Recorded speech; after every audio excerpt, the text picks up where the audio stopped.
All right, all right, all right. I think I'm live. Hey, Zen friends. Happy Thursday night to you, or Friday morning if you're on the other side of the planet.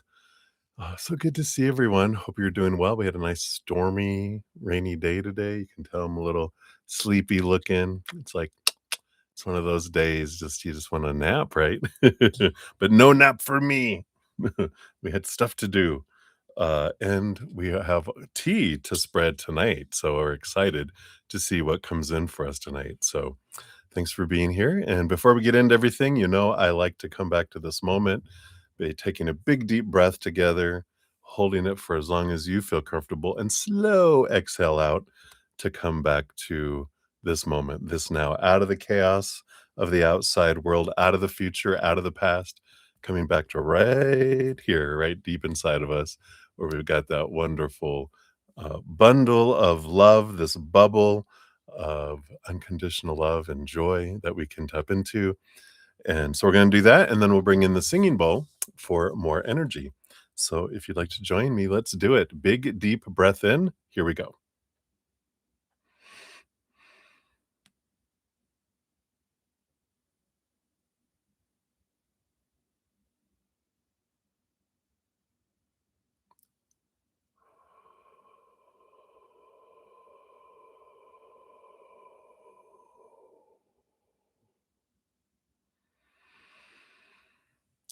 Feels so good, don't it?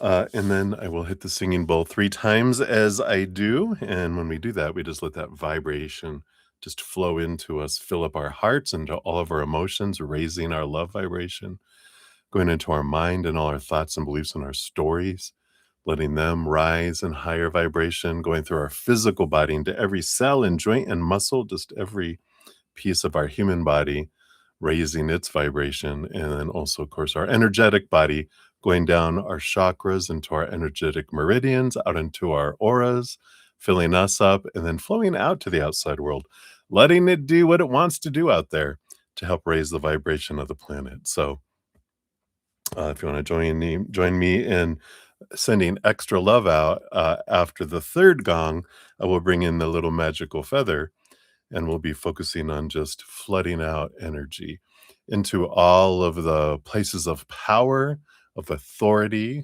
human given authority over the world, or human taken authority, if it's those dictators in countries who are ruling with an iron fist, whatever.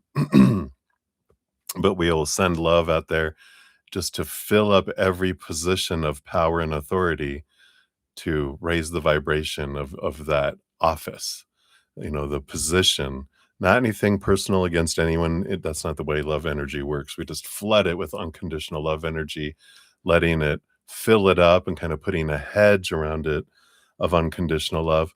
Then whatever's within that, if they don't want to raise and match that higher vibration of love energy, they can't stand to be in it. We don't have to do anything. We just flood it. It's like, what a vampire doing like a light, it doesn't it can't stay in it. It wants to flee. It wants to get away. Whatever way it wants to go, then they go. So if you want to join me, we'll do that after the third. When you see the feather, that's the indication. Just flood every position of power with unconditional love energy, a hedge around every position, whether that like United States Senate, House of Representatives, all through our state legislature, of course, president, even our Justice Department, our um, Supreme Court, all of those raising vibration and all these important, well, every position's important, right? But and then whatever that represents, Parliament and, the Kremlin and everything throughout the world, just flood it with unconditional love, right? Of course, when we start with ourselves, focusing on one thing that we're grateful for, that immediately begins to raise our vibration. So we stay out of fear and lower vibration. We're focusing on gratitude and higher vibration. Then floody the world with that love. So that's what we're going to do. And I will be quiet and we'll just start and do that. So remember gratitude. Here we go.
Beautiful, beautiful. So powerful.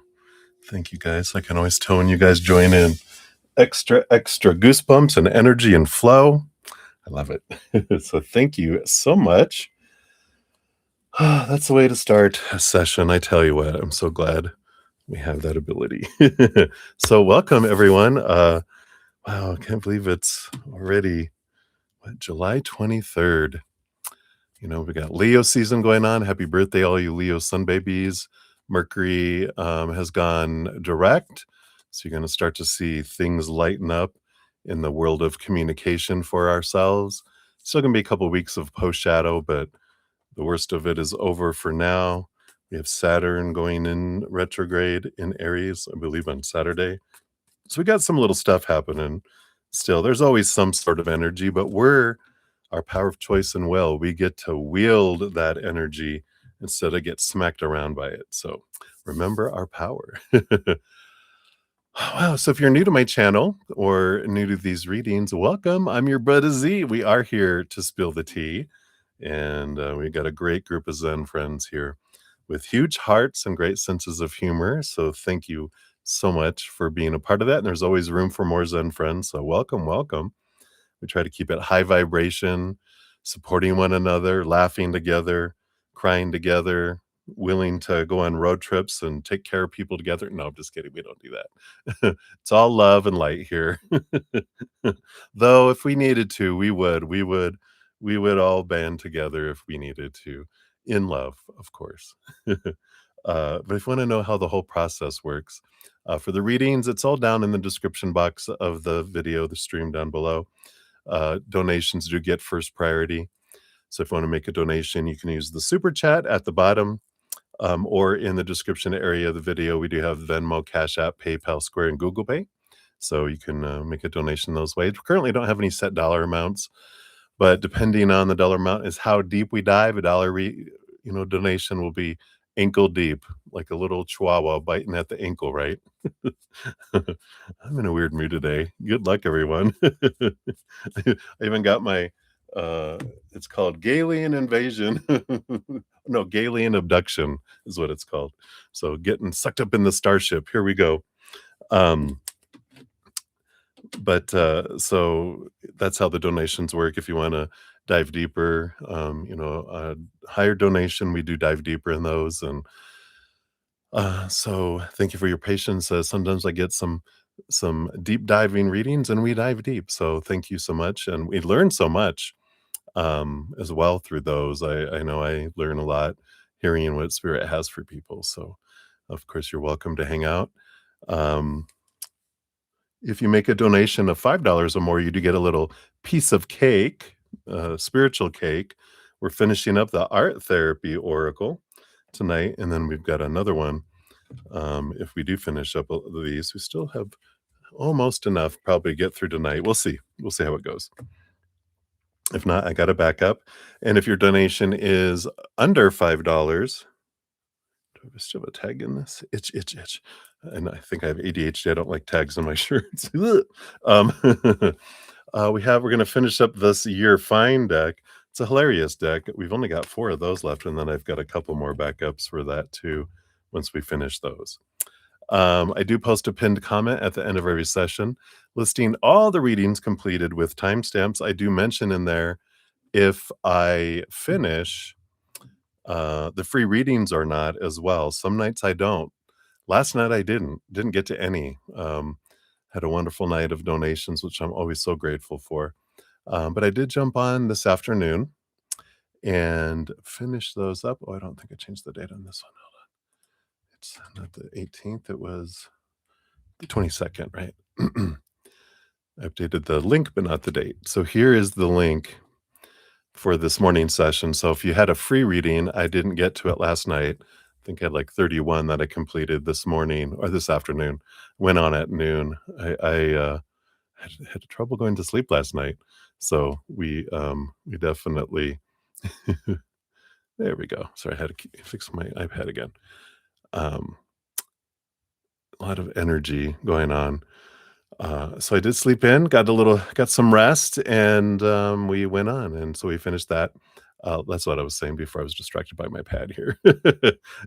So we do have, I do update the pinned comment in the evening session too. I always list everyone that's completed, and then all the ones that I didn't get to of what I'm going to finish in the morning. And then I go and I update and I put the link for the morning session in the pinned comment of the evening session. So you just go up there, click on it. It'll take you to your session and then look at the pinned comment and you can see where your timestamp is. Just always click on the timestamp, takes you right to your readings usually. So that's cool, right? I think that's the big skinny on most of those things. I also have a podcast called The Easier Path. The link is always down in the description area of the video, as well as on my main channel. Here's the link if you want to catch up on it. We just finished a little mini series about getting to know your spiritual gifts, expanding them, your empathic gifts. And so here's the last one. And then we're going to start on some other stuff this next Thursday. Next week will be the comes out usually every 2 weeks, depending. I try to make it every 2 weeks. And I have it all, I think, documented. I just need to update it and get it ready. So it should be ready for next week.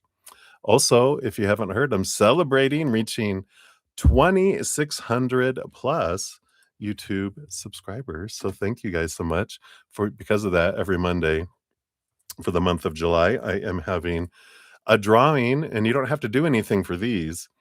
We just I gather all the information of everyone who makes a donation, everyone who asks for a free reading, and every Monday from the donations, I pick one winner who wins a 30-minute personal recorded reading, and I choose one winner from the free readings for a 15-minute personal recorded reading. So I put out a video every Monday on those. And then the last one on August 3rd, in addition to those winners, I'm going to have a special drawing, which I talk about in that link down there. But all you have to do is comment on at least one of the winning videos. Here's all of them. And all this information's down in the description area of the video too. I think I included the 20th one too. But I have to just comment. You can comment on each one as well. So right now there's a possibility to enter 3 times. If you put a bunch of comments on one of the winners, you only get entered into the drawing once. That's just to keep people from spamming, the thing, thinking, oh, if I just spam it all, I'll win. And it's like, no, let's just, just one comment per thing is all you need. And then you can get in there, and then I'll have one winner that'll win a 60-minute or an hour personal recorded reading, 2 30-minute personal recorded readings I'm also giving away, and 4 additional 15-minute personal recorded readings. So you don't even have to do anything in that. You can just put your comments. You have to enter to win. That's all you have to do. For the possibility of winning. You don't just automatically win, of course. Yeah, I know, right? I leave it up to spirit. And the YouTube number or the Google number generator, I go on there and I put, 1 out of 173 or whatever, and then I add all like the 173. I add the 1, the 7, the 3, which equals what, 11. And so I'll hit it 11 times, and then whoever's the 11th time is the winner. I just use it like that just to make it even more random.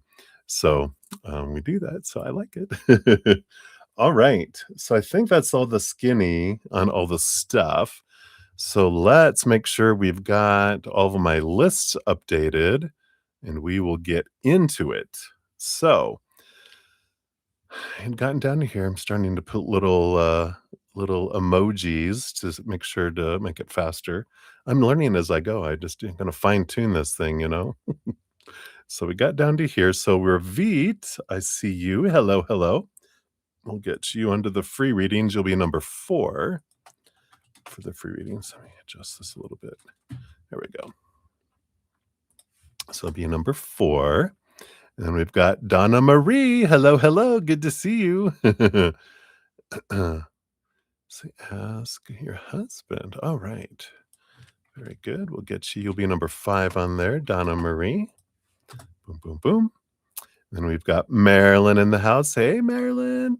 Thank you so much for your donation. We'll get you up here. You'll be number 6 on the donation list. Make sure I didn't get any emails coming in here.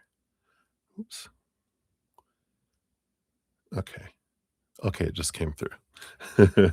I was like, didn't see that one. So it just came through. Okay, good. So we have you, Marilyn. You'll be number 6. So thank you for that. We'll give that a love, give that a like. Oh, the singing bowl made your ear feel better, Donna? I'm so glad. It's a powerful singing bowl. I know you guys don't get the full effect in uh, over you know, the YouTube, but wow, powerful vibration. So I love it. So glad. And then Ruby G, we got you. You'll be number 7 on the donation list there. And here is your question. So I got you up there. And then we got Starfall. Hello, hello. You'd like a general, please? We'll get you on the free readings. You'll be number 6 on the free readings. Oops. And get the rest of your question there, Ruby. I didn't get it all there. There we go. Now I got it. Didn't scroll down enough. All right. And then May. Hey, May. You'll be back in a half hour. Okay. Very good. Yeah, I do have you. I got your last email too, which you probably got my response. So we got you there. So you are good. And then what is this here? We just got one that came in here.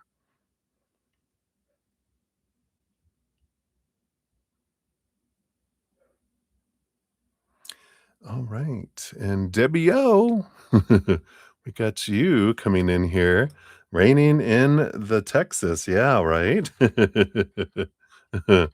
I can imagine. I know it used to flash flood, especially where you live. When I lived in San Antonio, my goodness, my goodness. Uh, it it flood. It didn't. It flooded really bad one year after I had moved. But yeah, when it rains, it pours, and it's humid. Oh my gosh. Oh, I'm so glad I live in Colorado, even though it's raining out. It's a dry. Even when it feels humid out, it's like nothing compared to where I used to live. So we're happy with that. Right, and you'll be number 8, Debbie O, for your PayPal. And we'll check in there. I got all your questions in there. So I think we are set. So for free readings right now, we've got Debbie O. You'll be up first for the free readings. And actually, let me grab your name here. I can use that for your what there. And then we have Butterfly, Cat Mia, Ravit, Donna Marie, and Starfall. So we'll be those. Oh, you flooded in 2015, 2017. Stop the dancing. Stop all that rain dancing. Send it up here. We need it. Just stick a stamp on it. You don't have to lick it because it'll stick because it's wet, right? Just stick a stamp on it and send it up to Colorado. We'll take the rain. We're in drought, fire energy, even though we're having monsoon season, right? Oh wow, inside the house. Yeesh. Yeah. Well, we'll focus on gratitude. The more you focus in on thank you for keeping the water receded away from, uh, my street. All right. And then for donations, we'll bypass May. Let me put question marks so I'll remember that. And then Sudeshna will be up ×2. So number 2, number 3 will be Sudeshna. Then Beatrice number 4, Lauren Smith number 5, Marilyn number 6, Ruby G number 7, and then Debbie O, you'll be number 8. So that's where we'll start. So let's take a sip here. And we'll get this party started. So cheers. Thank you guys again so much. So grateful for all your love, all your support, all the thumbs up, all the donations, all of those that you make comments, all these things that you can do for free that just help spread the Zen love. So grateful. We're part of the Love Tsunami, spreading this love throughout the world, allowing people to hear from spirit because doing all that stuff helps the algorithm and helps get out there so people can see it. In fact, I think I hit like 2691 is where we're at right now. I kind of lose some, gain some. So around 26.9, I'm almost hitting 2,700 again already. So we might have another celebration coming up. So thank you so much for spreading love, spreading the word, and being love. And I love you guys. Cheers, cheers. Oh, that's good. Oh, that's good. Something about afternoon coffee, isn't it? It's so good. Oh, I didn't tell you guys. We're going to be using the red maple tarot this evening for our tarot deck. So that is what we'll use. Just make sure we're all good. Okay. We are set. So let's dive in. Like I said, we'll start with Sudeshna at 2309. So this will be for your first one.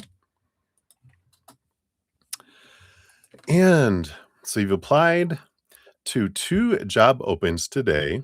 First in company PwC and the second in the company Highland. So will any of the job applications move forward positively?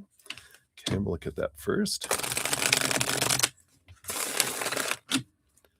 So number 1, what kind of will that move forward there? And this is number 2. And then will you get the job based on current energies? All right, let's see what we got going on here. Yeah, I figured you're going to get some sort of wands card. And sure enough, we got the Page of Wands, which is all about our power of our energy, right? Let's see if I can get these to show up without looking so glossy. But yeah, so focusing in on, of course, gratitude for the job we do have. What are we grateful for in the job that we do have and the jobs we have had? We talk about that energy a lot, right? So I won't bore you to death with it all again, because you're like, you could probably recite it, right? You can become a teacher with it all. And but so the more you focus on what you're grateful for, then it allows it to come in. If we're focusing on need and want, like, I gotta have this, I need this, I want this, I gotta get out of here, I need, something else, then we actually push it away. We ask creator once, hand it over to them, focus on gratitude, and then they bring in those things. Doing the due diligence like you're doing, applying for jobs and giving the creator and the universe something to work with, right? Got to buy a lotto ticket to win the lottery, right? So the same thing there. If you do that with this Page of Wands on the bottom, depending on your energy, number 1, which is PwC, right? So does this move forward positively? You got the 4 of Pentacles. There is a solid energy there, so I do feel like that one moves forward. Do you get hired there based on current energy? 10 of Wands. There is a possibility, because that can either be burden or that can be abundance. So that depends on that Page of Wands in the there. If you're focusing on gratitude and sincere gratitude, we can't fake it. I'm grateful. Did I get the job yet? It doesn't work that way, right? It's sincerely surrender, and I'm just going to apply for this, and I'm grateful that the perfect door is going to open for me. Thank you, Creator. Yeah, thank you, Universe. Like that. So there's possibilities with that one. And then for number 2, Highland, will it move forward? Oh, you got the Wheel of Fortune. So that one feels like it definitely moves forward with that card. And then do you get hired there? Knight of Pentacles. Yeah, that's a slow roll, slow progress. So the Knight of Pentacles, it just kind of feels like you'll get this other one first. And then the Knight of Pentacles is slow moving. It's like they have a slow process there at Highland, it feels like. And so it's like, I feel like you have another interview, and then you wait and you wait, and then you have another interview, and you're just like, I already got a job. Thank you, though. And I do feel like this other one comes in faster with that 10 of Wands, depending on the energy, of course, right? So it feels like there is some energy going forward with these. But again, it all depends on our energy and what we're putting forward. And so the more gratitude you can have, then for what job you are working, and the things you have liked about it or other jobs in the past, then you get forward movement and the possibility of hiring for sure. Yeah, I like it. Celebrate small wins. Progress is progress, right? What are we grateful for? So I like that. I like that energy. Let me see. Put these here. I'm about to finish these up. Oh, we'll just put it back here. Don't get fancy. Just do it. Okay. So that's for the first one there, Sudeshna. And then for the next one here, we've got 28 even. There is your timestamp there. Yes, Marilyn, you're number 6. You got it. All right, Sudeshna. So this one, how will be the upcoming time in your current company at Cognizant? All right, let's take a look here. So what's the energy based on current energy, right? With Cognizant, what will happen? All right. All right, let's take a look here.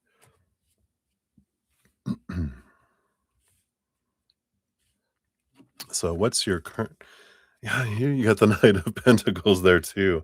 So, yeah, we got a little bit of slowness happening, and slowdown at your company, at the current place you're working here. So it's slow moving, there.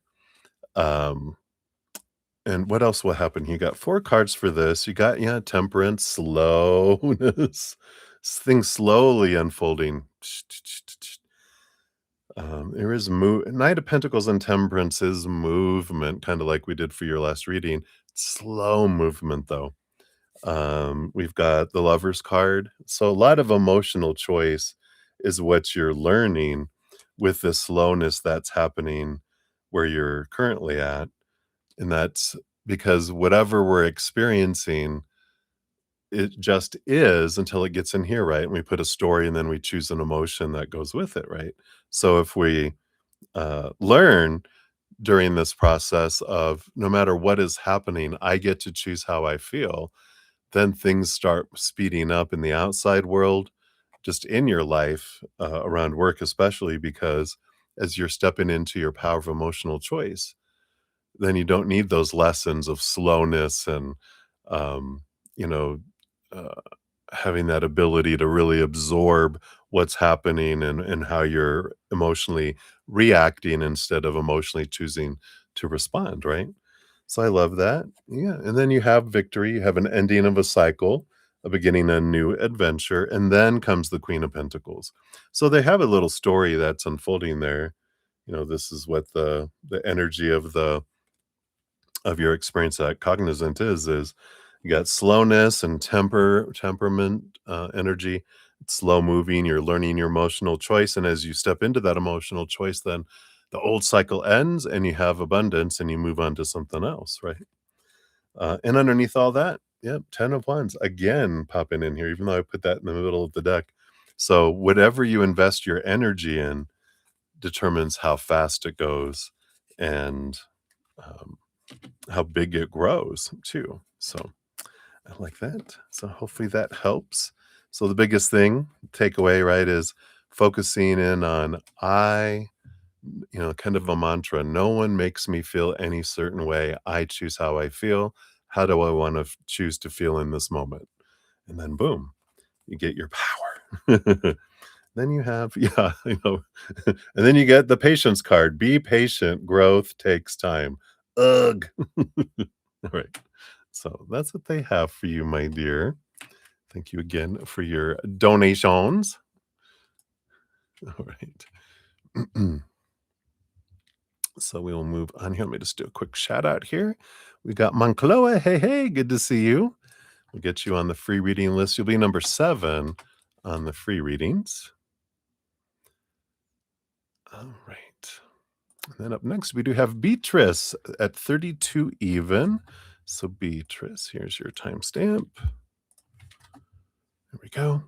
And is R over you, or does he still want to pursue you? All right. So based on their current energies, are they over you? I mean, how could anyone ever get over you? But maybe he's temporarily delusional, right? Let's see here. And then does he still want to pursue you? All right, I think we have those here. All right, we'll see what that's about. So, is R over you? Well, this Ten of Wands is going to make an appearance here. You know, we've got here even the Eight of Pentacles. I don't know. This doesn't feel like they're over you because the Eight of Pentacles is transformation, doing their work, kind of going back and forth between burden, like that looks like a burden or that looks like abundance. And then the King of Pentacles is this feeling of abundance. So I don't feel like they're over you, but they're kind of in this like a caterpillar. They're letting pieces of themselves fall away in the cocoon to become something else.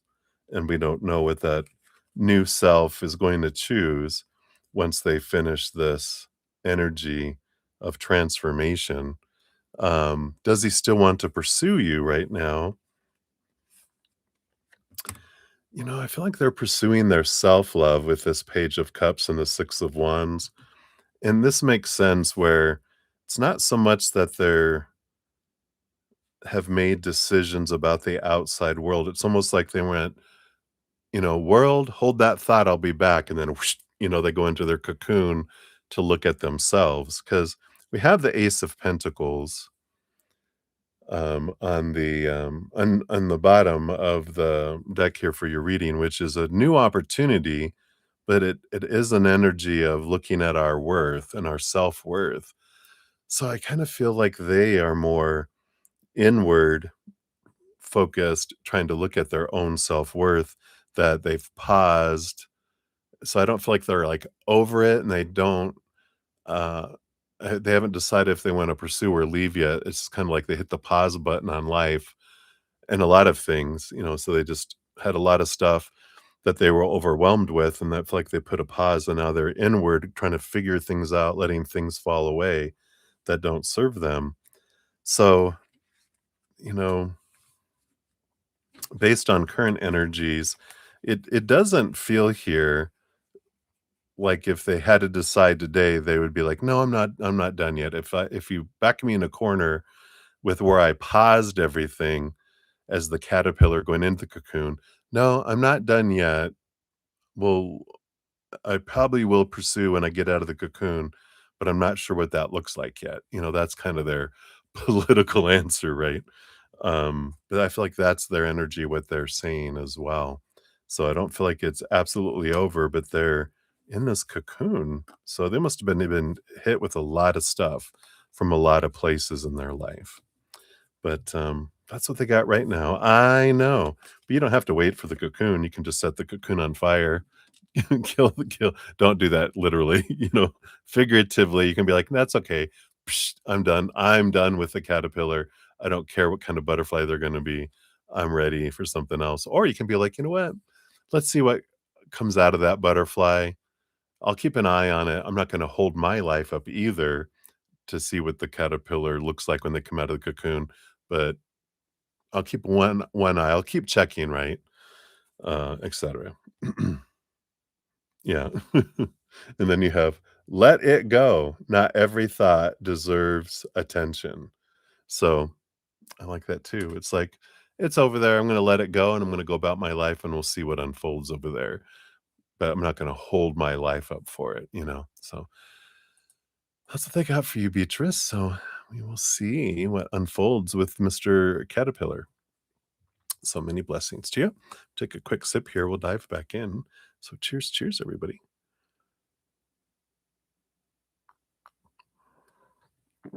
All right. And then we have Lauren Smith up. Hey, Lauren. Good to see you. Thank you for your donation. Here's your timestamp. And so every time I see PJ, I think of peanut butter and jelly, P&J. I don't know why. Peanut butter and jelly and I have had a convo that felt like things are final between us. So are things really over? Or will we have a relationship down the road when timing is better? What are his current feelings towards you? All right. So based on current energies, let's see with where you guys are at right now. Is it over or is there something else that's coming? Okay, look at that. And then what are his current feelings towards you? Feelings, feelings, feelings, feelings, feelings. All right, we'll see what this is all about here. Wow, we got another Ace of Pentacles coming in on the bottom of the deck, which kind of like we just had with Beatrice about, Ace of Pentacles, possibilities, really focusing in on their self worth. And the focus is on self worth. So we'll see what this is all about. So is it over? Is it final between the two of you? Meh, Six of Pentacles. The balancing of the scales. Well, kinda, but kinda not. Let's see what all that means here. We love those kind of answers. We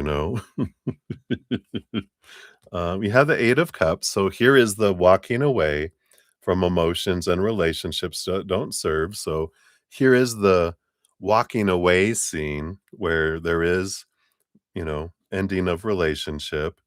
We have the time of the Empress, which is Mother Nature, Mother Nurture, working on, each of yourselves. And then after that, yeah, we do have, after transformation, after, seeing things from a different perspective, the Page of Swords, there is a chance with the wands, a chance of possibility of reconnection down the line, but there is work on self first, which of course brings in that Ace of Pentacles energy, which is, the represents our self-worth and some changes in that and how we're defining ourselves, letting go of some old thoughts and beliefs and different things that don't serve anymore. So there is a bit of that happens. So and now we get it is kind of over because that separation is necessary for you guys to independently work on your own selves. And if you guys both do the work and releasing some stuff, because we can't do what we've always done and expect something different and go, oh, let's come back around. Okay, time has happened. If we don't do anything with that time, then of course, it ends up being the same, right? So that's what's there. Let's see what their current feelings are. Yeah, see, they've got this, you know, Hierophant, things need to change in order for me to have the Nine of Cups, which is my dream come true energy. I need to change, you know, you need to change in order for there to be change in the kind of relationship that you guys have had and compared to what you want. Yeah. And we have the Eight of Pentacles, which is it's like that. We're getting a lot of this caterpillar into the butterfly doing the work. Then the Two of Cups can happen on the other side, of doing the work if we both do the work. Now, I have no doubt. I mean, if I was a betting man, I would bet on you that you are gonna do the things that you feel you need to do to release, to mindsets and emotions and all that. Now, the other one, I wouldn't risk my money because I don't sense that they're as eager to get into the cocoon and transform as you are and to become lighter and go places and you're very curious and excited. But it just kind of feels like they're a little bit, hesitant in that. Yeah, and it does feel here because they have with the Three of Swords, they have this fear of being heartbroken. That's why they don't share emotions. That's why they move from the Knight of Wands, from their passion energy. So, that's where their work is to be had, is being able to get into their emotions, being able to express it versus the other, right? Um, and so we have that coming in with that there. And then what else are their feelings here? Yeah. So we do have kind of this Page of Pentacles is about a future opportunity together with higher love. That's if we have, higher love energy, for and the 10 of Pentacles, which is a relationship, you know, later kind of energy. So this does say if we raise our love energy, there can be a coming back together, but it's only if we both do. Because if you raise your love vibration and they don't, then you can't meet each other. But if you both raise your love vibration, you can have a meeting almost as new creatures, as butterflies instead of caterpillars. Um, so I feel like that's their big thing is, you know, facing their fears of being heartbroken and of someone pouncing on their heart. Um, and that could be yours too if that resonates for you. It's a lot of humans block, kind of energy, but there is something about defining yourself, by things of the outside world, the three buckets of relationship, situation, and things. And um, I feel like you know what you're working on already, but you'll find it as you reflect on your relationship too, about what were my triggers? When was I upset? When did I feel disappointed? When did I get angry or sad? Because those are the two fear energies. So, when I felt those things, what was going on? What fear was going on inside of me? How was I defining myself? Something in the outside world, right? So, uh, let's see what your fortune cookie brings in here too. Okay. You got Rose and Thorn, number 47. This is a collage, 30-minute commitment that says the goal is to increase self reflection. So, this may help you with appreciating your strength, increasing awareness and gratitude, regulating emotions, and soothing anxiety. So, at the end of each day, ask yourself what was the rose, the positive part, and what was the thorn, the difficult part of your day. Combine these two ideas in a collage using images or words, either cut out or drawn, and then glue the images on paper. If desired, use a paintbrush to seal them with decoupage medium. So you kind of, I don't know if you can see that, just create something that represents both the thorn and the rose. And then explorative questions that come in with this. Looking at your artwork, what do you notice? What do you appreciate now, and how did you persevere during this day? And is there something these moments can teach you? Ooh, ancient Chinese secret, right? I like that. So that is what they have for you, Lauren. Hopefully that helps a little. So many blessings. I mean, I would hope that it helps a lot, but I'm not hoping that it only helps you a little. This sounded weird. All right.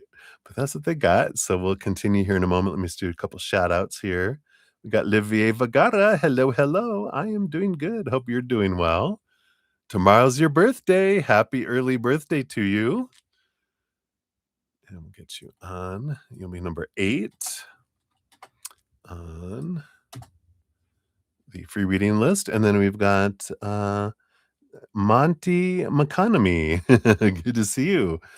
It's a little tongue twister. And we'll get you on to the free readings. You'll be number 9 on the free readings. Donations do get first priority. All right. And then Debbie, you sent pictures. Oh, are these pictures of the flooding? Oh, and it stopped for a moment. I like it. Oh, yeah. Oh, my gosh. Yeah. So it is a little river going down there. Yeah, I get you. So stop for a moment. It's just gratitude, right? All right. So we'll dive in here and we'll continue. So Marilyn, you are up. 4707 is yours. So Marilyn, thank you so much for your donation. And you want to know what is the energy between PD and you? You submitted a project to her to present to her client. I followed up on Tuesday, but you haven't heard back. All right, let's take a look here.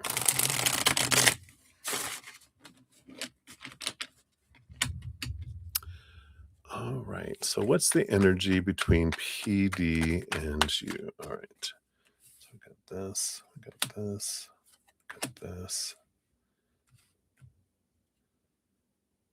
and these here. And you submitted a project and followed up on Tuesday, but you haven't heard back. And let's see, why haven't you heard back? We'll just ask a question there. And I do want this one below the surface there. And maybe this one too. That one too. All right. All right. Let's see what we got going on here. All right. I like the bottom energy. There is a hope card, Aquarius energy, star card. It is a dream come true kind of energy that's there. So I like it. It's a good start. Let's see what other energy we have between PD and you. Yeah, we got the 10 of Cups, the Queen of Swords. Yeah, I mean, it feels really good. The 10 of Cups is joy and celebration energy. It's kind of partnership energy in a way. Queen of Swords, beautiful balance between head and heart. So I feel like the energy is really conducive here with each other. We do have the Three of Wands. I do feel like something's going on with her here because the Three of Wands is she's acting different because the Three of Wands is taking a different route than they normally do. And let's see what that's about here. Yeah, and this makes sense. I mean, we got the Seven of Pentacles, which is a slow roll energy. Last thing that grows on the fruit tree is the fruit. They're kind of a step back here, kind of looking at things, maybe even looking at their life. They go up to the High Priestess Temple to connect with spirit, look behind the veil of the mind, look deep into the, you know, subconscious and into the emotions, trying to see things differently. And even the Ace of Swords here, it almost feels as if, I don't know if she took a mental day or something, because it almost feels like she's out of office suddenly, reflecting on something. But there is this, I feel like they got your email and they're pondering it, but there's something about this Three of Wands where they had to go a different, a different route in their life this week. Let's see here, because I specifically pulled cards about, like, why hasn't she gotten back to you? So we'll take a look here. Yeah, it's a little bit of self-love with this Page of Cups, and the Knight of Wands is then action will happen after that. So it's almost like she needed a mental day or two. Let's see what we got down here too. Yeah, and we've got the 10 of Swords, which is overwhelmed, here's exhausted, trying to live up to everybody's expectations kind of energy. And again, the Ace of Cups focusing on their self-love, and the Emperor energy, which is also trying to get out of their head of all these expectations and out into their heart, figuring out what they want to do. I do feel here, let's see here if let me pull a timing card. When will you hear back from her? Because I feel like you will. I feel like this has nothing to do with you. This feels like everything to do with what's going on in her life here. So let's take a look here. When will you hear from her next here? Okay. Yeah. So you'll hear back by the end of the month, which is what, next week. So I do feel like there's something about she might be had been suddenly out of the office or something along those lines. I do like this. Looks like next month looks promising with this project between, because we got the 53 and the 35. So you'll hear by the end of the month, and then next month looks promising with moving forward there. So it does feel like something was up with PD here. But I like all this energy. It looks like it will turn out turn out fine here. So I like that based on current energies. Yeah, even under the star card, we had, the Two of Cups energy, which is an important partnership, and feel like they do see you that way as well. So we'll see what your fortune cookie brings in too. See what we got. What we got going on. Let's look at these cards back in here. Yeah, I like this energy. Just seems like they're going through something. Maybe they just got sick from. Sometimes we have forced R&R, you know. Maybe they ate Taco Bell, and they're like, I need to get this stuff out of my system. uh, Gosh. So the other hand, and this is drawing and a 10-minute commitment to let go of perfectionism and expectations is the activity. This can help with exploring our senses, increasing mindfulness, relieving stress, and promoting relaxation, soothing anxiety, taking an optimistic perspective. The instructions are: use a pen to make a drawing with your non dominant hand. Make as many drawings as you like. The hint is this is meant to be a quick activity to wake up your brain and get you to view things in a new way. So they kind of have drawing with the other hand kind of looks a bit interesting, of course. But then you have explorative questions. How did it feel to draw in a less comfortable way? Did it surprise you? How does it feel to make art that's not supposed to look perfect? And do you feel more awake after this exercise? I like this being your fortune cookie. It is about letting go of expectations. If you haven't checked out my podcast Abundance, where it be, it's a good one to look at because it does help us, draw in things, draw in abundance toward us. Here's the link for it directly if you want to check it out. But, when we focus in on, like you said, expectations, that sucks the life out of something because we're focusing on what's not happening. Um, and, our fears of what if, instead of gratitude going, what I love about my interactions with PD is this, and I love this in the past, and I really enjoyed this and that communication. And so that energy of gratitude opens up the conduit that allows things to come in, and it goes deeper into that in that podcast as well if you want to check it out if that resonates for you. So that's what they got for you, Marilyn. So thank you again for your donation, and cheers to you. I'll take a quick sip here. To new projects. Clink, clink. Hot,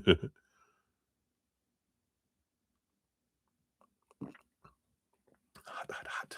So good, though. All right. You are very welcome. Thank you so much. Enjoy. Then we got Ruby G in the house. So Ruby G, we are at 5545. Is for yours. Oops, let's try that again. All right, that time it worked. All right, so Ruby G, thank you for your donation. And you want to know who else is involved with your ex in this fraud identity theft issue? Oh, okay. Oh, you got names. Oh, right. I like this. Process of elimination. Or you got initials. All right. So who else is involved in this fraud? So is T involved? Let me do it this way where I can. That way my little eyes don't have to struggle.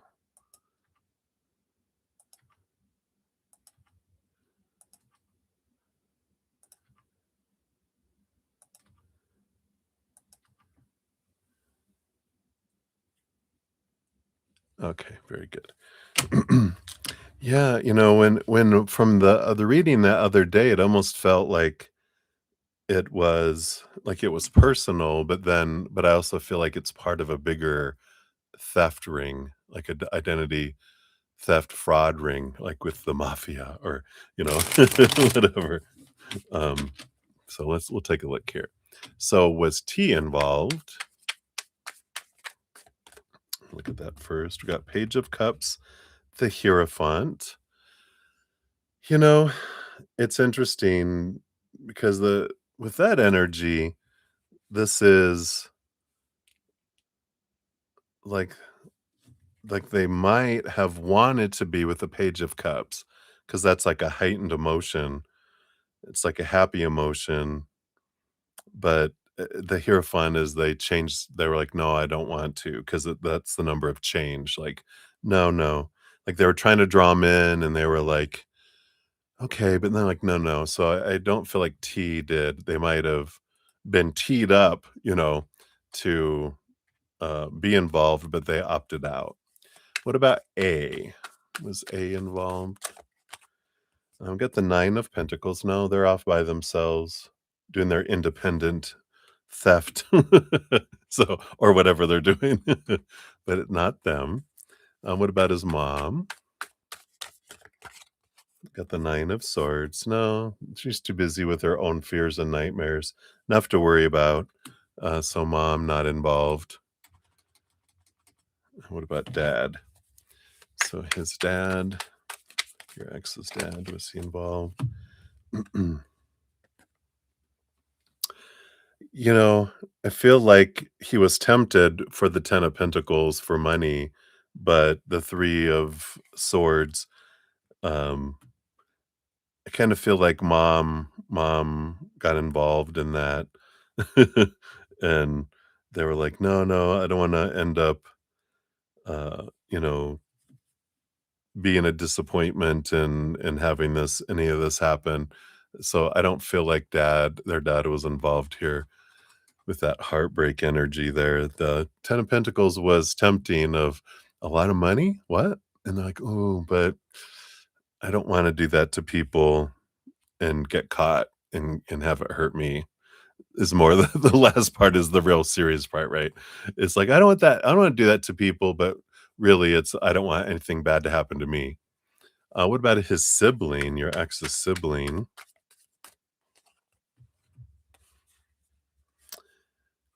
I feel like the sibling is there, and we do have the 5 of Wands is like the band, the group, gathering together. 2 of Pentacles is this balanced energy.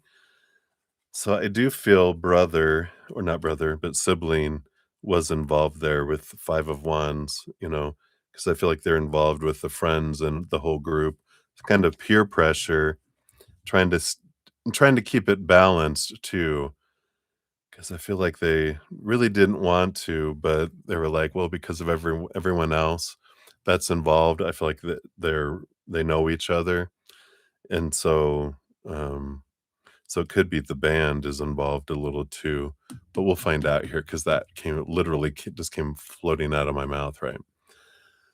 But I do feel like they were like, "Maybe we can keep it balanced and not go get in over our heads too." So, I feel like they've been that for their brother quite a bit.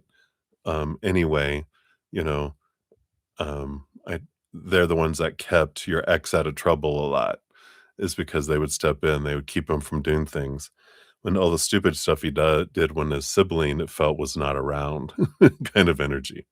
So I do feel that coming in. So that's one. We'll put them over there. And then what about your husband's ex? We have the moon. She's too much hidden, too not trustworthy. That's wow. Wow. They would be like, "No, she's even too untrustworthy for fraud and identity theft." They're like, "We can't trust her. She'll steal our identity while we're stealing other people's identity." So, no. Yeah, that's funny. I mean, it's not funny, but it is funny. Husband, ex's husband's ex's sister. Okay.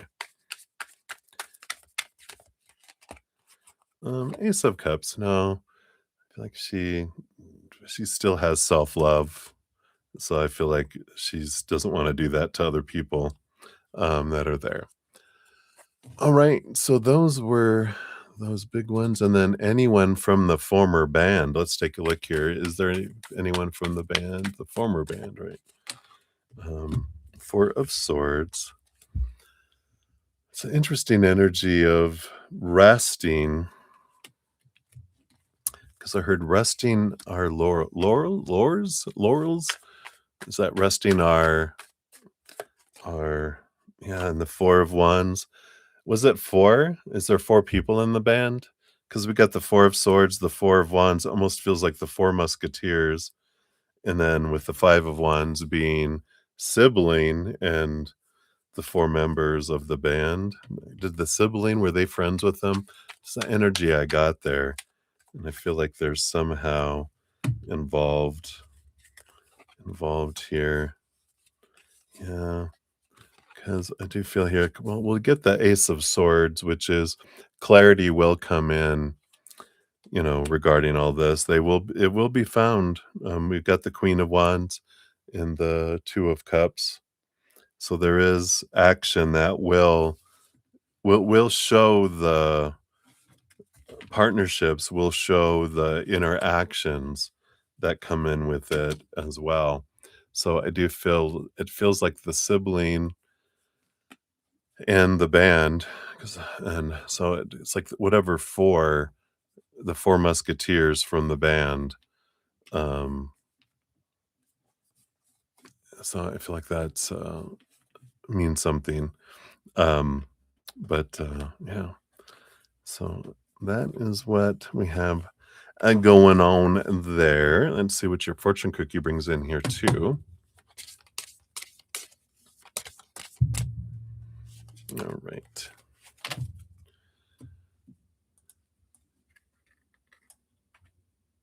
Oops. Just move that out of the way there, and we got Simple Joys. Wasn't there a band called Simple Minds? So see that band energy's there. Um, this is to calm through mindfulness, and it's photography and digital art, is the medium and 30-minute commitment. This may help with cultivating self-care, increasing gratitude and happiness, relieving stress, and promoting relaxation and soothing anxiety. The instructions are take a walk and snap photos of anything that inspires you. Slow down and practice noticing and experiencing joy in simple moments. Name what you appreciate. Afterward, create a digital collage using your computer or phone's editing app, or create a printed photo collage from the images.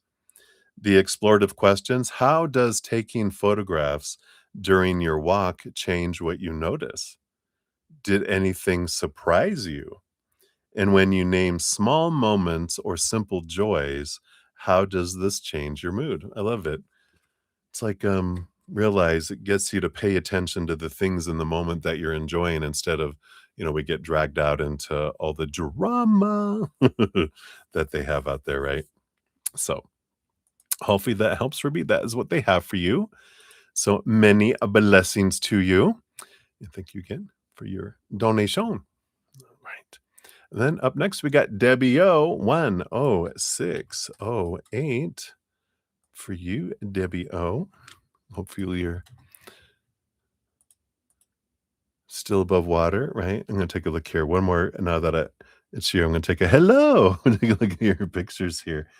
Yeah, so it's up to the bottom of the cars. That's not so bad, you know. It could always be worse, right? We'll be grateful.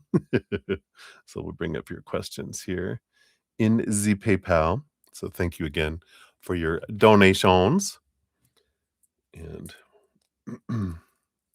first of all, it's been pouring down rain and the street is flooded. Will the rain stop so it doesn't flood inside the house? So based on current energies, let's ask them here. Yeah, we got Two of Cups. I like it. Yeah. Just Two of Cups. It's fun. It's interesting. Also on the bottom of the deck, of all the cards to be there, you got the King of Cups, the ruler over water, and the king is calm and safe, above water.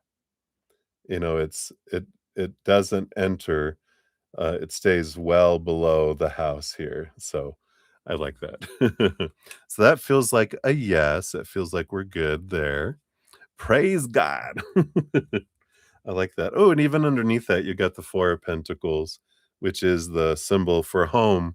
So it feels good here. You've got a good relationship with the 2 of Cups up, up above. So you can just ask your dad, "Hey, Papa, do you have any connections in the water department up there in the heavens? Can you just have them like turn it down a smidge?" But it looks good here. And the more you focus in on gratitude, saying, "Thank you, Mother Earth," you know, and we can trust that, you know, that everything that happens, we can trust the creator, right? You asked all of them, "Help, SOS." But, when we focus on our fears, we draw the water toward us. When we, are focusing in on, um, the gratitude and releasing and surrender, even like Jesus, "Peace be still, weather, peace be still." Then it's like, let's send it down the street. All right, so I like that. So it did stop. I love it. I love it. And then a message from Papa O, Mama O, and Chuck. So let's take a look here and see what they have to say here. So first of all, Papa O, they want to do it in one-on-one sessions instead of all like boom, boom, boom. So Papa, he's bringing in a message of things might feel a little out of order because you got 2 cards and then 1 card and then 3 cards. So 2, 1, 3 instead of 1, 2, 3 or 3, 2, 1. Um, and it almost feels like I don't know what February 13th is because there feels like that might be something as well. I know it's the day before Valentine's Day, the day after Lincoln's birthday, because February 12th is my birthday. So 213, there's something to do with that date coming in here too. But let's see what we've got coming in. So we've got here, got the Knight of Wands, the Page of Wands. I like it. You're very much stepping into your power here. A lot of fast movement. Because the page and the knight are like the 11 and 12. So it's like you are moving up in your energy, leaping forward in your energy. And now you're focusing in on the 9 of cups here too. Yeah, maybe your husband is coming.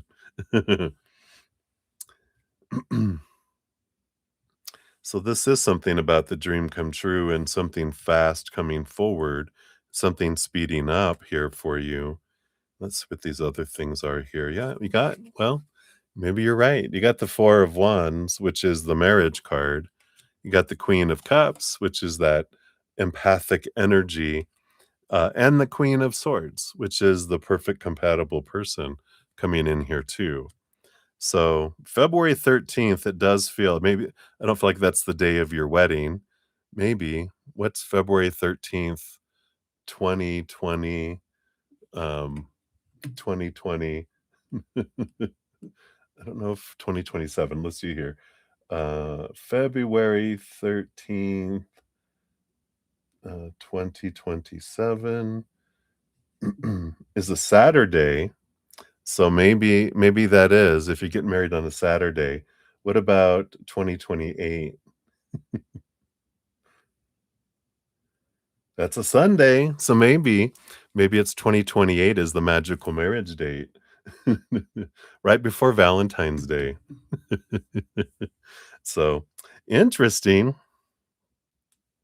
Something to think about, and that's can be based on current energies, of course, with the Page of Wands and Knight of Wands coming in. So I like it that he's bringing in messages of love energy coming in. All right, let me put the rest of these back in. Mama wants all cards in the deck for her message. She must need some of them here. So we'll take a look here. See what we got. What do we got here? All right. And then from Mama O, what does Mama have to say? All right. That one. Do you want this one? And these. And this one. All right. So this one, oh yeah, because she wanted the Page of Wands again. Hi, mama. So, because he brought in the Page of Wands. So this is about possibilities. Yeah, and she's bringing in the fear of, disappointment and heartbreak. So she's like, "All right, girl, come here, girl," because she goes, "This is a new adventure, not a repeat. This is not a remake. It's not what is this?"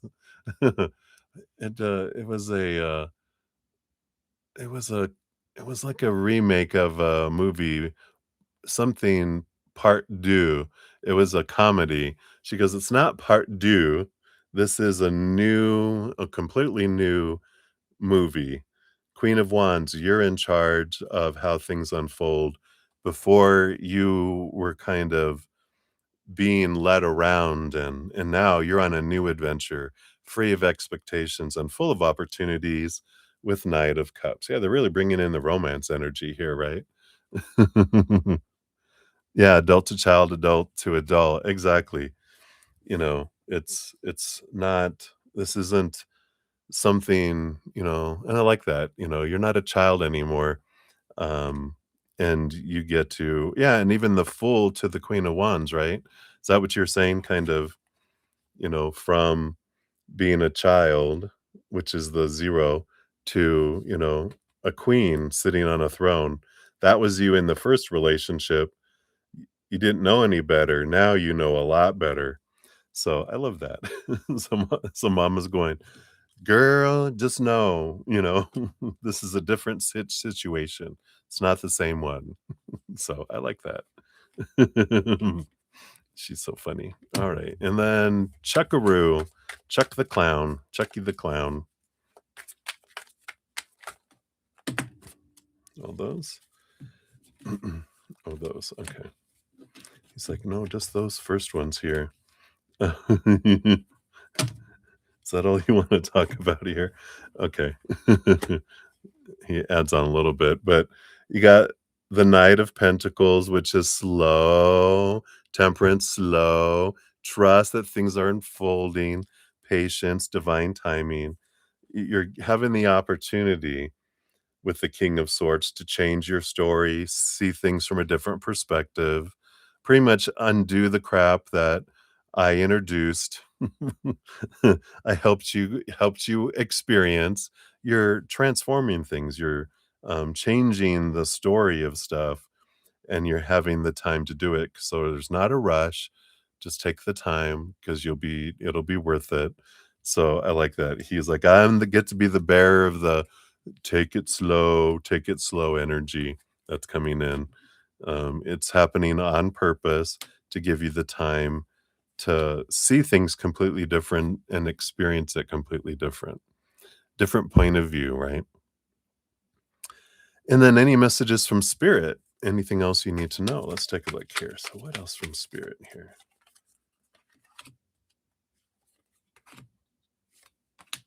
You got 3, 2, 1 countdown here now.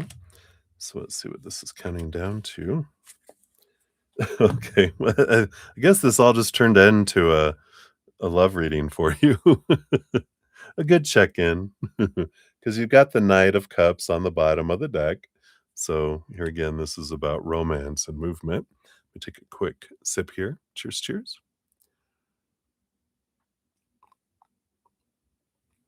All right, let's see what this is. What countdown? So you've got the Page of Pentacles, a heightened opportunity that's coming your way, the Strength card. Yep, so here's your Leo energy, this being seen energy, and we're in Leo season, and we got the Wheel of Fortune coming in here too. So I do feel like there's an opportunity coming up here in August that's for you, and it's important that if you have an opportunity to get out and be seen, then this is important to do so in August because it is for you. So that's all they're going to say with that. We're like, what is that about? Then the two cards together, You do have the Two of Pentacles and the Knight of Swords. Knight of Swords, it is the quest for clarity, but also it is movement of communication, and the Two of Pentacles that and I kind of feel here you have Leo and Mars. Um,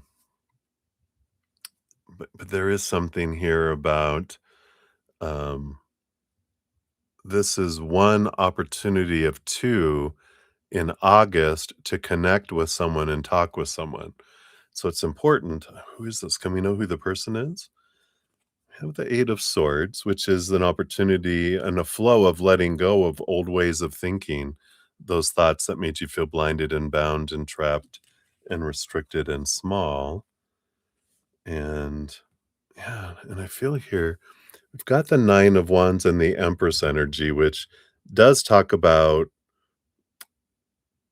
you know, nine is like the Hermit's energy, and the Empress energy is nurturing and all that that is necessary, right? We're in the walls, we have the protective walls, we're working on ourselves, but they're like, but so there's two opportunities to get out from behind the barrier in the month of August. I don't feel like you're meeting your, you know, husband. I don't believe that's who this is, but I do believe this is two opportunities to get out because it's important for you to start getting out because that's where you're going to meet someone, meet the person, right? So it's important to go to, these uh, two invitations. You have two invitations. And I feel like they're just saying you're starting to come out of your shell and get back into the doing things, with groups. Because I feel like it's within a group doing something that you enjoy. That's where you bump into, you know, um, the judge. I'm gonna start calling him the judge. 'Cause for some reason, I feel like he's a retiring judge that's leaving, and becoming a practice. Yeah, if I get an invitation, I'll go out. Keep a lookout. Might even have to party crash or create something if there's something that you find out you wanna do, but I do feel like they're talking about getting out. Get out. Get. See what your fortune cookie brings in here too. Well, he's gotta be special for you to, allow him, he's not gonna kidnap you and force you to marry him. You'll be like, "You tell you what, if he's not special, I'm not gonna do it. I don't care. Unless he's filthy rich, then, at least I can be, uh, unhappy, uh, in a nice big house with air conditioning and plenty of space where he can't find me in the house." Anyway, you got your fortune cookie is gratitude list, number 35. This is writing, 15-minute commitment to increase feelings of gratitude and happiness. Exploring feelings, can help with exploring feelings, increasing awareness, regulating emotions, soothing anxiety, taking an optimistic perspective. So write down 5 things that you're grateful for today. Create small symbols to go along with each word. See if you notice those symbols coming up throughout your day. Hint, make this a daily practice using a journal to record your daily gratitude list with or without symbols. So they got a little example down there. I don't know if you can see. There's just like symbols to the side. It's very blurry. You get the idea. And then your explorative questions here. How easy or difficult was it to identify what you're grateful for, right? Does your gratitude change with how you're feeling? How does being grateful change your mood? And is there a way to express your gratitude today? So I love that. I feel like, it's important energies, you know, because this I hope he's special that doesn't sound like a powerful you, right? This is like, I know he's gonna be special. I'm grateful he's gonna be special because God knows I deserve special, right? So he's gonna bring me special. They're gonna bring me special, because I deserve it. Not, the I hope he's special. It's like, no, that's not you. That's the old Debbie O, right? That's not you. The new Debbie O is, you know, I I know they're gonna be special because I won't accept anything but, right? You're like, "I ain't gonna settle." And so spirit knows. I love that. All right. Boom, boom. So that's what they have for you, Debbie O. Thank you again for your donation. I love your family, your spiritual team. They're just a hoot nannies. Ah, very nice. Well, I look forward to getting any updates that you wanna share. I like your experience. So, fun, fun. Yeah, it feels like why does it feel like it's Friday? Almost, we're getting close. Alright, and then we got Ruby G, thank you for your additional donation. Let's get it up here. Try again. So we want dad's energy. Whoops, try that again. So close, right? It's what we used to call it. Friday Eve is what we called Thursday. Just gave it a different energy. We're like, "Oh, it's Friday Eve." We're like, "Yay."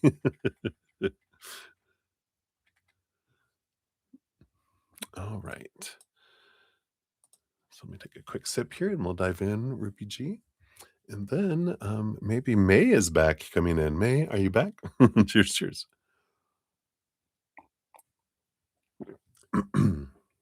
All right.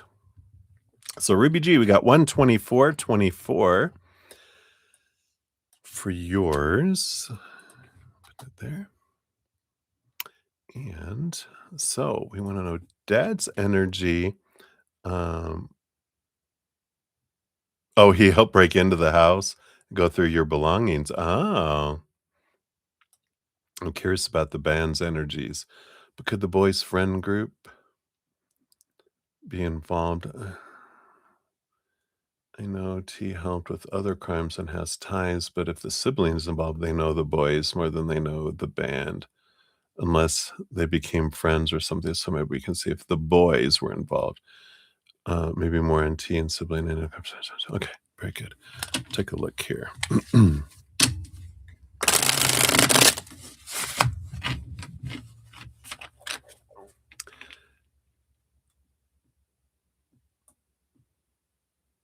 So the boys' friend group. Is it the boys' friend group, not the band? Maybe it's the band of thieves and not the musical band. So is this the boys that we were talking about? Do we have any of those that come in here?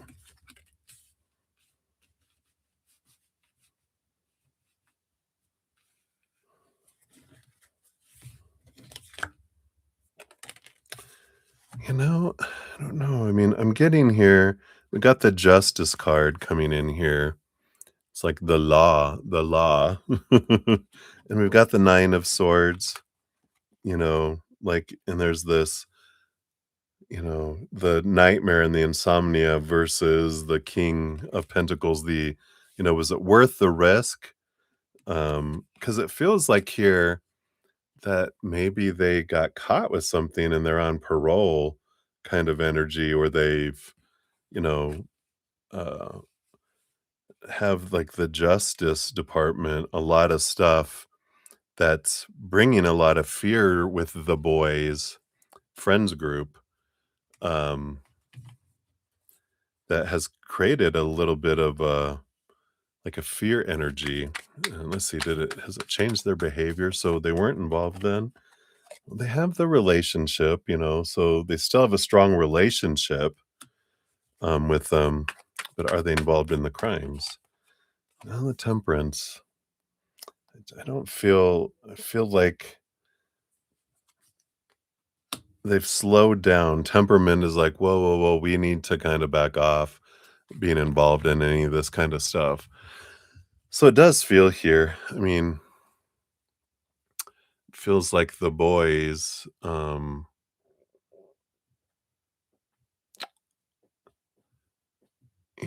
is a bit of that, maybe they were involved in stuff before, but I just don't feel like they're involved now.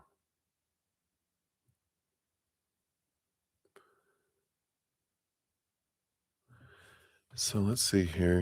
T helped with other crimes and has ties, but if the sibling is involved, they know the boys more than they know the band, unless they became friends or something. All right, so let's ask that. So has the sibling become friends with the band? Hey, May. So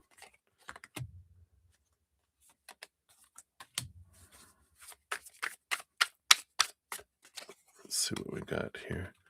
Knight of Swords. What is this one here? So did they become friends? Well, it's like we've got the 7 of Cups, which kind of represents a wide like 7 people, but the star of the show, it's like, is your ex like Kevin Bacon? Everyone is, what is it? 3 degrees on either side of your ex? Because 'Cause we've got the Leo strength energy. We have someone who's kind of the leader that's here, the, leader of the pack energy, and I feel like they talk. I feel like, T has met the band with the Knight of Swords and the Page of Swords kinda energy that's coming in here, but it's almost like there's a group of people involved with them, right? So, it feels here that yeah, it feels like almost like the boys, got in trouble before or came close to being in trouble, and then they're like, moving, into a different we're like, "We gotta back off," but it feels like, I don't know, your ex is in the middle and he is like, you've heard of Kevin Bacon, right? That he's been in so many movies and different things that it's 3 degrees or, they can put everyone within certain degrees of Kevin Bacon. Like, everyone knows Kevin Bacon by certain through individuals. I feel like that's the star in the middle um, is your ex.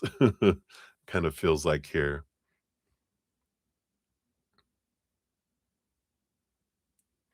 So, I feel like, um do you know how many people were in the band? 'Cause that 4 energy really came in with the band energy there.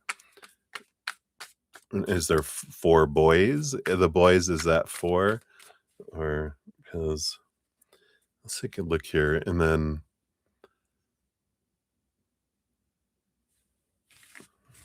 let's see what we got here. Let me pull these cards back in.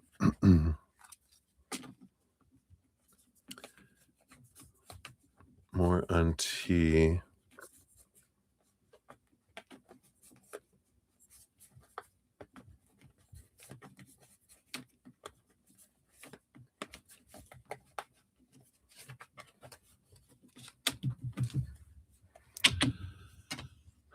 Um,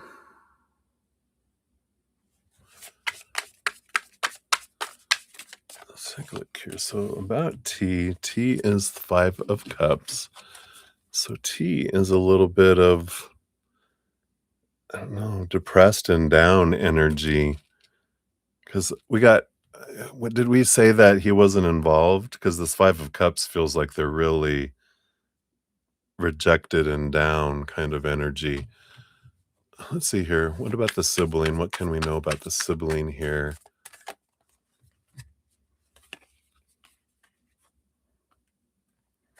Yeah, again, the sibling, has this energy of the Death card, Queen of Swords, ending and beginning energy,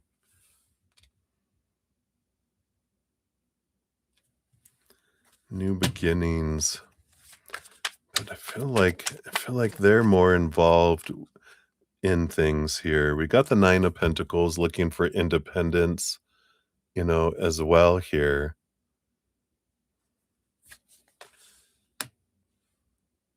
It's almost like they're kind of not ostracized, but it's almost like there's again getting all this lingo from TV coming into my head. There's too much heat on them kind of energy that's coming in here. So that's interesting with that here. So so that's interesting there. And then um what about the sibling?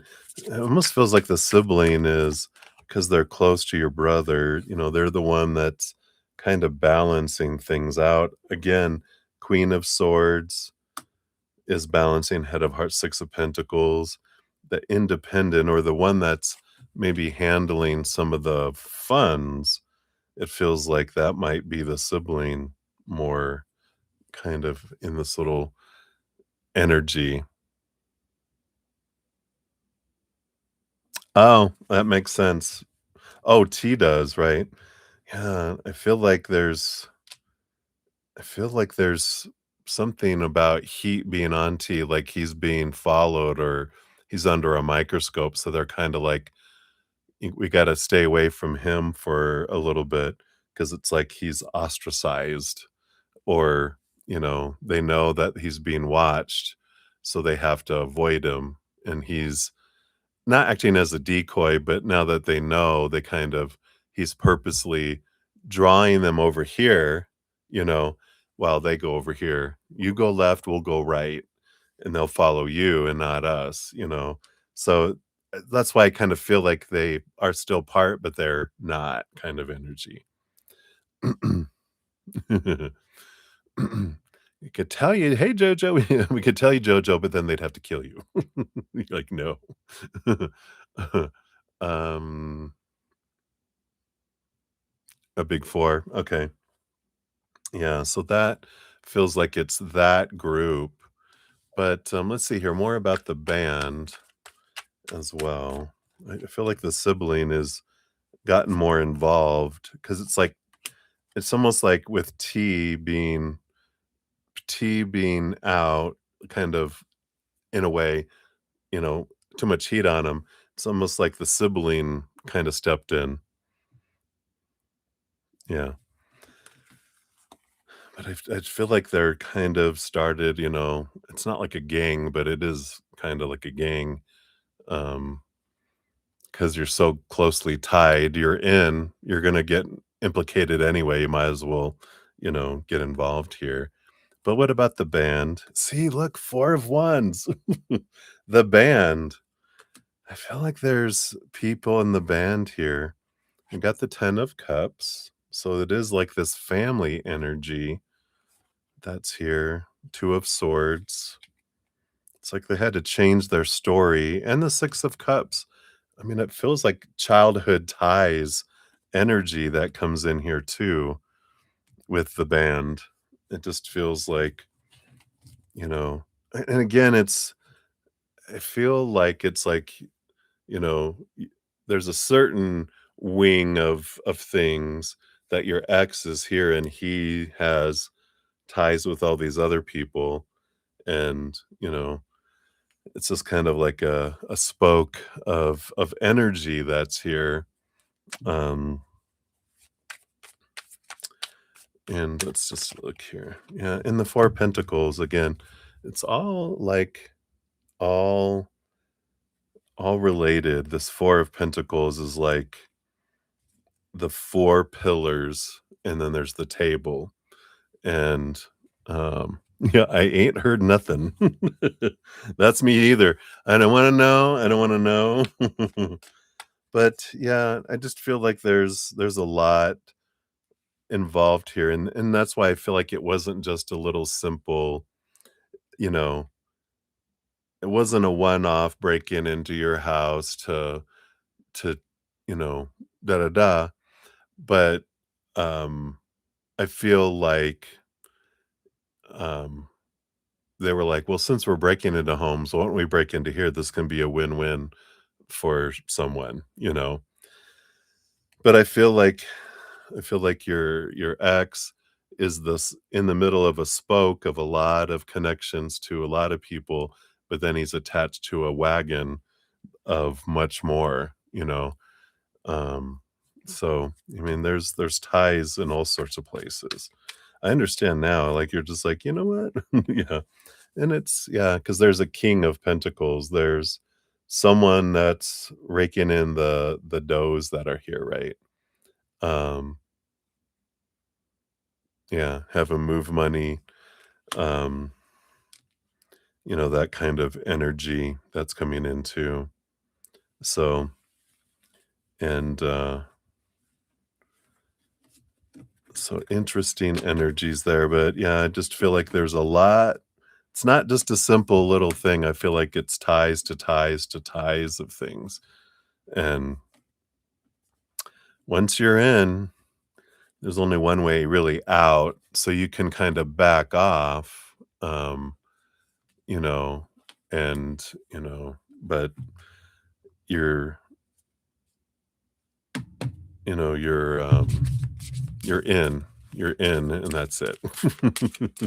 So, all right. Let's see what your fortune cookie is here for this as well.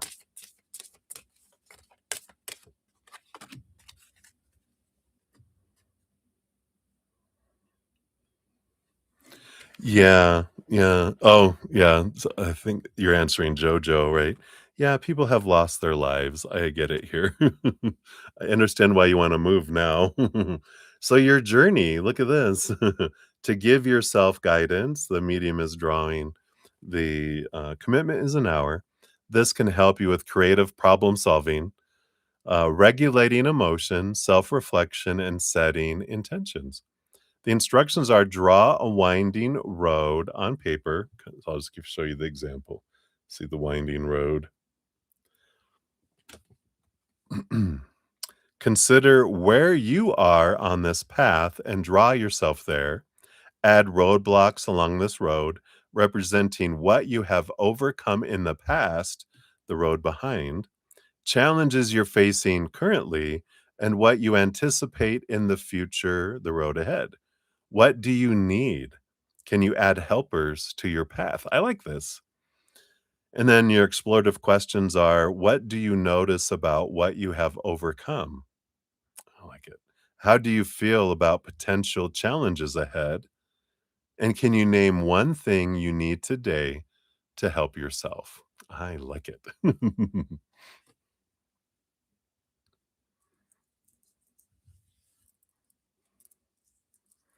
uh, yeah, right. Yep. I tell you what. Adventures galore. And that's all we need to know. That's right. And cut. All right. So thank you, Ruby. So hopefully, yeah. And just know you're divinely guided, protected. It's we focus more on the joy, the love, the path ahead that we're looking forward to. The more we focus in and on all this stuff, we draw it to us. It's like a Black Panther walking across the parking lot, and we're like, you know, "Hey, Black Panther, don't come near me." They're like, "What? You want me to come near you?" "Oh god," we don't wanna give it energy. We wanna focus our energy on what we wanna grow, not on what we are trying to push away, right? So I like that. If you need help, Jojo, you just need to get her into the country. She'll she'll be the undercover. So funny, Jojo. Crazy. You so crazy. All right, let me get caught up on the chat here and we'll get back into the readings here. So May is back, so you'll be up first. Let me see what else we had come in here. So I think that was oh, yes, I hadn't gotten down to here. We did all that. Yeah, so we got down. So JoJo,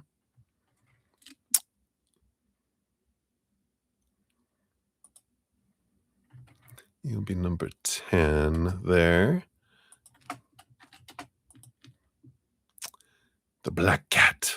And then May, I see your additional donation. I need to get your email as well, so that'll be number 11. You'll be up next, um, unless you want me to do JoJo first and then just do all of yours together. I'll give you that option too, if you don't wanna have a break in between.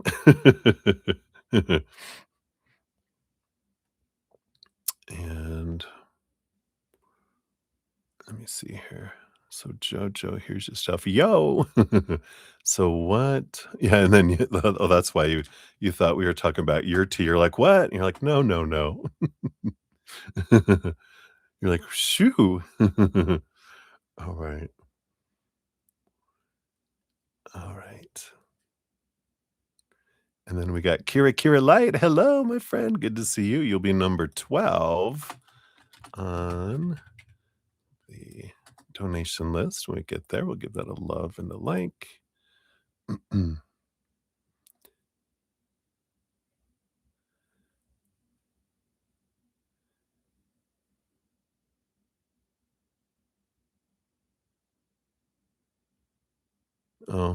Always fun. Wow. If you need a roommate. Oh, that work, mate? Okay. So we'll do JoJo next, and then we'll just join all of yours together and do all of that. That way you're girl uninterrupted. And then Kira, you'll be up after that. Okay. I think that works. I think that's everything. Let me just make sure. And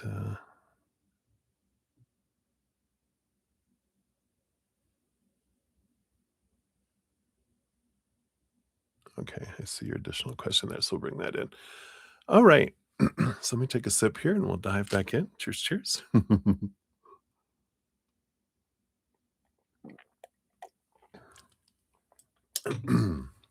All right.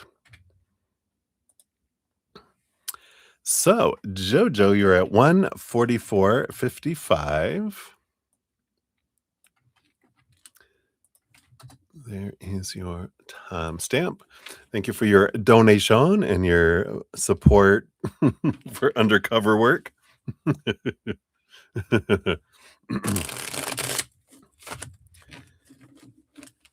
So let's see what we got here. So what'll tea? It's been rich tonight. I know, right? A lot going on in this our little family, our Zen family.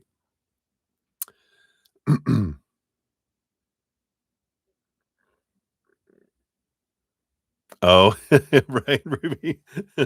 You're like, you signed up for it, right? You're like, woohoo! I want an exciting life. You know, the last couple lifetimes I was a nun. Now I'm gonna be like, you know, on the edge. All right. So Joji, you want to know what'll T let you know about he felt about meeting again, if anything? If he wants to tell me himself, I can cook up another question. Oh, if you okay. So let's take a look here. So does T want to let you know how he felt after seeing you again? Let's take a look there. We have the judgment card, which is this calling, blowing the trumpet.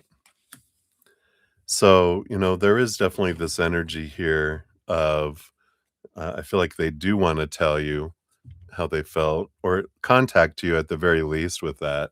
So let's see here. What does he want to say?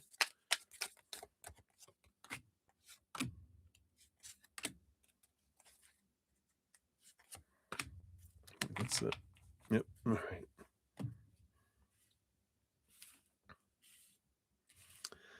There's a little bit of energy on the bottom of the deck. We've got the King of Cups, and the King of Cups is an energy of, you know, it's a card of compatibility. It's a balance between head and heart, right?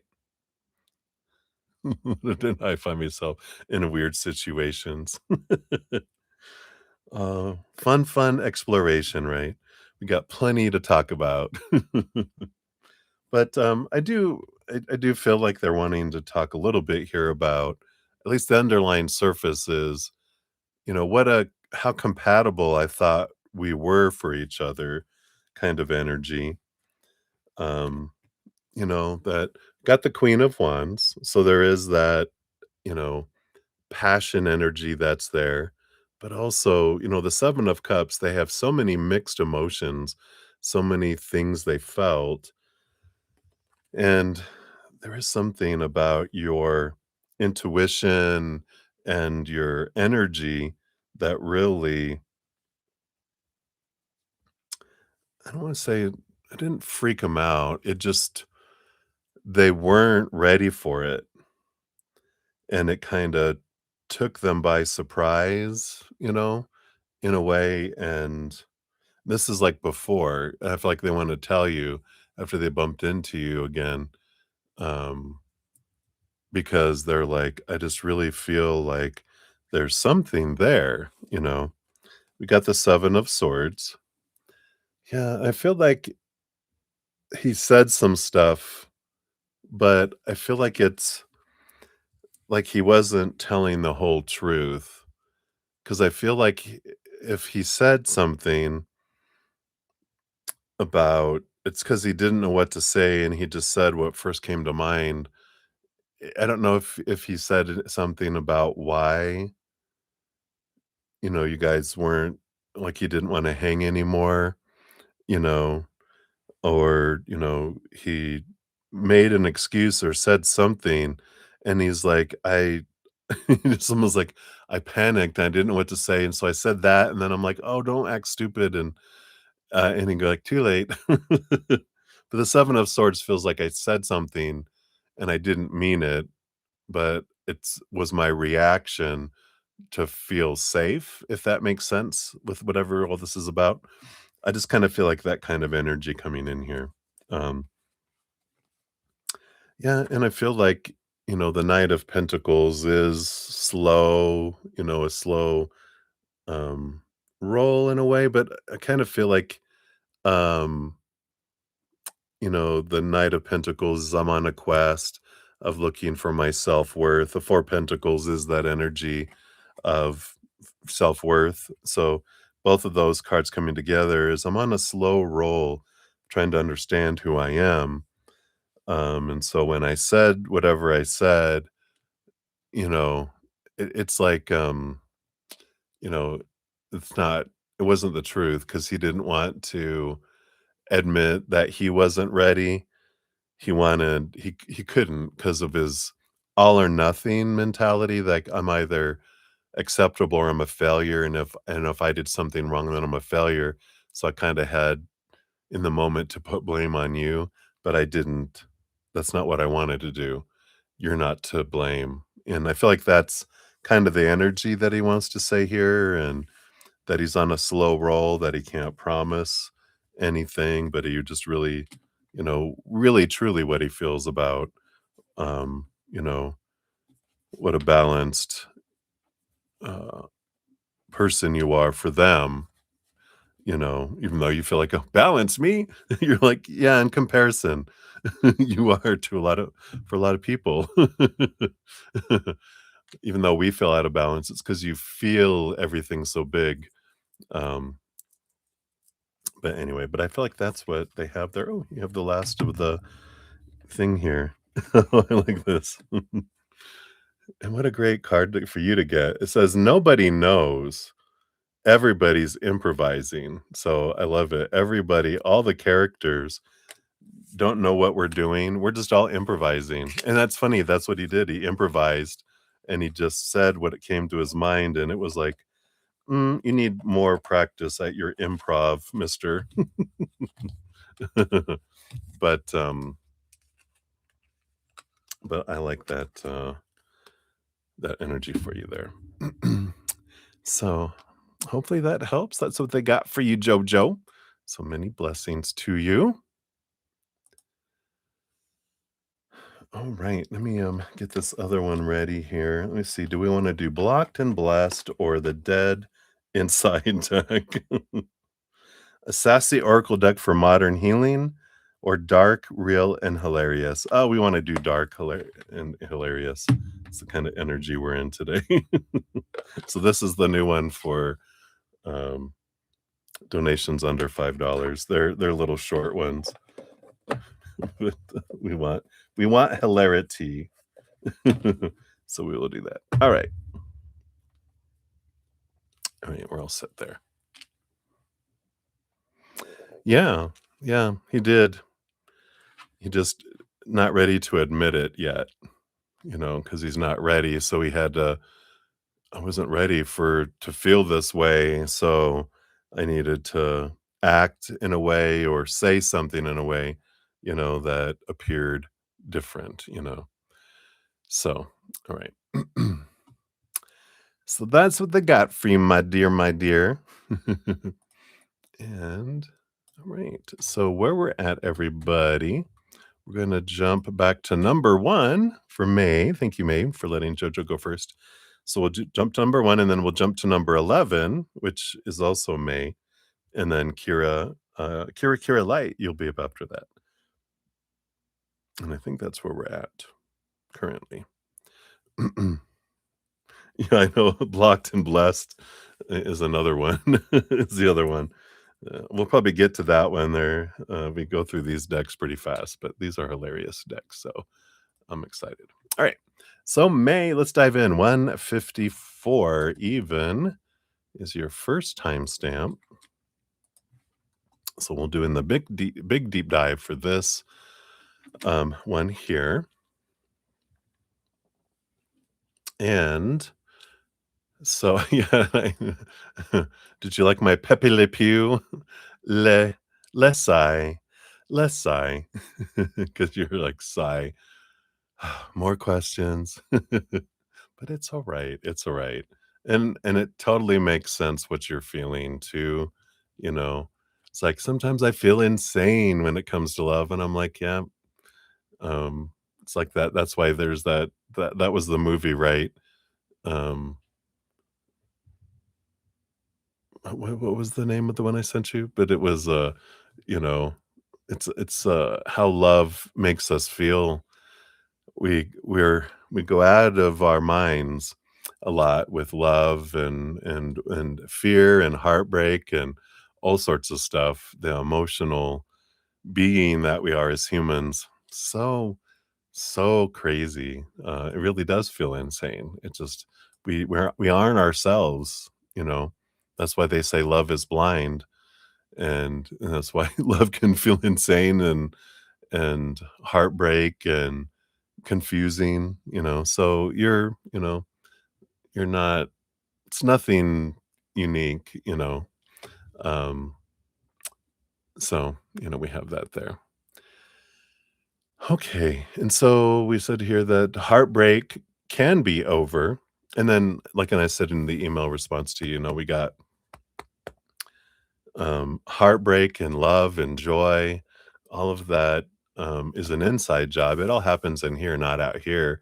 So heartbreak is solved in here or transformed because it's not a problem to be solved. It's something to be experienced and then transmuted, meaning that, we feel the fear, then we allow ourselves to feel it for 90 seconds is what it normally takes for a feeling to go through us. And then if we're deep breathing, we can come back to a place of peace and then look at and kind of go to the root of what is the igniting the fear.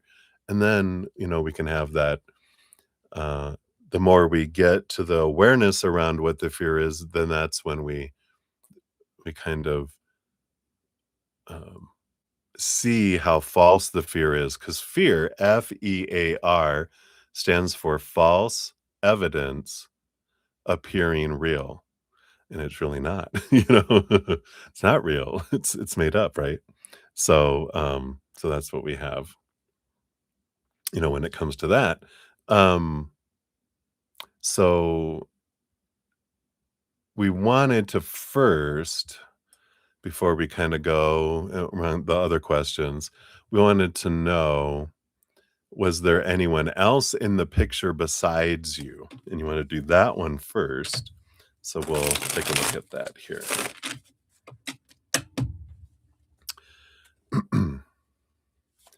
All right. Yeah.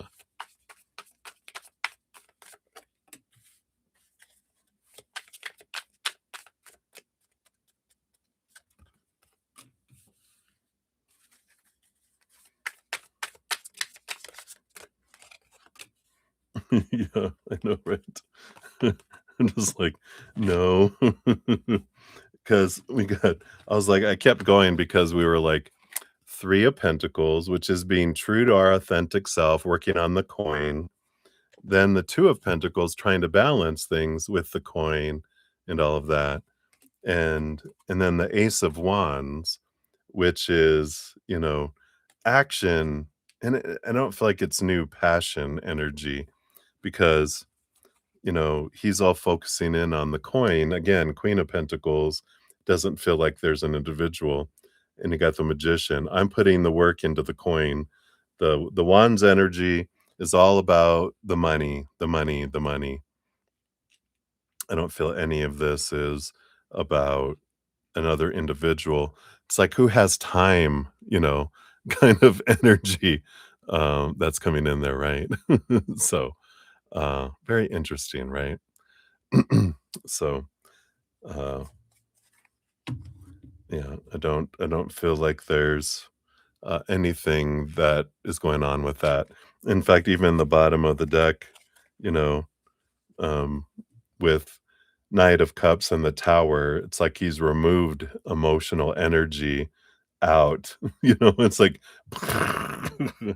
it's like almost like one of those, if you're a Monty Python fan from, their little series or even the Holy Grail, it's like you'll see someone and all of a sudden you'll see this explosion and you can tell that they stopped and someone moved and they put the bomb and then they exploded it, right?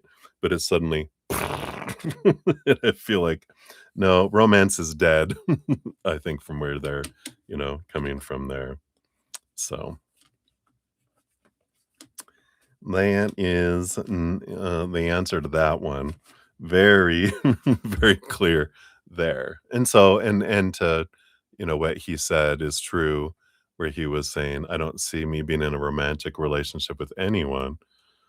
And then with your other question, we'll see if non-romantic is he looking for that, kind of energy. So we'll see what that is here. All right.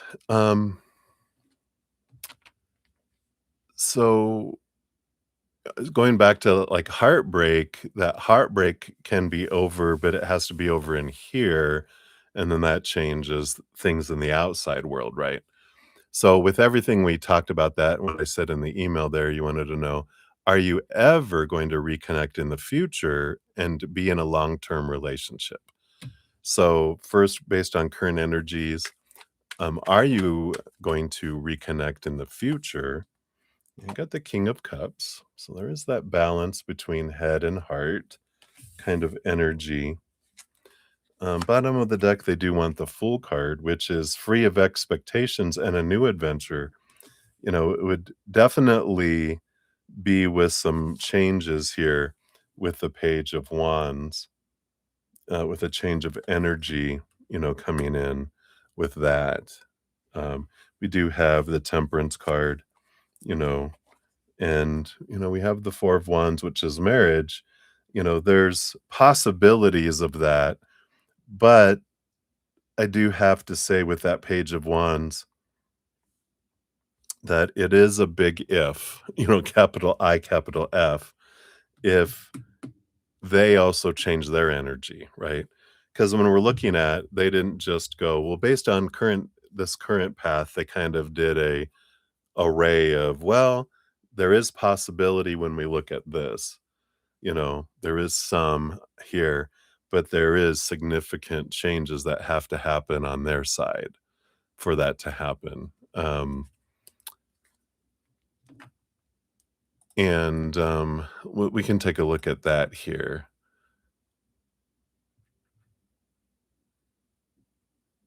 I'm just reading your other stuff here. Okay. And what kind of changes is that that needs to happen, right? Yeah. You have to have the 6 of wands. Has to be equal energy on both sides. We know that. And that's what they're saying here. So then, okay, yeah. So the 5 of cups, which is the power of emotional choice for them, and there is some transformation that needs to happen with some low energies, low emotional energies that have to be transformed, because the 10 of swords, that they have this fear of expectations and not living up to them, that's where it's all rooted. So he has to let go of his own expectations, as well as, you know, the fear of not meeting up to others. And we have the Hierophant, which they're the, master of growing pains and significant change. And so that is a big significant change for them. Like, I don't feel like they can do it just on personal reflection. I feel like they need assistance, they need counseling, um, or significant effort into it. So, right. Yeah, yeah. Yeah, and yeah, I know you know yours for sure. You know what you're focusing in on and going, "Yep, I know my triggers." But I feel like that's a big one for them, to experience there. There's something too, I don't know if was we've got the 3 of cups along with the 6 of cups. It's like they experience I don't know if they experience cheating, someone cheating with the 3 of cups and the with the 6 of cups, because that's childhood energy. And there's something to do with this betrayal, third party kind of situation that kind of uh, messed, gave him a unique perspective as a child growing up. And there's something there too that needs to get, you know, transformed too. Oh, okay. Oh, only twice? Oh, okay. Yeah, so that's not a biggie then. So, yeah, there's a lot of that, mistrust issues too, and getting to the root of, what was at the bottom of it there. So, yeah, so definitely there's some stuff that gots to be, um, you know, transformed in order for that to happen, right? Um, you did ask, is this how it was always going to play out? Let's take a look here. Was there other timelines that looked different than this? Or was this like a big pivotal point that was unavoidable? No, we have the Page of Wands. There could have been different routes that could have gone in, but they're saying that this would have been we'd have to have killed baby Hitler. There's this comedian that was talking about baby Hitler. That's why they put it in my head, because they were talking about, but what if you went back and you could teach 9-year-old Hitler about love and about this and that he would change things and all this and everything and da da da da da. It went in this big circle where they were like, because little 9-year-old Hitler turned it back on the person. Why are you coming back to kill people? Maybe you're the one that needs to be eliminated. And they're like, all right, now I just have to go back and kill baby Hitler. But it's about changing timelines, right? That we have to go all the way back, right? Um, oh, I get you. But, to change this, he would have had to have changed things way earlier in his life. And, that for them not to feel and have these obstacles, and you would have had to have not had things happen when you were younger for this not to come to fruition. Um, if you had waited on reaching out to him, would it have changed, anything in there?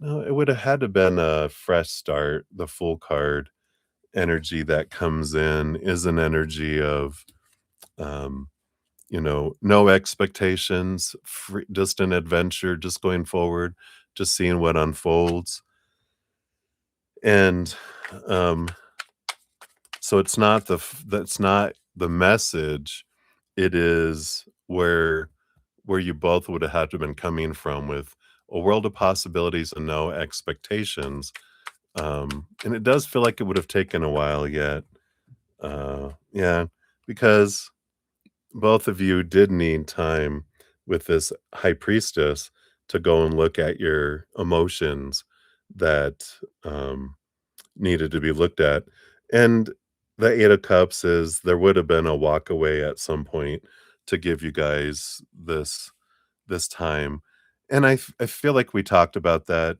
in one of the readings they're bringing back about, this just pushed it ahead of happening earlier than later, but it was gonna happen, because you guys did need the separation in order for him to feel free and get that release, because that's what he was feeling, the pressure, and then give you time to focus in on you as well. So I feel like it was gonna come to a head at some point, but, um, you just kinda sped up the timeline and by reaching out and saying, "I need to know right now," and it's like, "That's fine," We just it like we were talking about before, it, yeah, Jinx, yo poke, you owe me a Coke. They have, you know, um, it's like we what's meant for us never passes us by, and so if I can't mention something at any time during my relationship with someone, then and they end up freaking out or ending things or anything, then that tells me that they weren't for me, and that's good. I need to know that. I wanna know that now rather than later. I got things to do? So, so that's a great question there, and then you wanna know, in a perfect world, what would he want to hear from you? Let's take a look here. But isn't it a perfect world right now? How is it not perfect?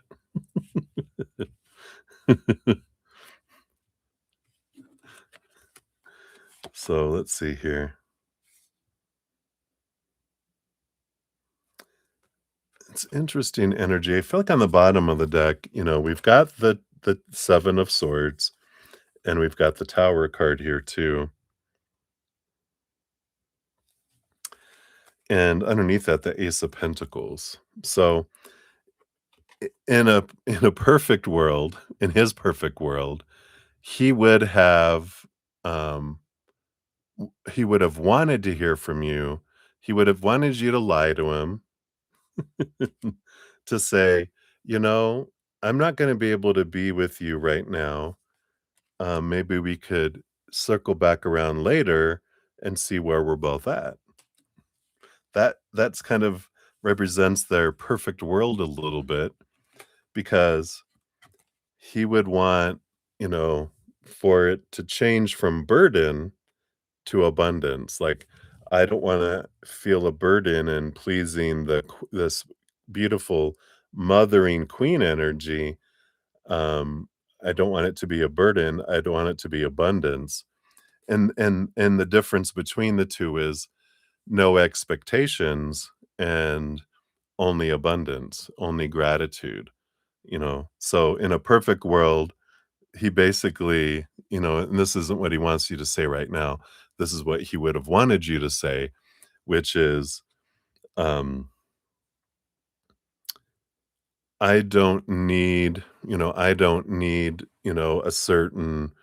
um, a certain thing to happen at a certain time or whatever. I'm just grateful for whatever you can give whenever you can give it. That's no pressure on him, and that he just feels he can give it and doesn't have to worry about failing because it's all extra versus having to meet expectations and failing, right? Because that's his biggest one of his biggest fears that's there. Um, yeah, because it's all about balancing his fears with the 2 of Pentacles and the 9 of Swords. It's all about, um, that's in his perfect world, that is what he would want to hear. But that doesn't mean that's what he needs to hear. That doesn't mean that's what he needs to experience. He's experiencing exactly what he needs to experience, as are you, as are we all. It's a perfect world, right? It is a perfect world because we go, in a perfect world, would he want? What would we want to hear, right? But it is perfect. It always is perfect for us in reality. But where it becomes imperfect is this belief system, this noggin that creates stories about what's happening out there, right? Um, so, we've got this, this energy that's in there. Um, so like now in his perfect world, what would he want to hear from you right now is nothing. That's his perfect world, right? He doesn't want more communication. He wants to be able to evolve himself, and when he's ready, he would reach out. Um, and probably the only thing, they're like, like something that you were thinking about is, you know, saying, I know we're both going through a lot of things and right now we're both learning and growing. Um, maybe someday, you know, when we both have gone through the cocoon and we're butterflies and not caterpillars, maybe we'll meet again and maybe we'll be different and maybe we'll have a chance to reconnect. And I just want to let you know that I'm open for that someday and we can see what unfolds. Like, no pressure and anything like that. But I feel like even then it starts to feel like an expectation from there, because it makes them feel like if you say, "I just wanna let you know, no hard feelings, and I've been thinking about it, and I can understand where you're coming from, and, it's amazing, how we can as humans, we do post our stories over life, and we don't often know, none of us really know what's really going on inside of someone else." And then maybe someday, I really enjoyed who I experienced you as, and maybe someday with growth, um, maybe we'll come back around each other's path someday. And then there's that, that release energy.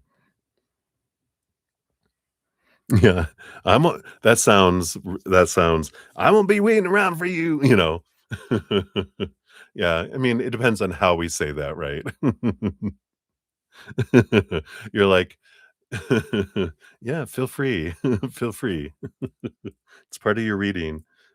Anyone can use that. Anyone that wants to use anything spirit says, you're free to, put it out there. So I feel like that is for that one there.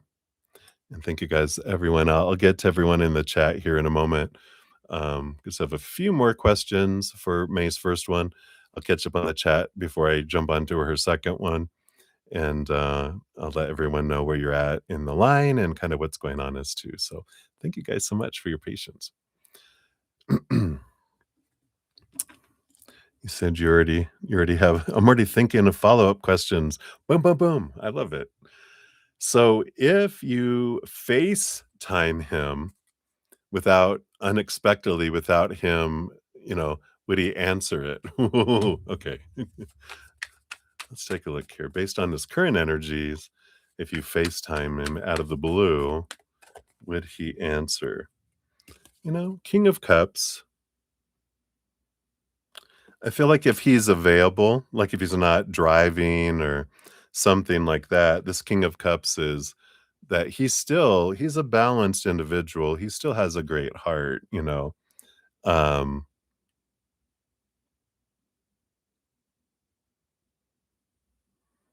right, right.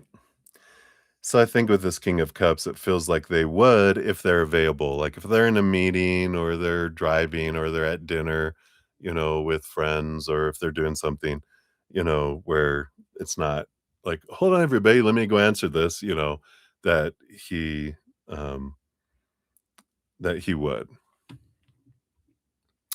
And we'll take a look here because I think you did times. Yeah. So if you did next week, let's see, next week, in a couple of weeks,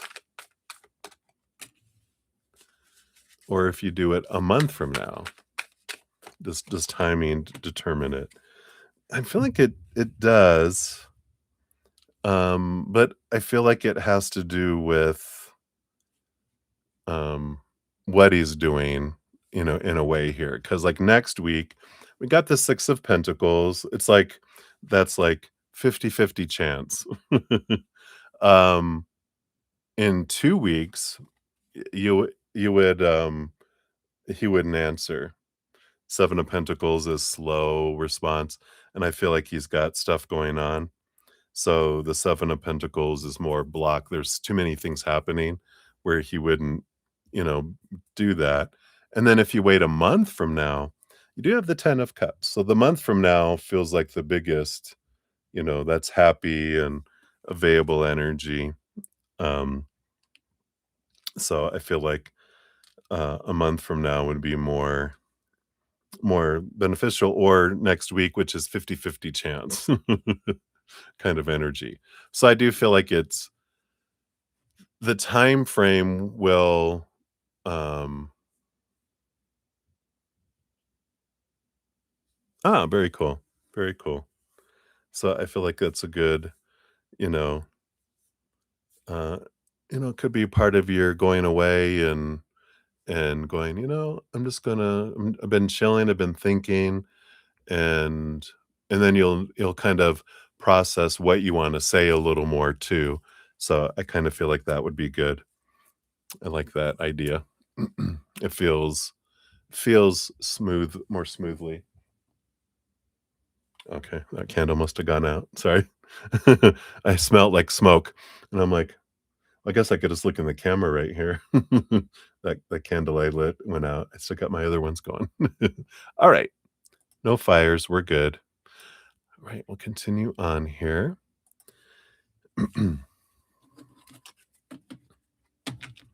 Yeah, your nervous system is more even-keeled. The smoke has cleared, right? Alright, and then since your phone call Saturday morning, has there been any thought of reaching out to me in the future when things settle?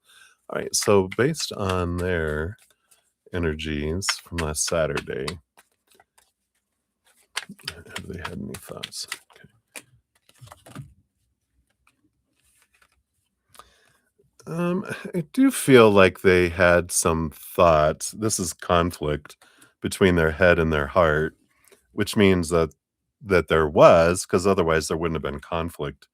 Yeah, an Ace of Swords, they thought about reaching out to you. Um, the Eight of Pentacles, looks like work got in the way, and the Three of Pentacles like we got before. Work, work, work, work, work, work. So I do feel like they contemplated and kind of battled with themselves on reaching out or not. The energy that I feel is coming from it, though, feels like just to make sure, you know, like, I feel like I came across stronger than I wanted to, kind of energy, because they were reacting mode. Now they had time to think about it a little bit, and they're kinda like, "I don't wanna, I don't really wanna leave with that kind of impression, but, is it make it," like you were talking about before, right? Am I gonna make it worse by calling back up and going, "You got used to the wound being ripped off," and it's like if there was a wound and there was a bandage and like he ripped the Band-Aid off and you're like, "Oh my god," you know, and then now it's calmed down, and then if they call back, they're going, "How's that feeling? Is that better?" And you're like, "Ow, ow, ow, ow, ow," right? You know? So it's like, "Oh, okay." Maybe not, and I think that's what he feels he would do is, I would just cause more, more of a challenge if I spoke again because maybe I should just shut up, kind of energy. And then he went, "How does he think you currently feel about him and the situation?" All right. So let's step into that. How does he think you currently feel? And well, think that was feel, but how do you think? Yeah, because I think he feels like you would feel first and think later. Because that's kind of what he because what he did, even though he's a big thinker, he goes, "That's what I did." I kind of think that's what you would do first, is feel first and think later. Um, okay, so let's take a look here and see what we got. Yeah. So I feel like, his biggest thought is, okay, it's done, it's over kind of energy, right? Like, okay, that situation, I can't go back and fix it. And let me just move forward. So he's like, all right, let me just start, you know, fresh in my mind kind of energy. Um, so how does he think you currently feel about him in the situation? Yeah, I feel he does think you're a bit fired up about it, investing a lot of energy into it. 4 of Pentacles, is a bit of it's home energy, and in the 7 of Wands here too. Again, both of this energy of being true to yourself but like fiery but balanced and rooted because it goes, that's who you are. It's like you're mad, but you're not planning to kill me or revenge. That you would, your feelings are, you know, you're in that fiery, hurting, kind of energy that's there. That's funny. Because you're balanced that way. You're like, yeah, now I'm not actively, seriously thinking about hurting him. Doesn't mean that I can't picture it, you know?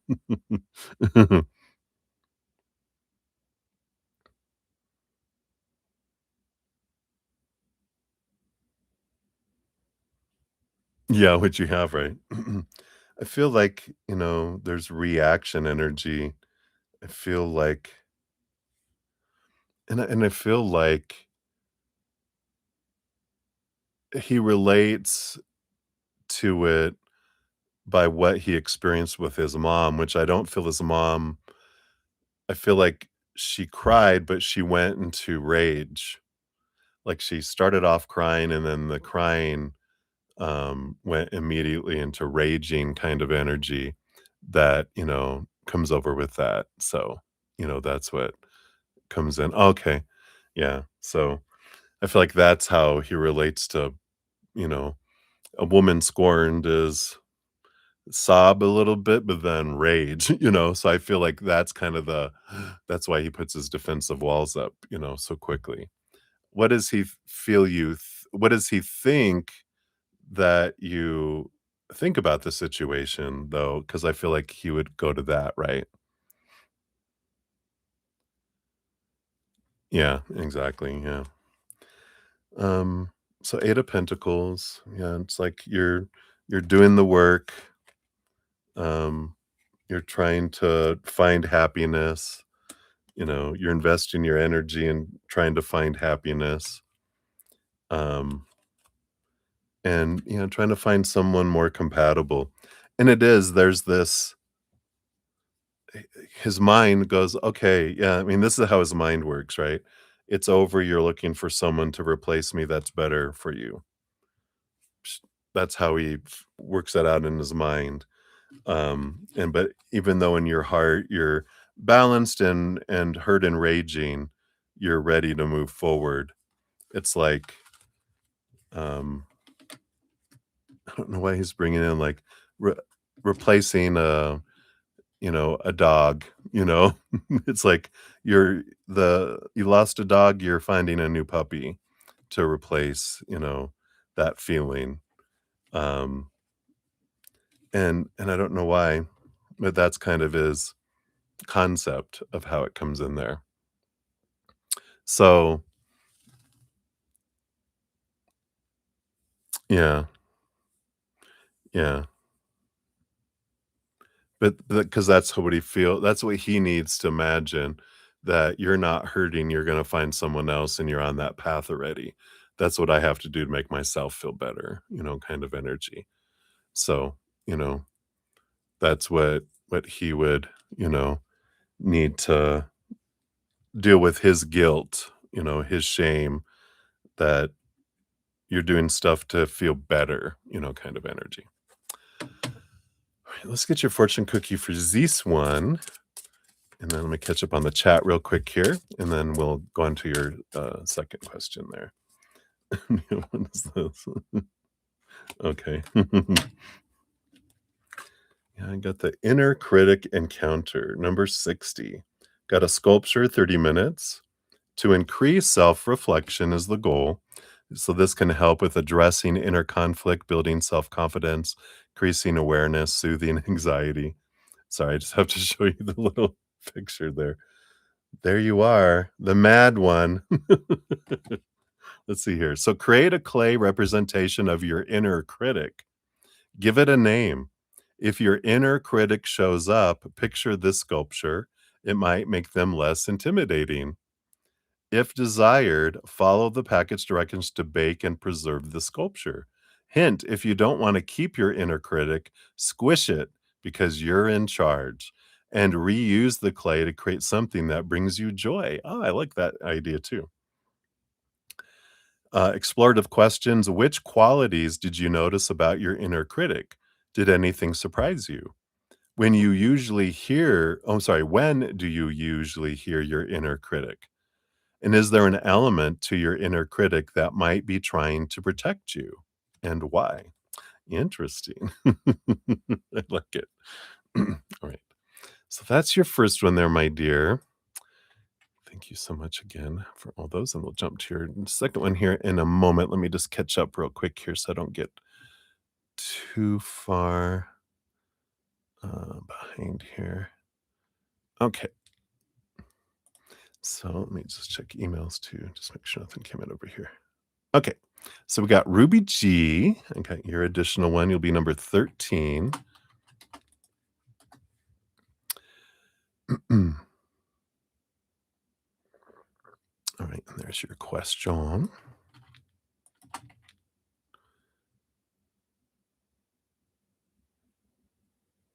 And then Ruby, I see your freebie here too. You'll be number 10 on the free list here. And we got a Teshi. Whoops. Got you on the free reading. You'll be number 11. And we got Buttons McGee, 1967. Hey, that's when I was born too. Good to see you. Thank you for your donation. You'll be number 14 on the donations, and I'm about to start number 11, so it's not as far away as it sounds. So thank you for that. And I think your question you put down here, your revised question. Yeah, there it is. So your passed over husband and doggy. Aw, are they together? Are they guides? Oh, I love that. So we'll connect with them for you. So thank you for your donation. And okay, I think we're all cut up. All right.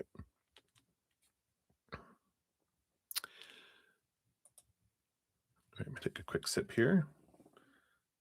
Just kind of mix that back in there. Looks like the creamer is separating. Cheers, cheers, everybody. All right. Oh, got too much on my lips now. All right. So May, we'll circle. We got 231, 33 for this one. And so this is for the email. So you're very welcome. Thank you so much. So are you able to see if it is indeed the dad that passes, that's the life-changing event? or if there's anything else like a breakup, going back to old patterns like superficial partners. All right. Yeah, we can take a look here and see here. So this life-changing event that was coming up in a timeline is that do indeed dad death or something else? What can we know more about it? Can you confirm? Give us the intel. Give us the tea. Okay, I do want that one and this one. And the secret over there. Okay. So on the bottom of the deck, we do have the magician, of course, which talks about, us creating things through our mental choices, our emotional choices, our energetic focus, and our physical actions. All those things that come in draw things in. So, they're like, it's not silly to ask because there's moment by moment we make choices. Um, when I first started getting into reading oracle and tarot, and um, it's probably the first time I did tarot. Now that I think about it, I used to do oracle. Someone asked me to come over to their house after work because I was channeling while I was at work. I was a manager. I was walking around. It was midnight.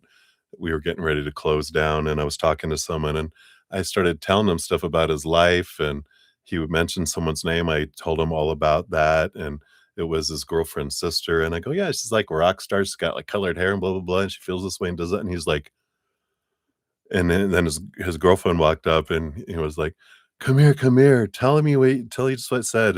And they were like, um, "You wanna come over to our house and we have a deck if you can use that." And so it was cool, right? So after we closed down the building, and then I head off over to their house at 12 o'clock at night, right?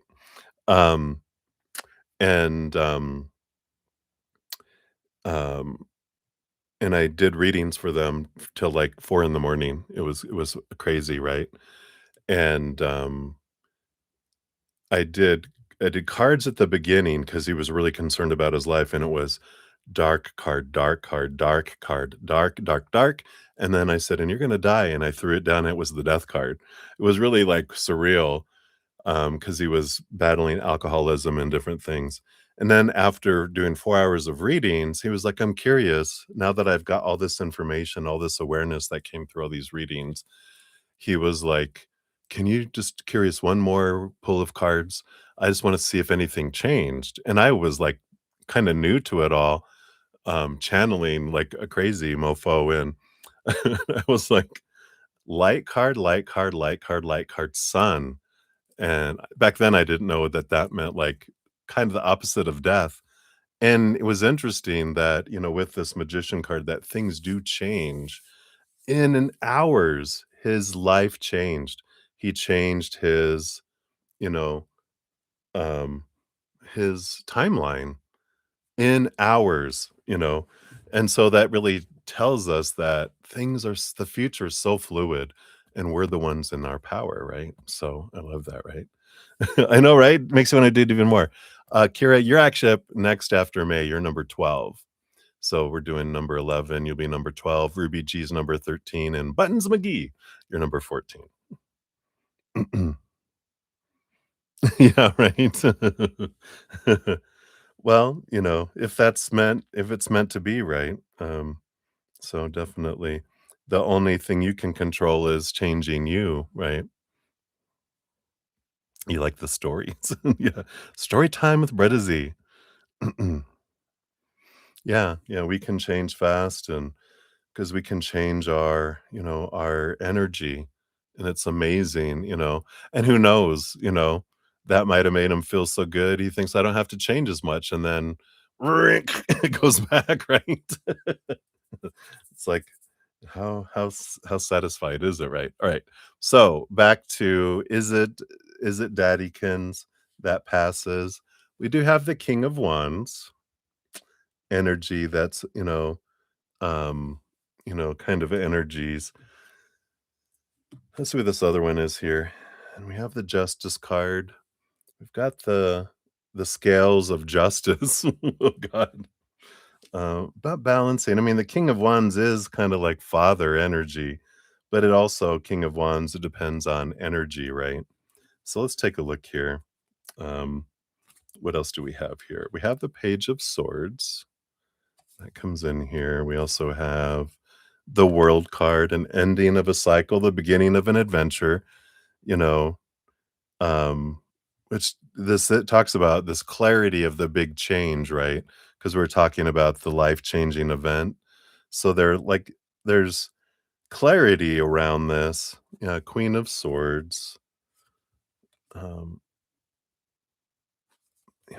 again, more clarity, but the Eight of Cups.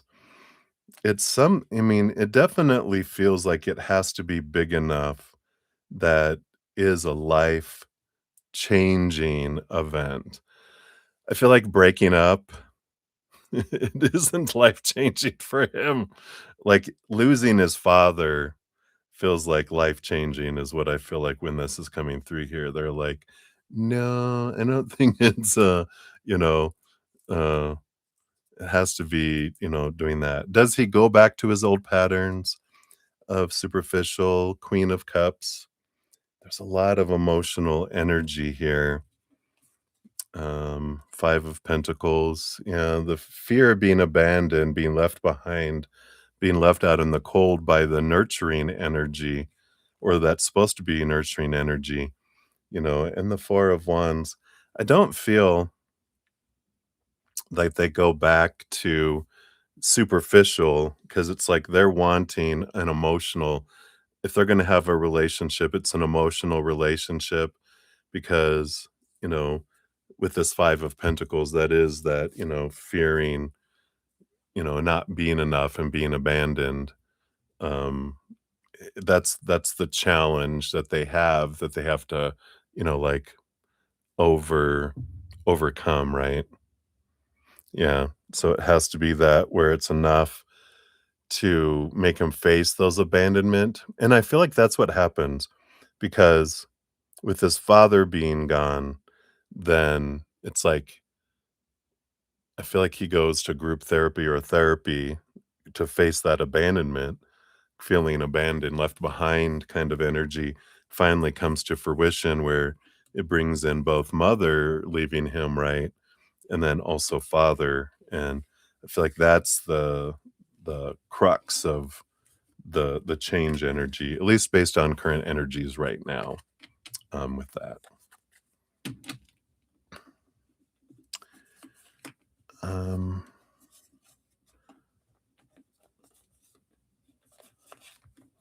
So as far as relationships, like superficial partners, now, you know, is he going to, feel the call of the wild and seek like a hookup kind of energy with someone?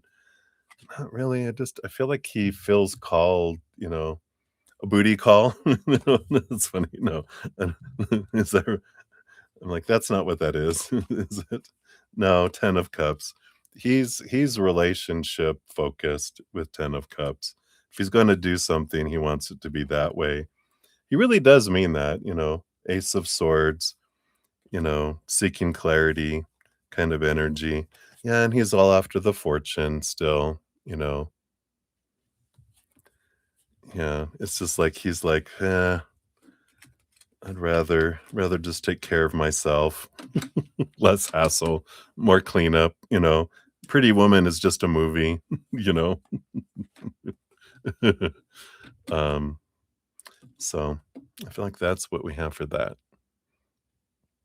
So hopefully that helps a little bit there. See, was there anything else? I just wanna do one last anything else you need to know around this situation here? So I feel like that was alright.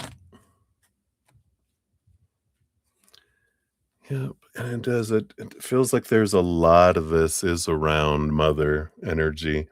The Empress, Eight of Swords is letting go of, all those thoughts and beliefs and mindsets, especially regarding divine feminine energy, right? That made him feel blinded and bound and trapped, restricted and small. I feel like they're trying to seek balance through it's like I'm trying to find my worth through money. And it does feel here that mom was all about the money too, about having enough and calling their father worthless because he didn't have enough money.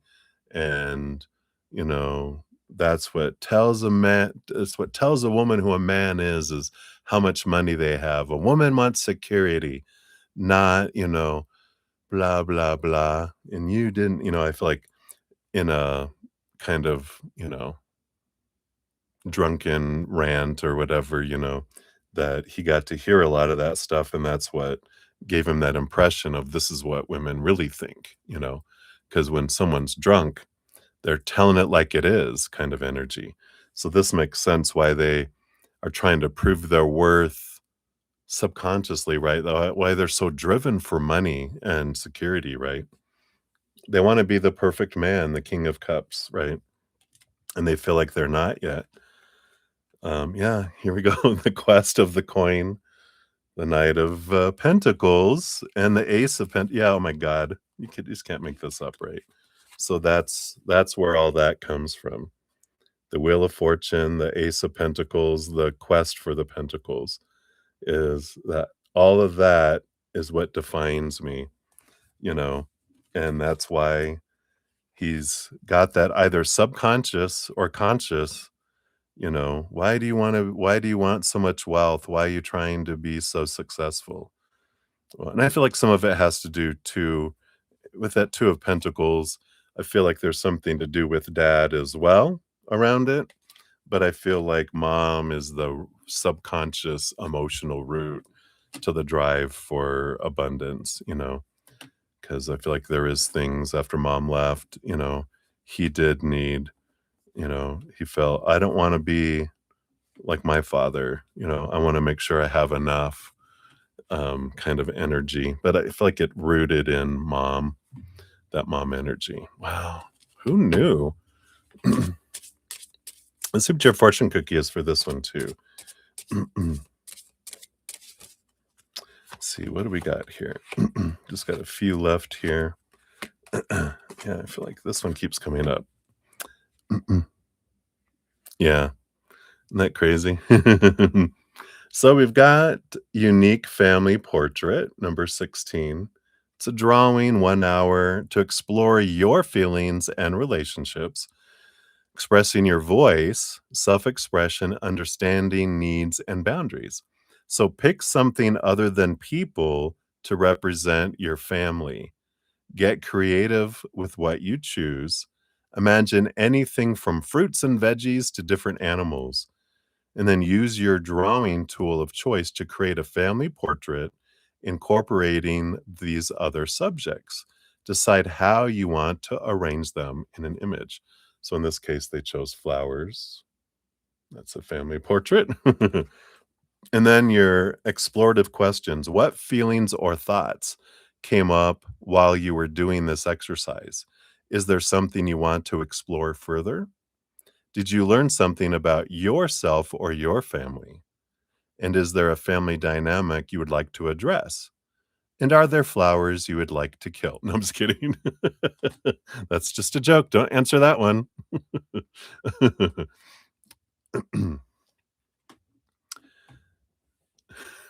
So hopefully that helps a little bit there, May.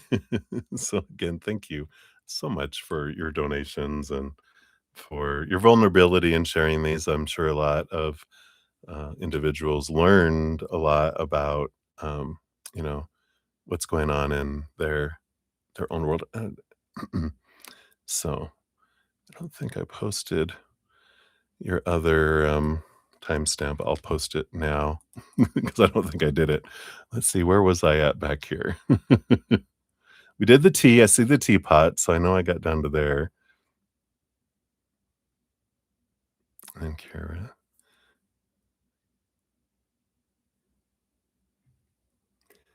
Okay. Oh, thank you so much, Kara. Appreciate that. Oh, and then Ruby Camellia, hello, hello, good to see you. I knew someone had come in there, just needed to sort it out. So we got you here, you'll be number 12 on the free reading list there. All right, yes, I think that is it there. All cut up. You are very welcome, May. I mean, what an adventure. I mean, woof.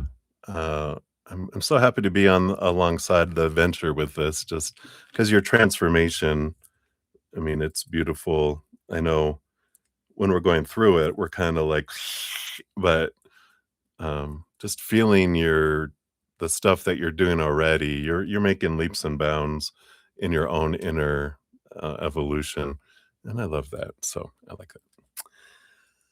All right, so hang in there, my dear. Enjoy your evening, and thanks for hanging out. We got Maria P in the house too. So Maria, we'll get you on the free readings. You'll be number 13 on there. All right. All right. So let's jump in here. So up next, we do have Kira Light. Hello, hello. Thank you so much for your donation. We'll get that up here.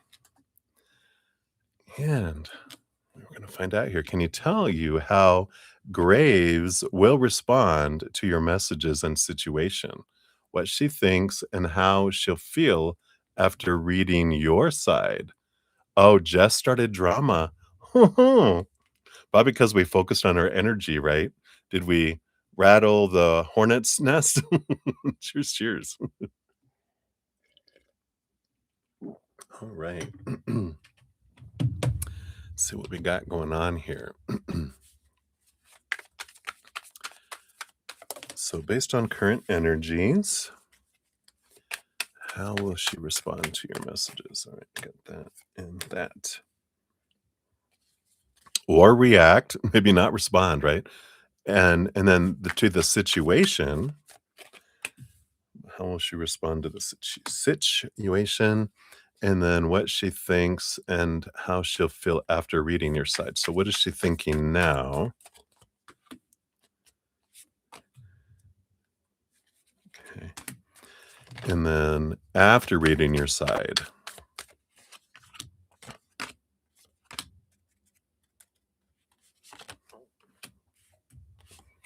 All right. Let's see what we got going on here. Yeah. So at the bottom of the deck, we do have the Six of Pentacles, which is that weighing of the scales energy coming in here. It feels balanced. So we'll see what this is about here. So how does she respond to your messages? Well, we got the Knight of Wands right off the bat, which is a bit fiery or quick response. Let's see what it is here. Got the King of Swords, the Emperor. The Emperor is Aries energy, but the King of Swords is about, from a non-emotional mental place, analyzing it. And let's see here. We got the Seven of Swords, the Three of Wands. Yeah, I feel like because the Seven of Swords is about lies, deceit, not telling the truth. The Three of Wands, going a different direction kind of energy, or seeing things from a different direction almost with that Three of Wands too. So I do feel like they're a bit, at first, they're kind of like, what's going on? And then after they read and they get in their head and they analyze it, they see something from a bigger place. And that Emperor Aries energy is they evaluate, from this place, like an emperor, not like a king or a knight, like it's almost like from a place of authority, from a place of responsibility, that it's important for me to understand what's going on before I act. And I feel like the Three of Wands is them, it's like they're going a different direction now that they have different information, and they want to clarify some misinformation with the Seven of Swords. and I feel like it's important because they need to know who's lying, because I feel like that's important, like, who's making stuff up. If things don't match up, then I wanna understand where this is coming from. Who is the one, that's not saying the truth? Though, I feel like Graves knows, that people's perceptions can be different, but I'm looking for the important facts that it's not about perception, it's about what really happened kind of energy. Because I feel like there might be some mixed story here. We'll see here. What do they feel about how do they respond to the situation? Yeah, they have the Page of Cups, the Page of Wands, and then there is this I feel like it's oddly enough, it sounds like I'm taking the high road with this situation. And by that, I wonder what this means. We'll see here what this comes in here, but it's almost like, well, it's a she said, you know, and unless there's video, I kind of have to. I feel like they want to take the high road to see things from a higher perspective, and then uh, understand one person comes from fire, one person comes from water, and that's the difference between the stories and the way you both experienced it is because you're both different people, right? You're an emotional individual, they're a fiery individual, um, kind of energy, and so I feel like they're going, "I'm gonna kinda just see what unfolds here," kind of energy. Interesting. Let's take a look. How will she feel after reading your side? Well, let's see. What does she think now before what does she think before, right? And then what does she feel after reading your site? So what was she thinking? The Empress. Why everyone wants me. No, I was kidding. Empress she's a mother nature, mother nurture energy. It's interesting. I do feel like Graves, she's taps into being the problem solver, the compassionate empress when it comes to things. Still strong, but, um, they're showing me a clip. I haven't seen this movie yet, but I forget who it was. It was someone that she's playing, like, an empress, and, it's kind of that old story of someone saying, 2 people fighting over a child, the mother and the father, and over the son and the father had left them a long time ago, and she raised the son. Now that he's old enough to work on his new farm, he came to take him to go work on his farm, and she's like, "No, you left us a long time ago," and she's like, "Oh, so this is, a,"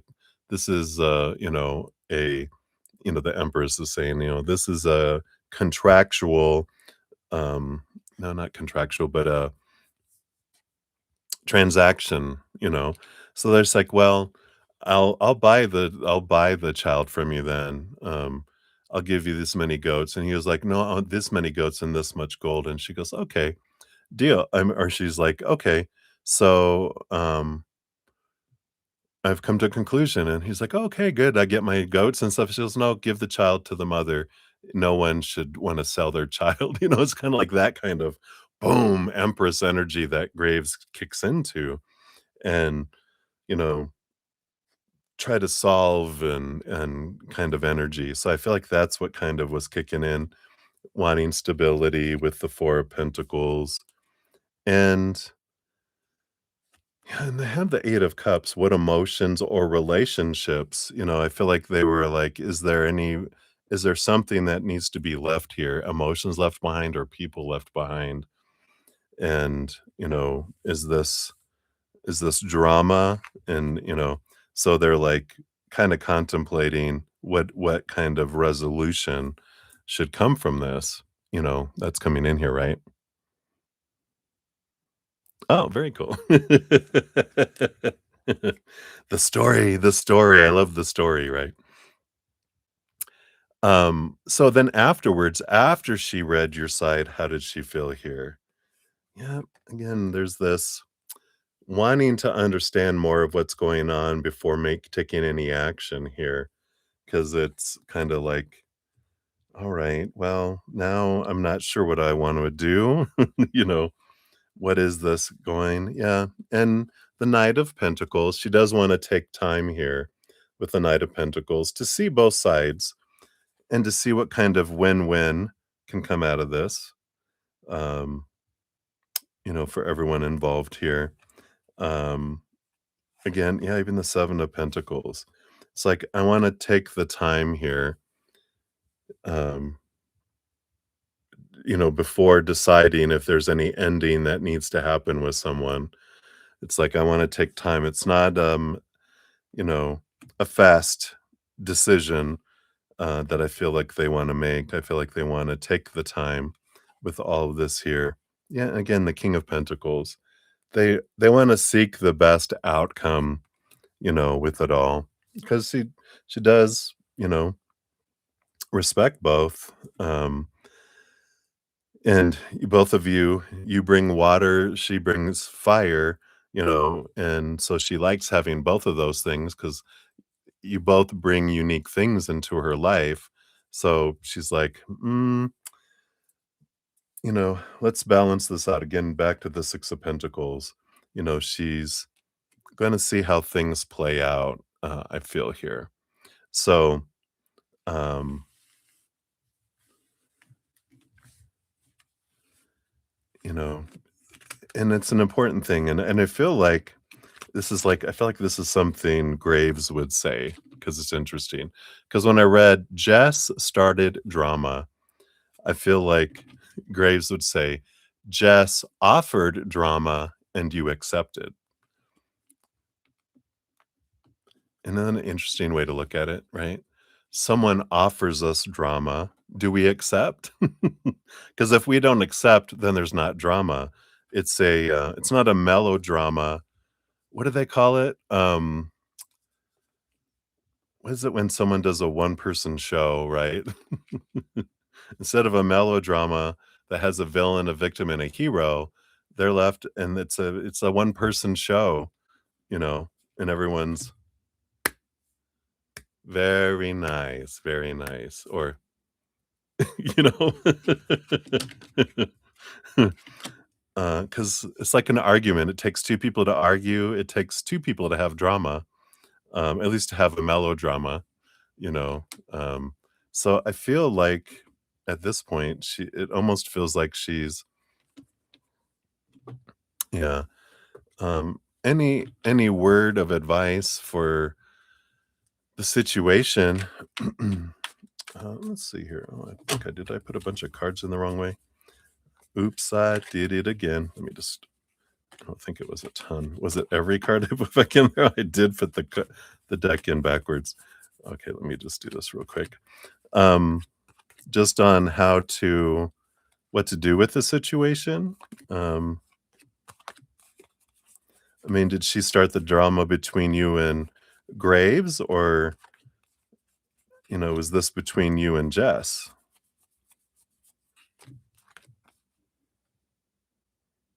Yeah.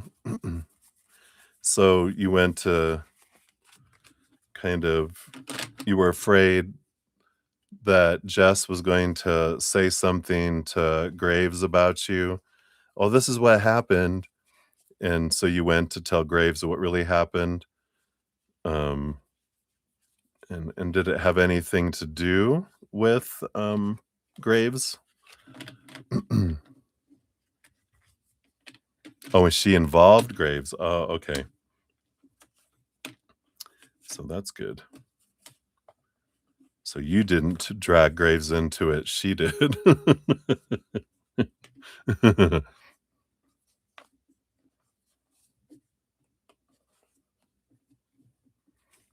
Oh,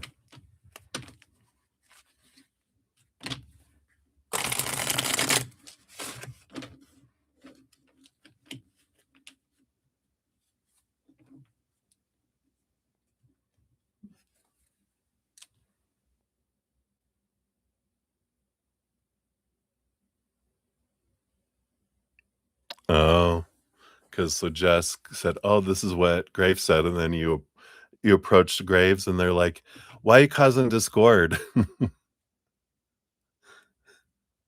Oh. Oh, wow. Yeah, fire, because 'cause they're both fire, right? And you're water, so, you know. Advice, is there the death card in here? Not to kill them, but yeah, you're like, "Wow, thank you so much."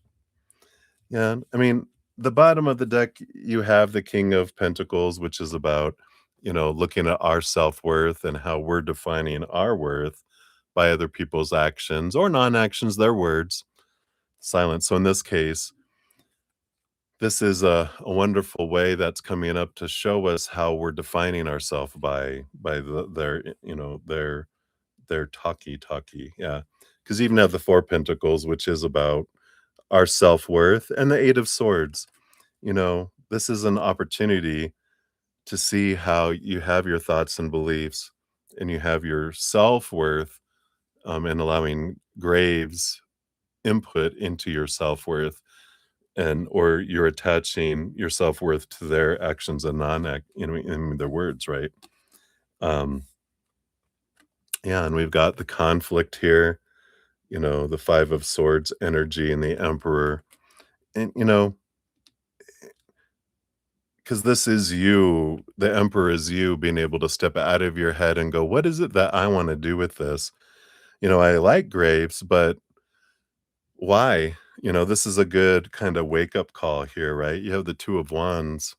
You have this choice energy now to kind of look at this and go, all right, maybe this is the slap up on the face to wake me up to how much of a pedestal, because didn't we get the Emperor for Graves? Like, did I make her the ruler over my kingdom? And I'm the emperor of my kingdom, but I let her sit on the throne. It's like, get your ass off that chair. That's mine. I'm taking my throne back and realizing I'm the one that gets to decide things. And wow,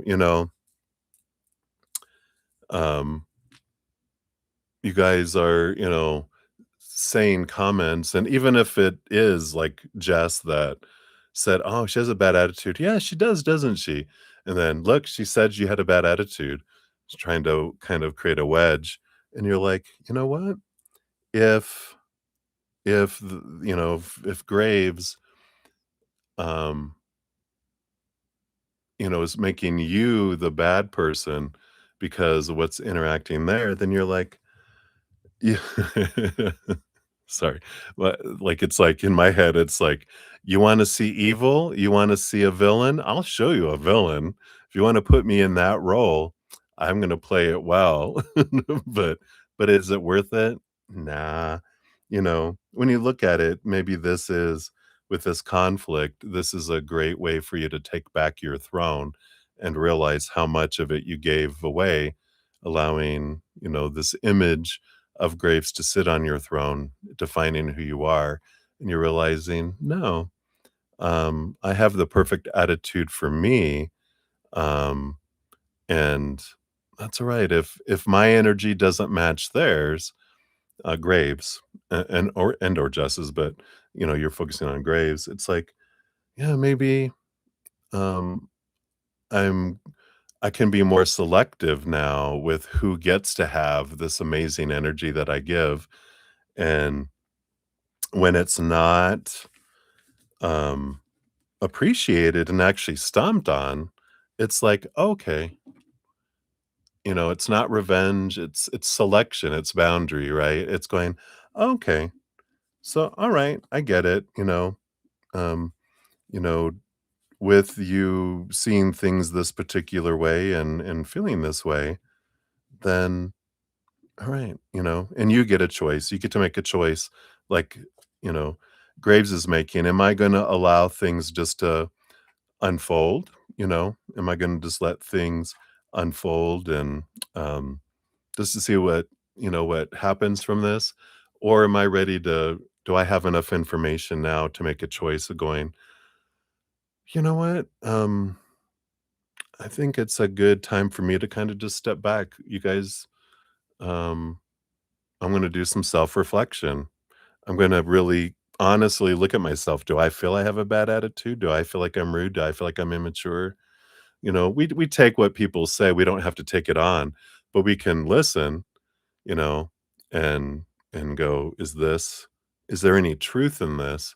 And then realize a lot of what people say to a mirror is what they see in themselves, right? But we can still, self-reflect and go, not beat ourselves up with it, analyze, right? And just see what is there and see what we want to do about it here, right?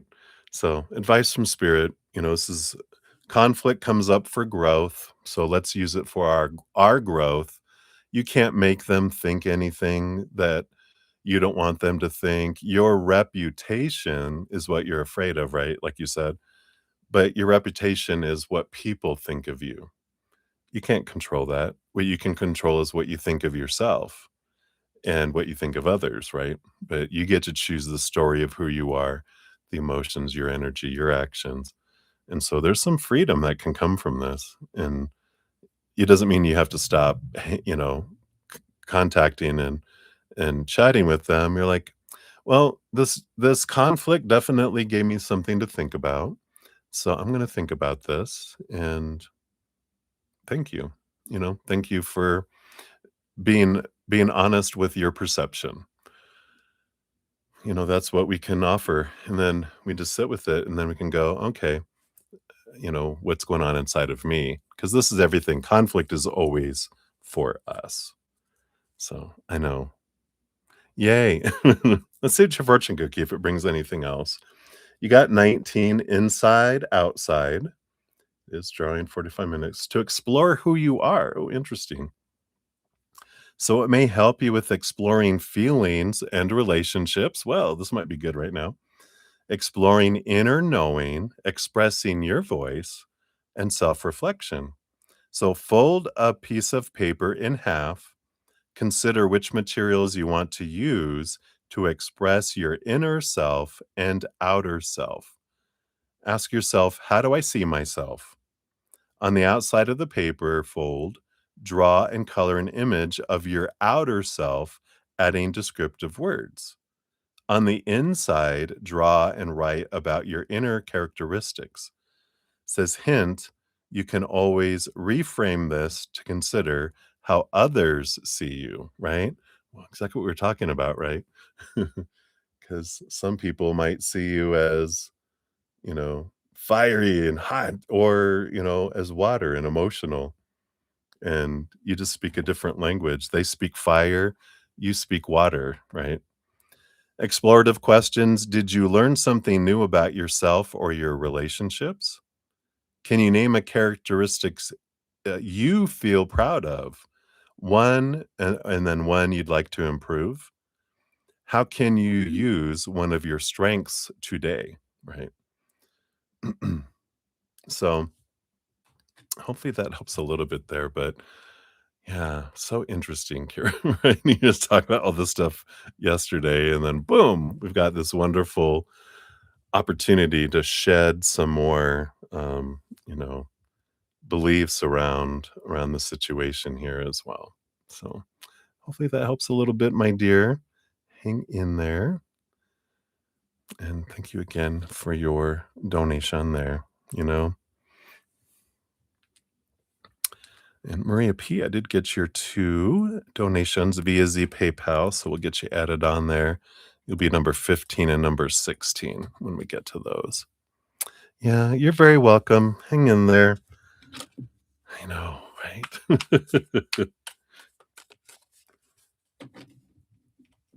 Yeah, I like that. "Get your ass off my throne, that's mine." All right. Hang in there, my dear. All right, so we'll continue on here. We do have number 13, Ruby Grimm at 31120.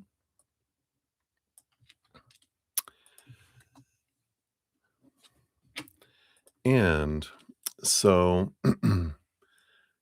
is being a content creator in the cards for your husband or you? What's the energy of he or I or us both pursue it. Oh, okay. Very cool. What's your channel gonna be? My life in the mob, right? Or on the border of the mob, something like that. You're like, "Whoa, I don't think that would go over well." You get a lot of views. Cheers, cheers. Alright, let's take a look here. So what's the energy around you being a content creator? Okay, your husband being a content creator, and you guys doing it jointly together.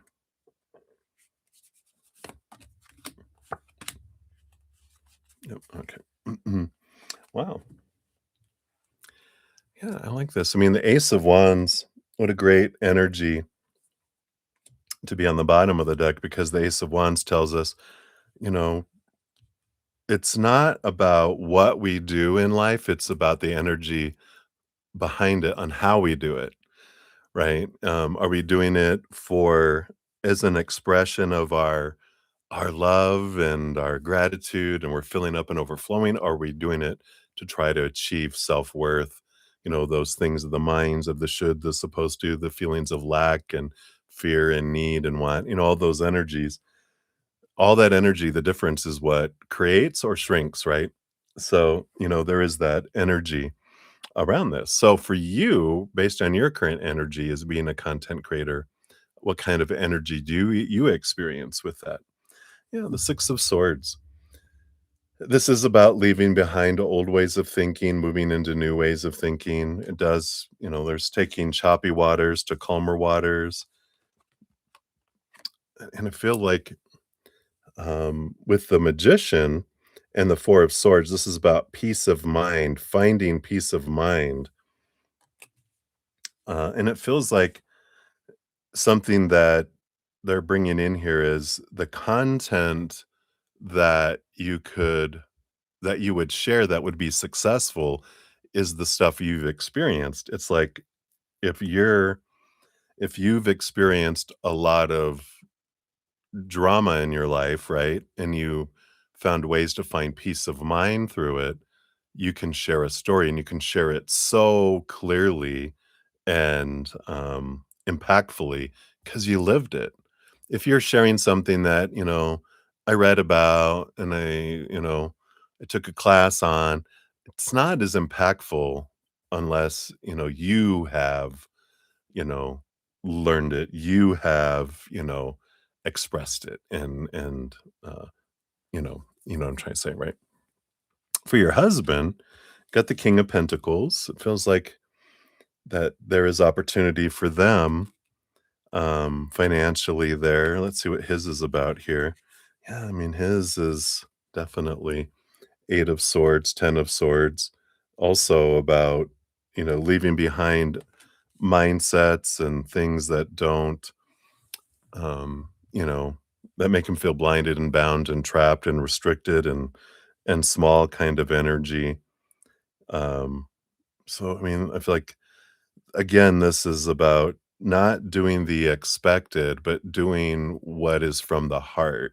I feel like is what his needs to be, not something, but something that they're passionate about. Um,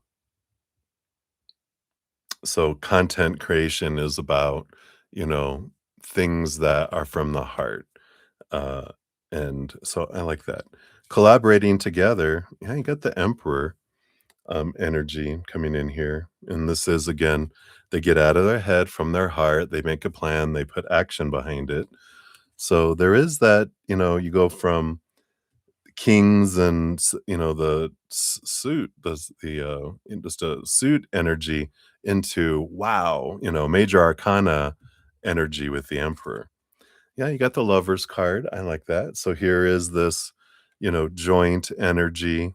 It feels like, yeah, Page of Pentacles, abundance energy coming in here.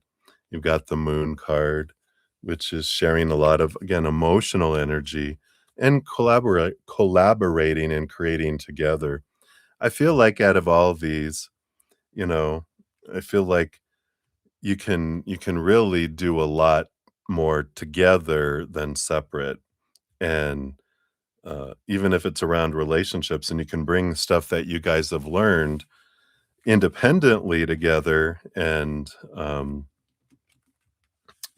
but find the thing that your guys are passionate about with the Ace of Wands on the bottom too, because you can create, you know, um, but it's finding your niche, right? Finding out what is it that, um, that really does that, right? Being hilarious, yeah, right? You guys can be funny.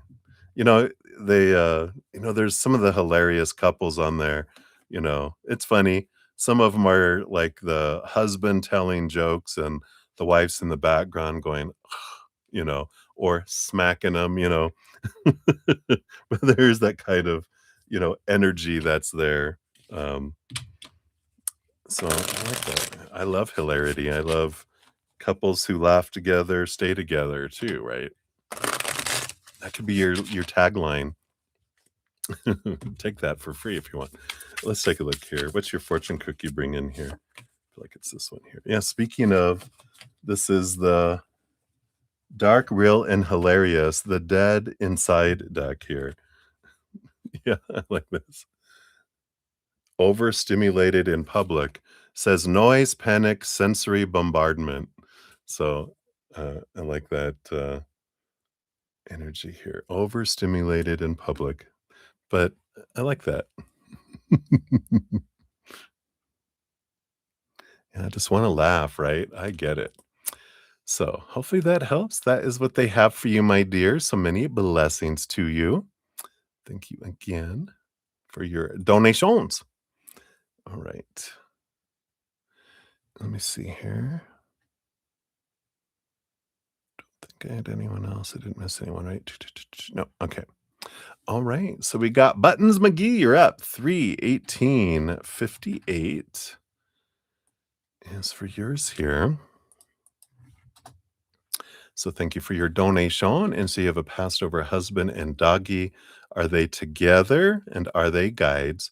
Do they know how much I love them and miss them? Oh, yeah. And I actually got these talking to heaven. So we'll pull a card from there and I will answer those other questions too. So let's see what message they want to bring you from the heavens. All right. So boom. Came flying out here. We'll just grab this here. So their first message is I am not dead. I love that. Little bird flying in there.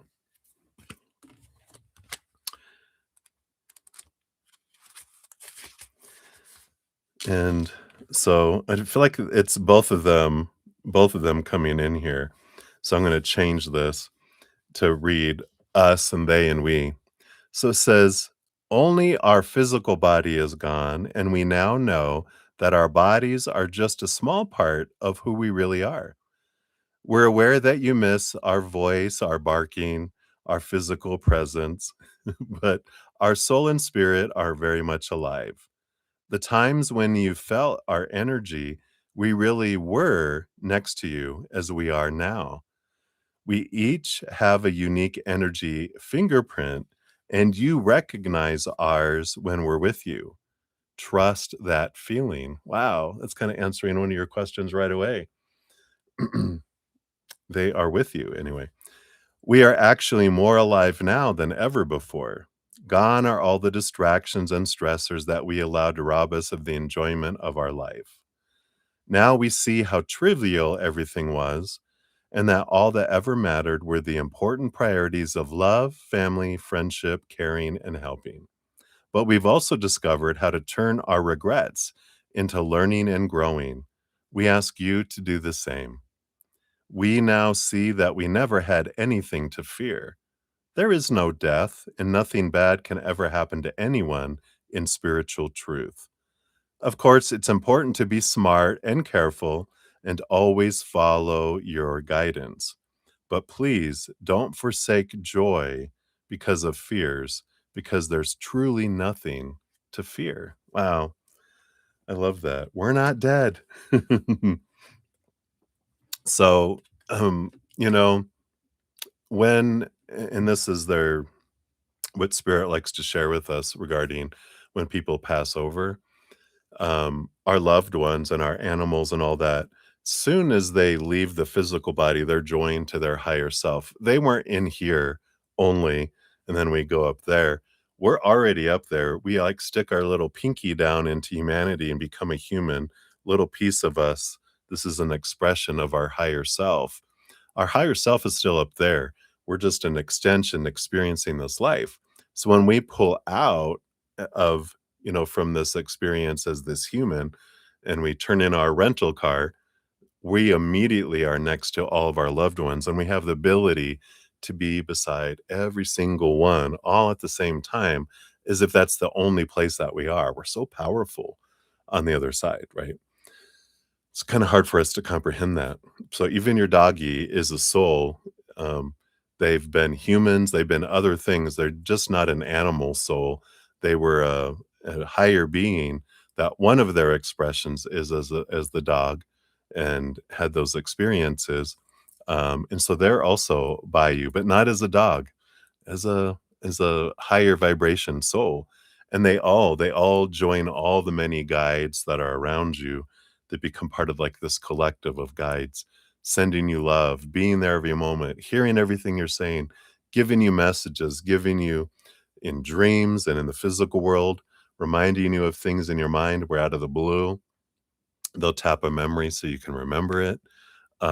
So this beautiful, beautiful energy that's around you, and they are guiding and they're there with you. And they one of the amazing things, do they know how much you love them and miss them?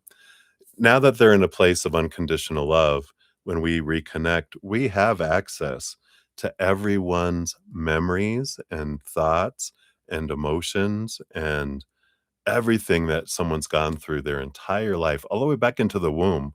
So they understand us so much more. They feel every emotion you have, so they definitely know how much you love them, how much you miss them, and they love you so much, and they're giving you all that love energy, right? And so there is this amazing, you know, um, awareness of understanding you so much more than they could ever have as a human or as a dog. They've got all that capacity to really, really know you. And there's no judgment. It makes them even more in awe of who you were because of everything you overcame in your life. And um, and they also see the rest of your life, but they don't talk about that. They're like, "Yeah, we see your entire life, but we know, we all agreed, let it be a surprise, so we will only tell you things that your higher self feels are appropriate to tell you, but you can ask us, and we'll see what we can tell you and show you."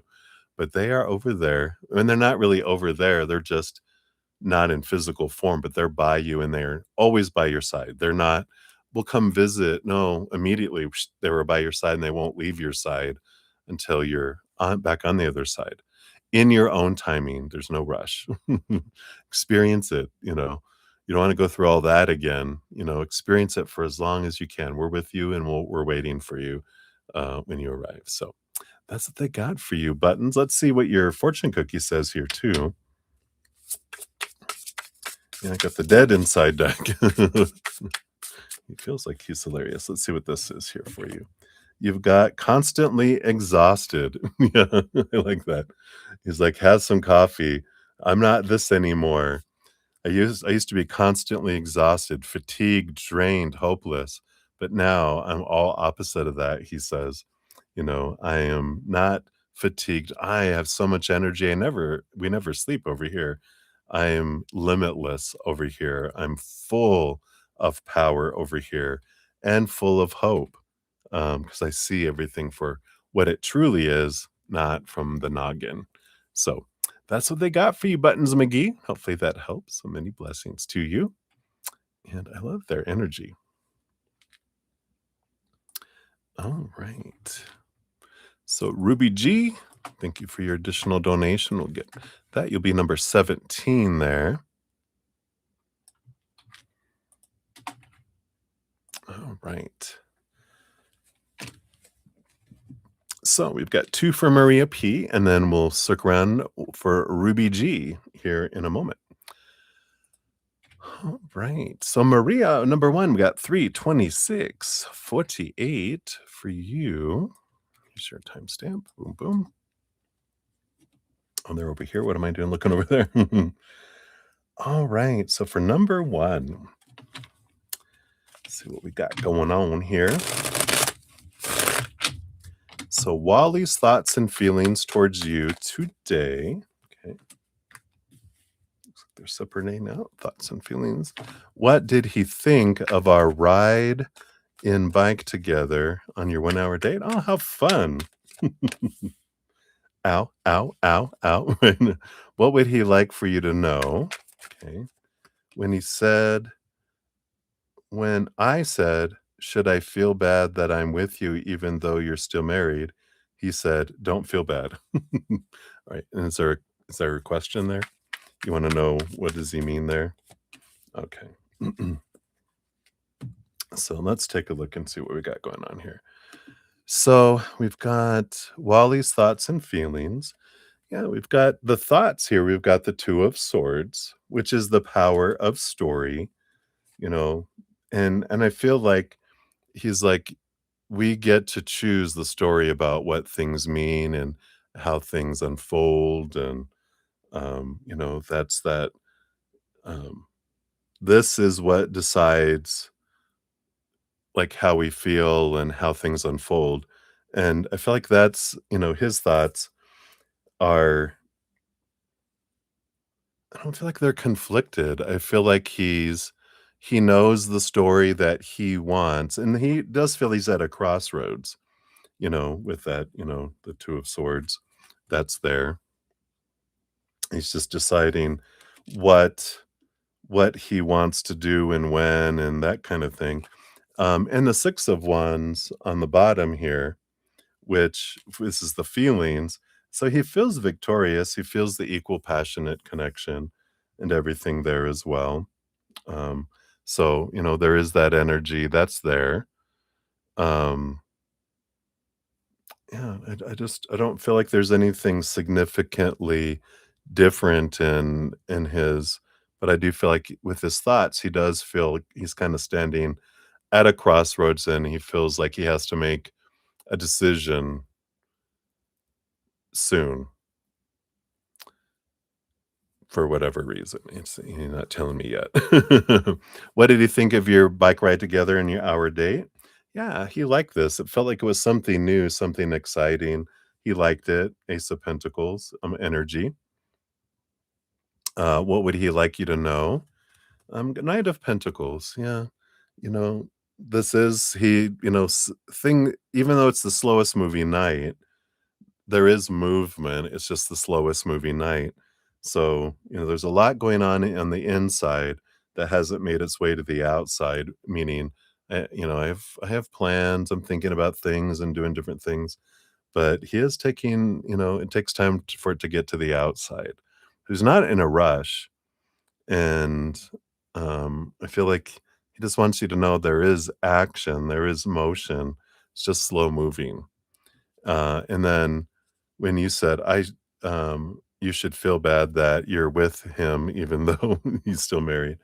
Yeah, he's the Six of Swords. Don't feel bad because the Six of Swords is about leaving behind old ways of thinking.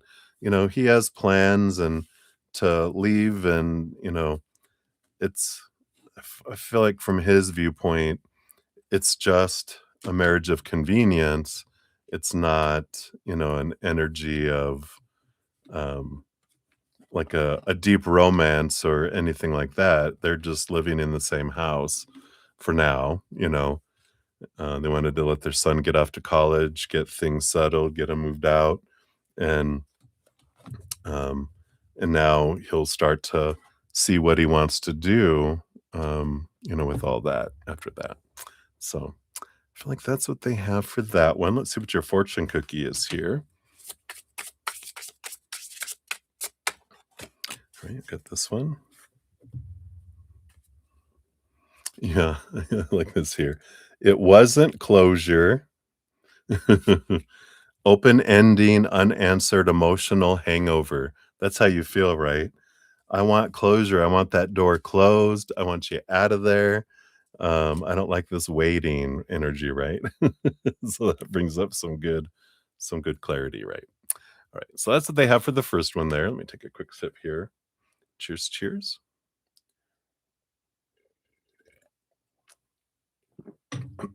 All right. So for your second one, we got 33205.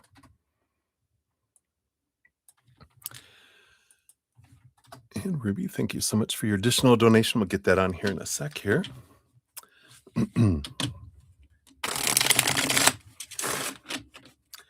So, work for you. What do we have here? We got that one here. And then Dr. Laura's opinion of you, Dr. Bob. What's coming for you at work based on your current energies? Is there a role change still coming? Is there more money? What did Dr. Laura tell G? Seems like there was drama, right? And then meet from spirit about your current job. Well, with all these other questions, there's not going to be a whole lot of meat. It's more of a piece of anchovy. It's a lot of questions for a dollar. You know what I'm saying? They're going to be skip. So, work for you, Five of Cups. Yeah, there's some emotional choice energy coming in there. An opportunity for you to choose. Are you going to choose lower vibration or higher vibrational emotional energy? I feel like that's an important experience you're having at work because it's your power of choice that I feel like you're going through, right? Dr. Laura, yep, I feel like the Emperor here energy. Um, I feel like she's getting out of her head and into her heart.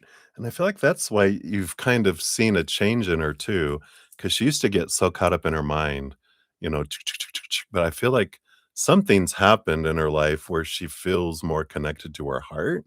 And I feel like you're feeling more of that nurturing energy that's coming in, more actions from the heart from her.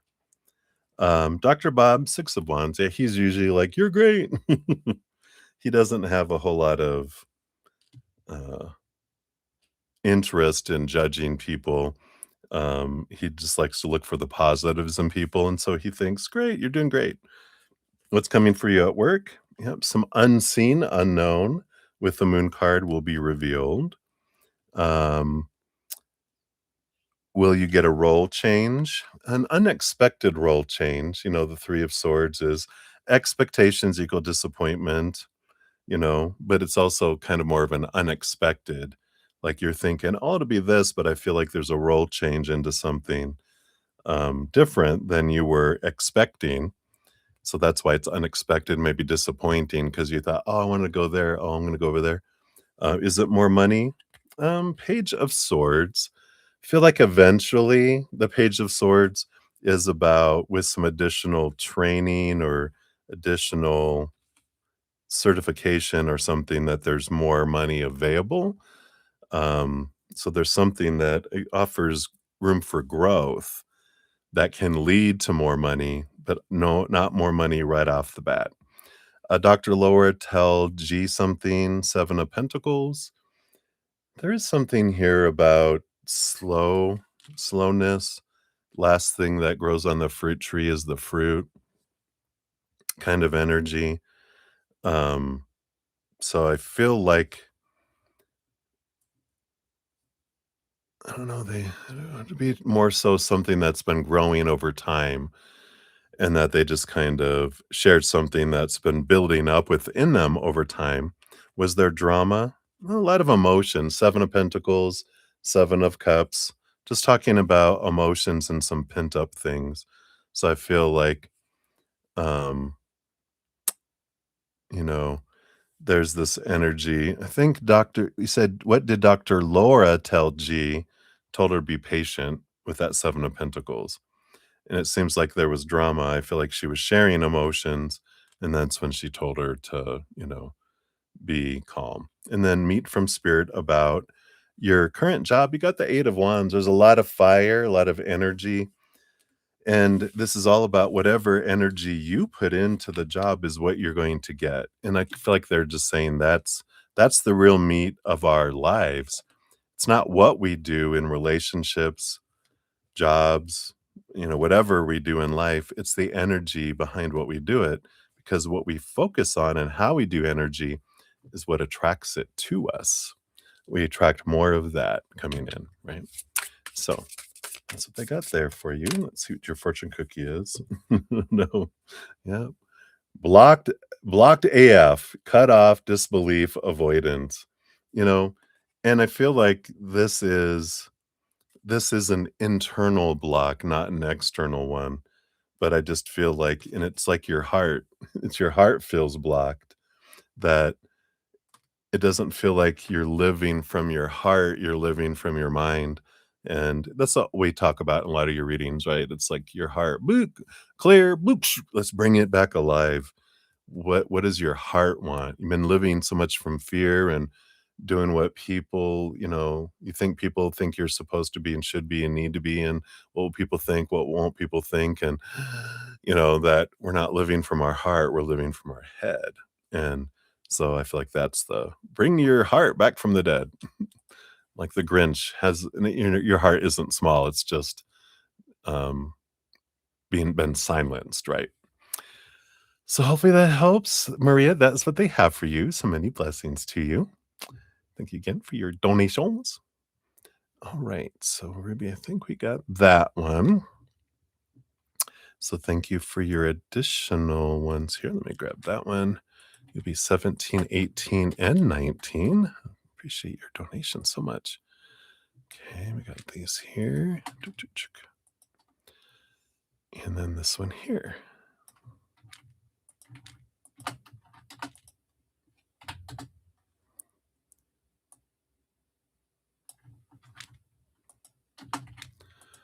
All right. Okay, I think I got everything up to date. Let me just check my emails real quick. All right. So let me take a sip and we'll dive in here. So we got 3 for Ruby G. Cheers, cheers.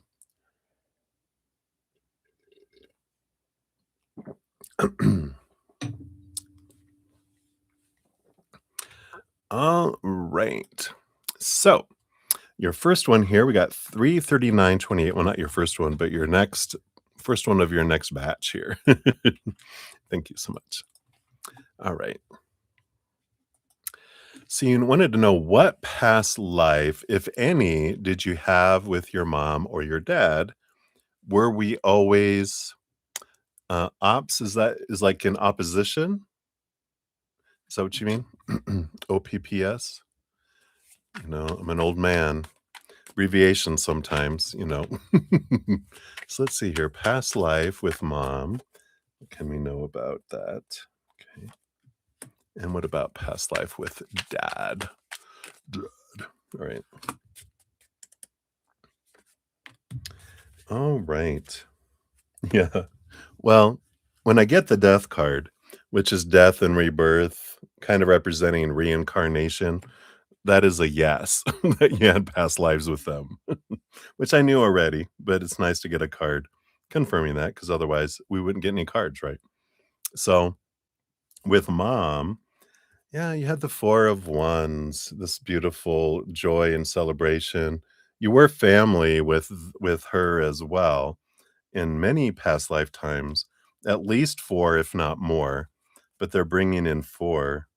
And you were different, divine feminine energies for one another with the Queen of Pentacles. But the 6 of Swords was you guys were wanting to experience things from different perspectives. And like in this lifetime, you were mother, daughter. In another lifetime, you were the mom, they were the daughter. In other lifetimes, they were the father, you were the daughter, and in another lifetime, you were the father and they were the daughter. Because you wanted to have these experiences from different points of view and different experiences.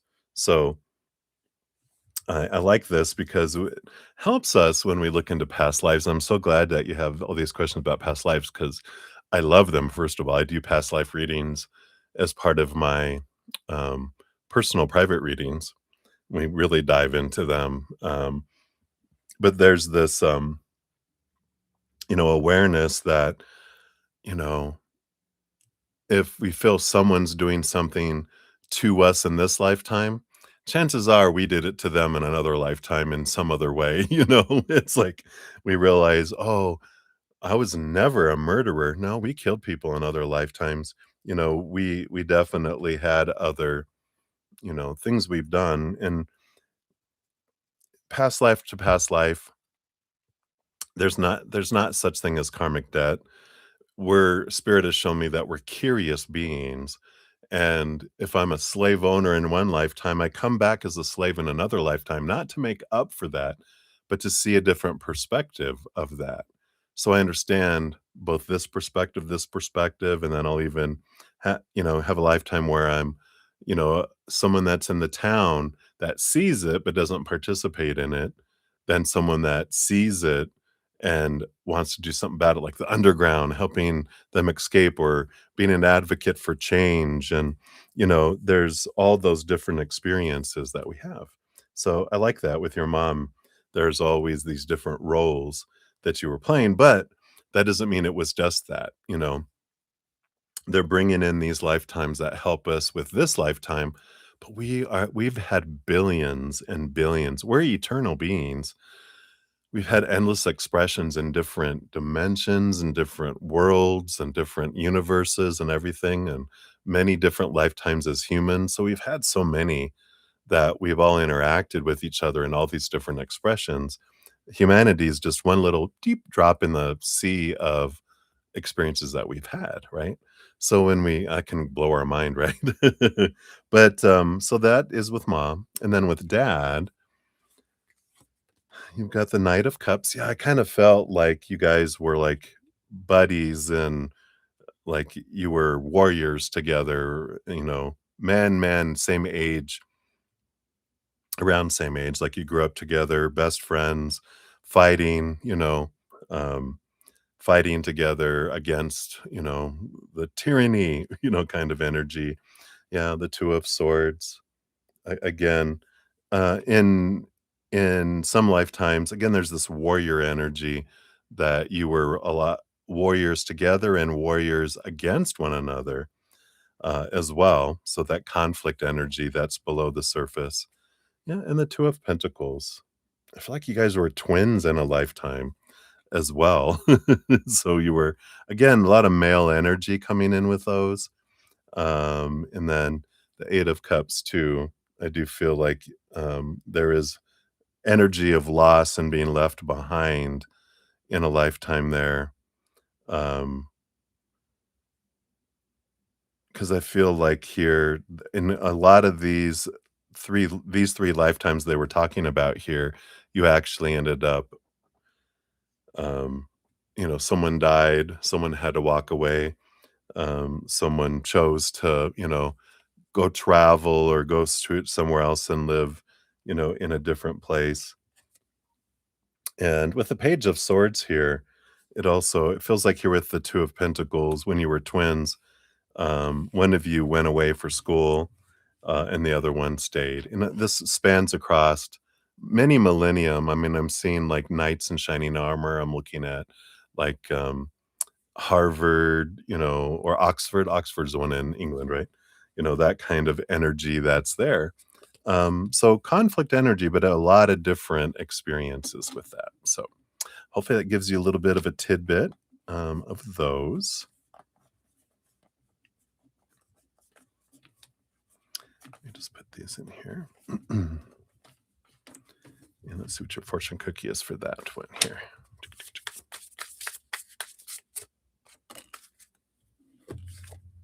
And your soul left the meeting. Yeah, I like that. Disconnection, existential dread. I like that though, that the soul left the meeting. Um, so there is that energy of the soul leaving the body. and endless souls. So I like that. All right.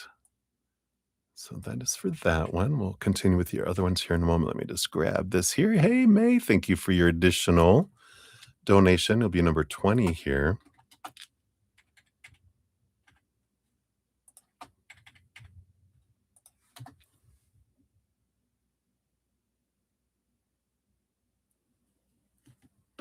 All right, very good. I need to get your email. It came through right now. So we got it. All right. So Ruby G, we're circling back around. We got 34711 for this one here. There we go. So some of your past lives with your family. All right. Yeah, let's take a look here.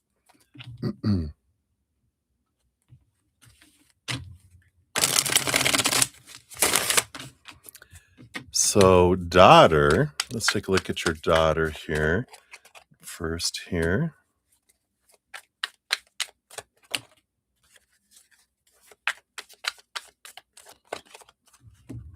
Wow.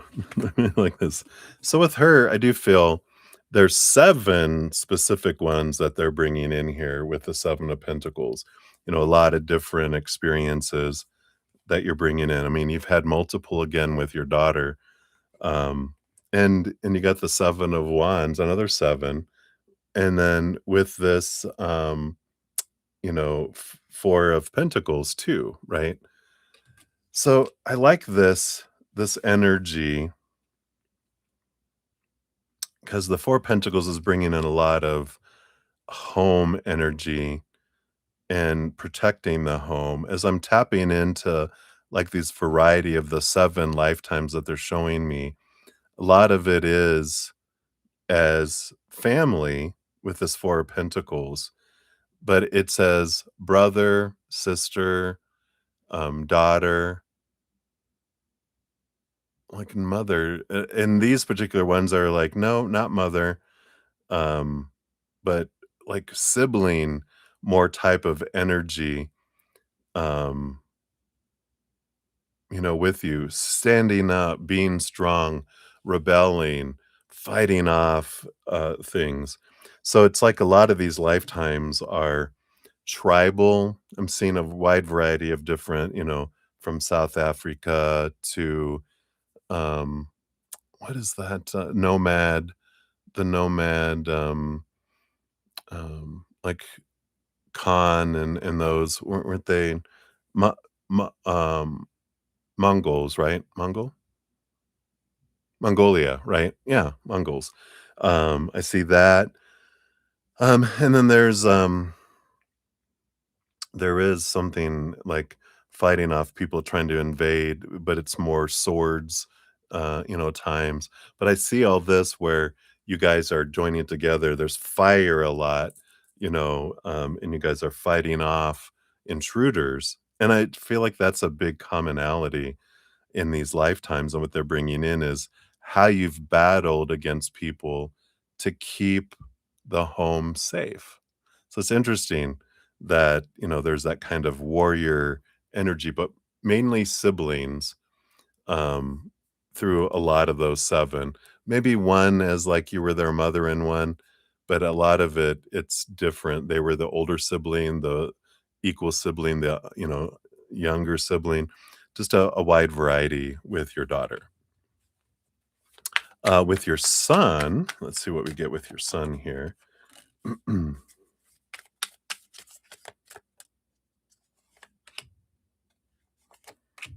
right. Yeah, and with your son, when you got the 10 of Wands, so they're bringing in, you know, you didn't just have 7 with your daughter, they're just highlighting 7 for this lifetime that are helping that warrior, that fighter energy that she has. Where your son feels more with the 10 of Wands, there's 10 lifetimes, but this was overcoming burden and being a source of hope and of helping dreams come true. You got both the dreams come true energy here. And I feel like a lot of your energies were trying to make dreams come true for each other. Like, I see one as they're your father in a lifetime, and you're trying to live up to them, and you're their son. So, your father's son, but you're the son in that one, and you're trying to be who you think they want you to have your dreams come have to make their dream come true. Um, and in another lifetime, you guys were sisters trying to help each other have your dreams come true. It was like you guys were trying to marry each other off or trying to get it where you guys could be married off to someone. This feels like Victorian age kind of energy. So there's a lot of this different scenarios. It feels like they're bringing a wide variety of different relationships with them, but it's very emotional in wanting to make the other person happy at the sacrifice of their own sometimes, both of you doing that to each other. So more emotional energy coming in with that. I feel like your daughter brings in fire energy into this lifetime and fire from past lifetimes. And I feel like your son brings in a lot of emotional water energy from past lifetimes. Your stepson, we've got here, we've got 7 for them too. 7 of swords. So 7 lifetimes, and again, I feel like you're bringing in air energy there, 8 of pentacles, studying, learning, and a lot of hermit monk energy coming in here too. So it's interesting that I feel like a lot of the interactions in these 7 lifetimes they're bringing in, from past life with them has to do with finding truth and the pursuit of truth, pointing out lies, bringing things out, but also that included monks and finding inner truth. But I feel like it's a wide variety. Again, one feels like a fighter for truth and bringing justice out in, like, again, swords days, those kind of things, revealing things at the behest of you guys would lose your lives because you felt it was worth bringing forth truth and sometimes didn't fare well, for you guys. The 8 of Pentacles, I feel like you guys pursued, also, also this energy of, learning and growing through schooling. And then the hermit is like monks and that kind of energy too. So this wide variety of seeking truth in a lot of different ways. So a lot of mental energy, I feel like comes in between the two of you, which might help you understand why you guys are so curious, wanting to learn things and different things like that as well. Um, so I like that. So that's for the stepson. And then for your husband, let's see what we got here. Oh, yeah, and again, wow, what is the 7, 7, and 10? Because you had 7 lifetimes with your husband, coming in here, and, it was a lot of, around love. So you guys really focus in on a lot of emotional, romantic energy between the 2 of you in these 7 lifetimes, and you've experienced loss, leaving for different reasons, death to illness, um, having to go to sea, having to go to war, um, leaving for someone else. You've experienced a wide variety in past lifetimes. Um, and it was you that left for someone else. What? I know you're like, "Oh, that's why I'm mad at him." No, he'd be mad at you because you both have done it to each other in other lifetimes. But that's part of the emotional experience, just to understand the wide variety of emotions that you guys have experienced together. So, isn't it amazing? I just love that they're bringing in this many just to show you the variety of emotions that are bubbling below the surface that you're aware of that pop in. So, um, I do feel, you know, what is and it's all wide variety, you know, you were the male, they were the female, in different lifetimes too, wide variety, even female, female, male, male, you know, energies throughout different lifetimes, and it's like, wow, you know, so much, love energy that goes for many generations there, so or many lifetimes, so I feel like that's what they have for those, and then we'll do brief ones, we won't go as deep for your siblings. We'll do like one card each for A, N, O, and F, just to kind of give you an idea here around those. See what we got here. Let me shuffle here.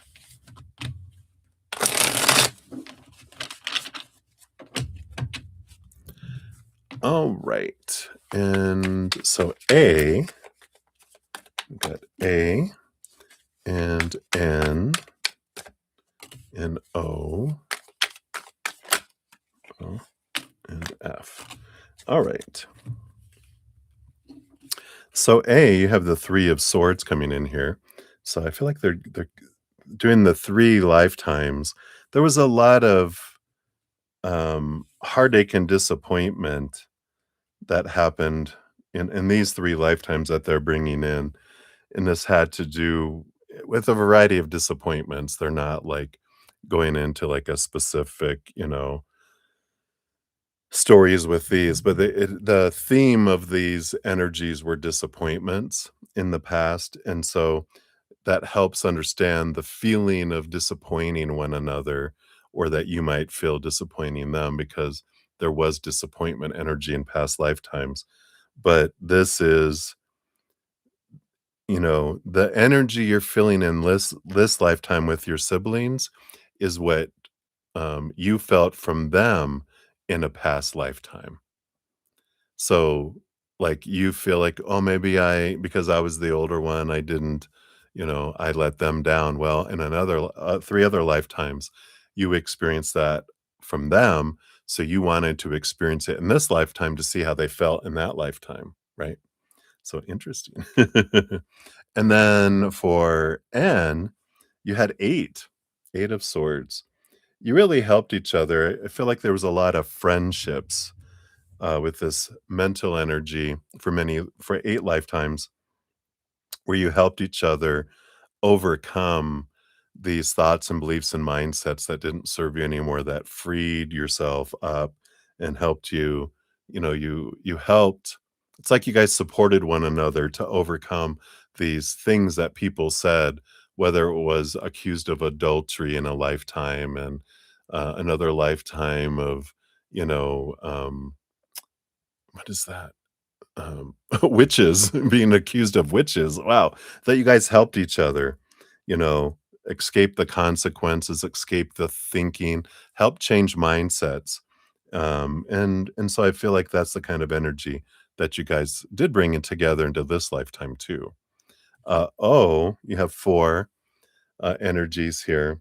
So 4 lifetimes of joy, celebration. There's a lot of festival energy, and this is interesting that with them, you guys had a lot of musical background together, because I feel like they're showing how you guys were members, sometimes of family, but a lot of times just individuals that ended up being together and playing instruments and doing traveling, appearing before kings and courts and, you know, different things, playing music back then because it all was had to be live, right? So I do feel like there's that kind of connection with them. So if music is a connection there, it's about being together and having to be in harmony and playing on in tune with each other as well. And then F, you have 7 lifetimes with them too.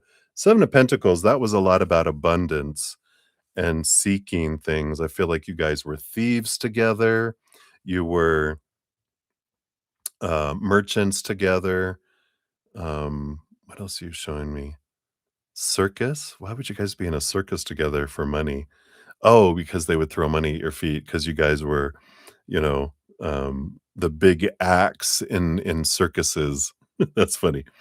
Old circuses though, feels like more in, like the Orient. is where you were, acrobats and stuff, and would be what we would think as a circus, but was more performers back then. So a lot of that kind of energy coming in. Hopefully that kind of resonates a little bit, but that's a lot of people for past lives in a short amount of time. So apologies that I kind of flew through them. But yeah, if you ever want to go deep dive into those, I do offer personal readings, private readings that we can dive deep and find more, even more than that. I know. Who would have thunk? All right. And then your fortune cookie here. See what we got here. Toxic but familiar. There you go. Patterns, attachments, comfort in pain. So this is all the familiarity of past lifetimes. That's funny. Toxic but familiar. That could apply to some, right? But not all. All right. So that's what they have for that, Ruby. We'll circle back around here. Let me just catch up here on the chat real quick, and we'll go on to your next one here. All right.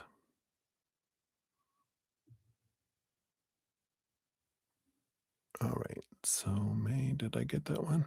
Oh, I did. I just didn't give it a love and a like. How rude. All right. So I did get that one. And then Jojo, you can't sleep because there's a bat in your room. Batman? No, don't let the bed bugs. No, don't let the bats bite. Oh no. He whooshed and disappeared, but I can't sleep like that. Oh no. Because he's nocturnal. He's like, go to sleep, young maiden. Gonna become a vampire. Mm-mm. All right. So let's get you. Thank you for your donation. I'll get that on there. All right. Let me see. Did I miss anybody here? I thought I saw someone else. Let me just make sure. Okay. Oh, yeah.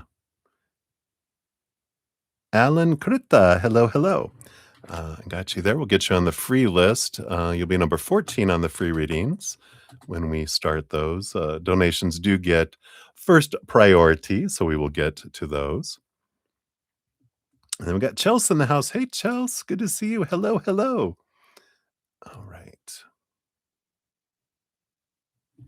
And we'll get you. You'll be number 15 on the free reading list there when we get there. So we got you there. And then May, let's go back up here. And thank you for your additional donation. And I did get that email came in too. Uh-oh. Dun, dun, dun. Got my curiosity now. Me, yet again. Hey, I know. I'd be curious too. What else we got to do, right?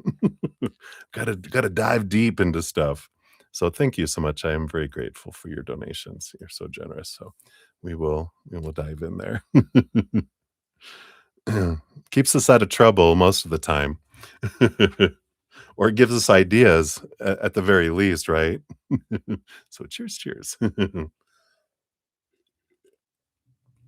Okay. What I'm gonna do, I'm gonna do Ruby's next one, and then before we dive into your one, May, I'm gonna take a quick break because I just realized I've been sitting here for 4 hours. I go, why are my buns numb? And I'm like, oh, it's been 4 hours. I need to get up and move it, move it. So I'm gonna do that real quick and grab some more. Maybe I'll grab my protein drink. I haven't been drinking my protein drinks or my whatever beet juice, and I'm just really out of whack. I don't know what's going on, but we'll I'll go do that and then I'll be back here. So 405:41. So Ruby, I got you in number 19. And so any past lives with B or C. Your husband's your husband's ex. Oh my gosh. It's funny because I might have told you one of the lifetimes readings I did before for a friend of mine. She had, I mean, she's done a lot of them with her children, her grandchildren, family, and different things. And she asked for one on her and her ex-husband's wife. So it's her children's stepmother. And boy, 3 out of we got 3 readings, and every single one, there was, like, this message of she was a father and son. She was the son, and her father was, um, a crook, and so he didn't agree with what his father was doing, so he busted him out, and he ended up having to go to jail. And another one, there was another situation where they were,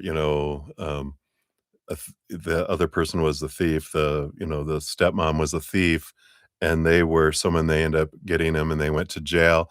All 3 lifetimes, they went to jail, and she shared with me, because of course, I know nothing about these individuals, and she said, "That explains why she tried to get me thrown in jail in this lifetime." And I'm like, "What? No way."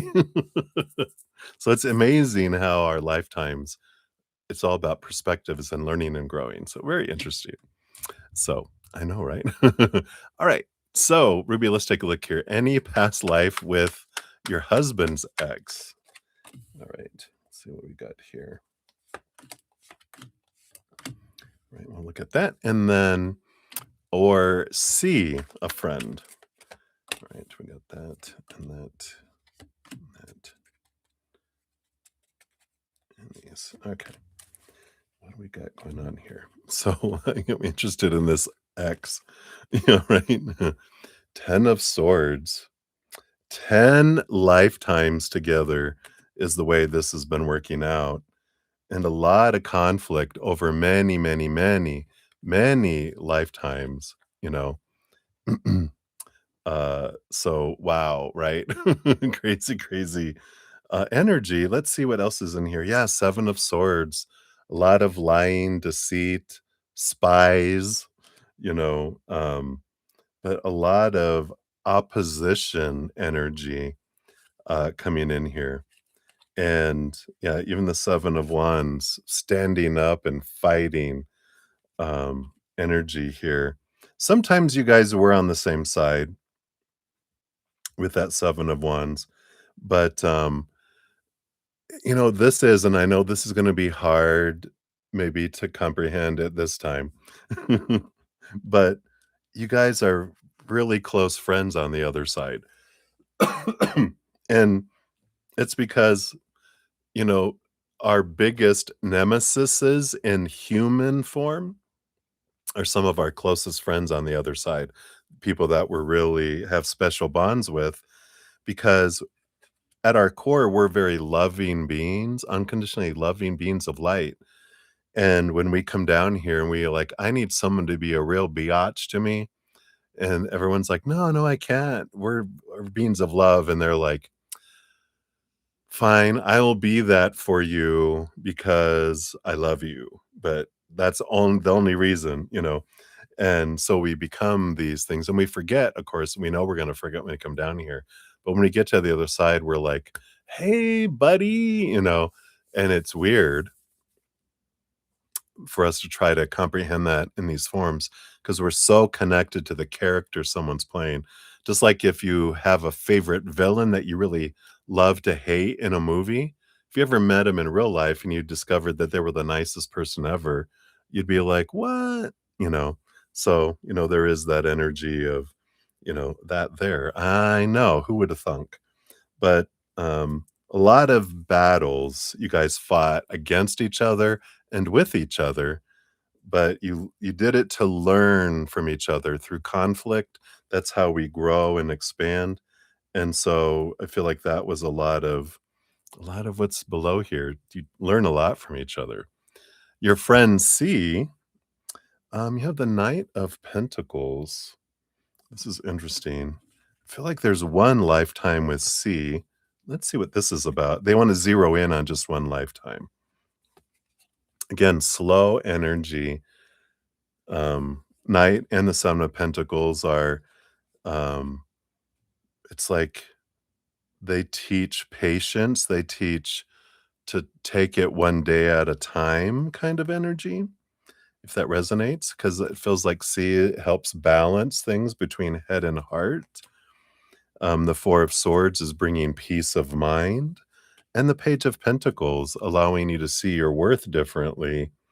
And I feel like you did that for them in one lifetime, and this is their purpose in this lifetime is they wanted to be a knight in service, a knight for you. I feel like in this lifetime, they really came in here for you a lot, because you were there and were there for them exclusively in another lifetime.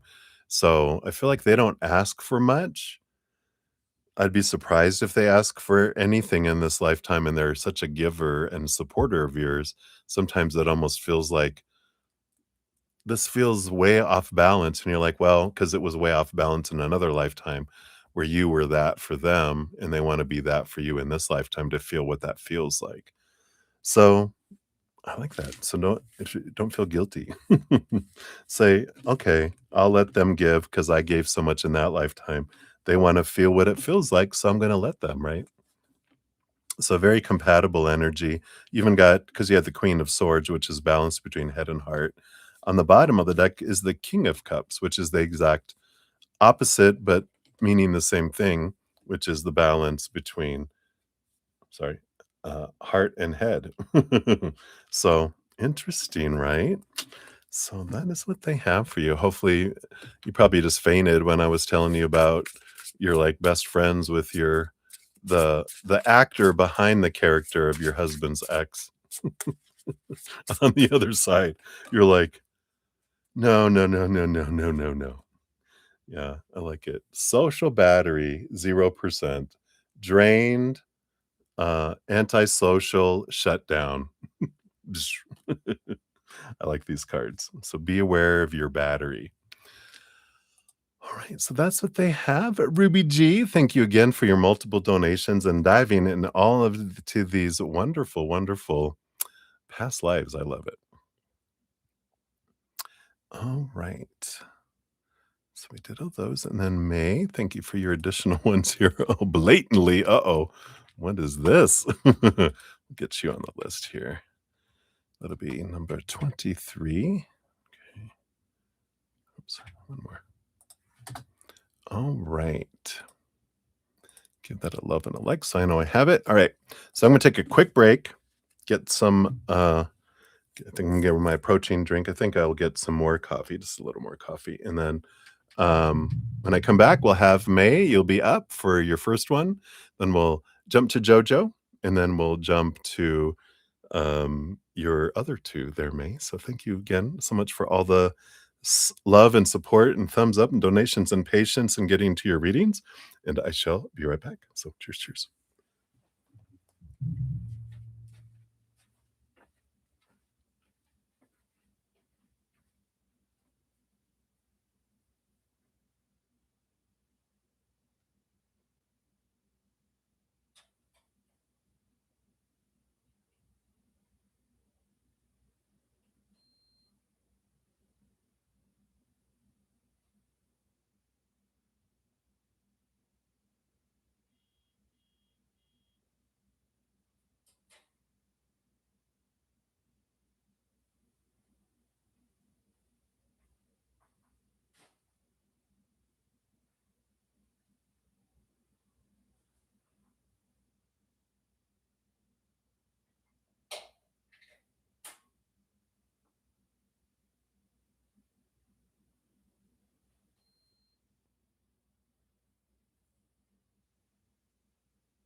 All right. We are back. We're back. So thank you guys so much. Much better. All right. Make sure we're all going good here. All right. So we got some light rain going on. Yeah. All right. So, are you ready?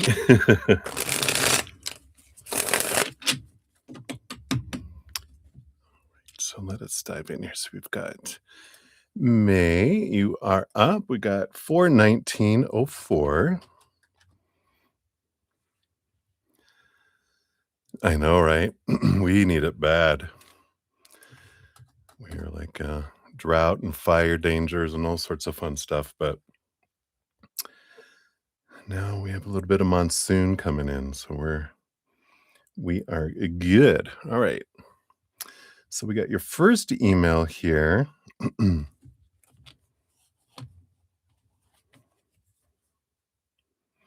right. Excuse me. So, number one, so before we reconnect, hopefully we have both done the work. Will either of us be actively going on dates with other people before you reconnect? Okay. Good question. Let's take a look here based on current energies. Will you be dating anyone else before you guys reconnect? And will they be dating before you reconnect?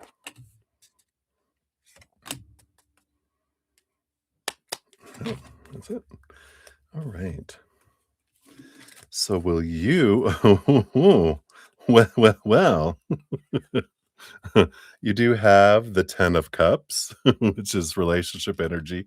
That is a yes. You will be, you little sassy minx. You have the 10 of wands, which is an energy, you know, of abundance, feeling there, and joy. I don't feel like you're getting married. You got the 4 of wands, but joy, celebration. I don't feel like that's a serious enough for an engagement, but I feel like you're learning about your energy and energetic focus.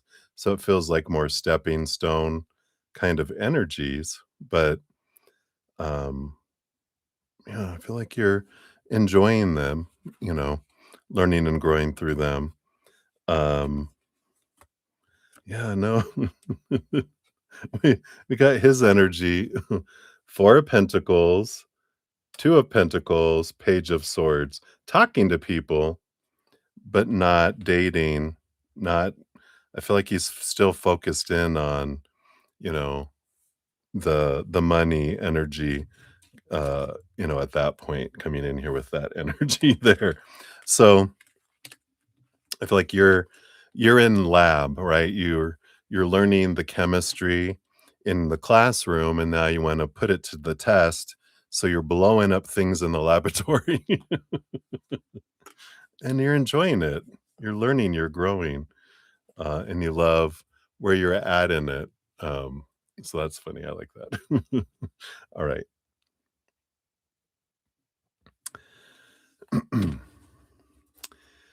So that's for number 1.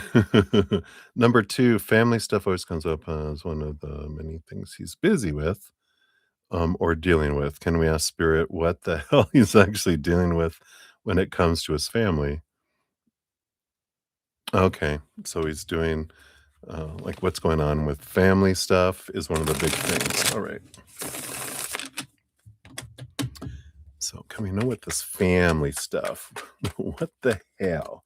What the hell? It's so funny. All right, we got that. I do want this on this one. It's 2. And this one here. All right. What do we got here?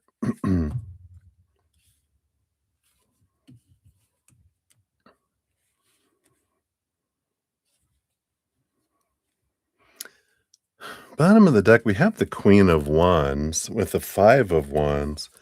Is his mother still alive?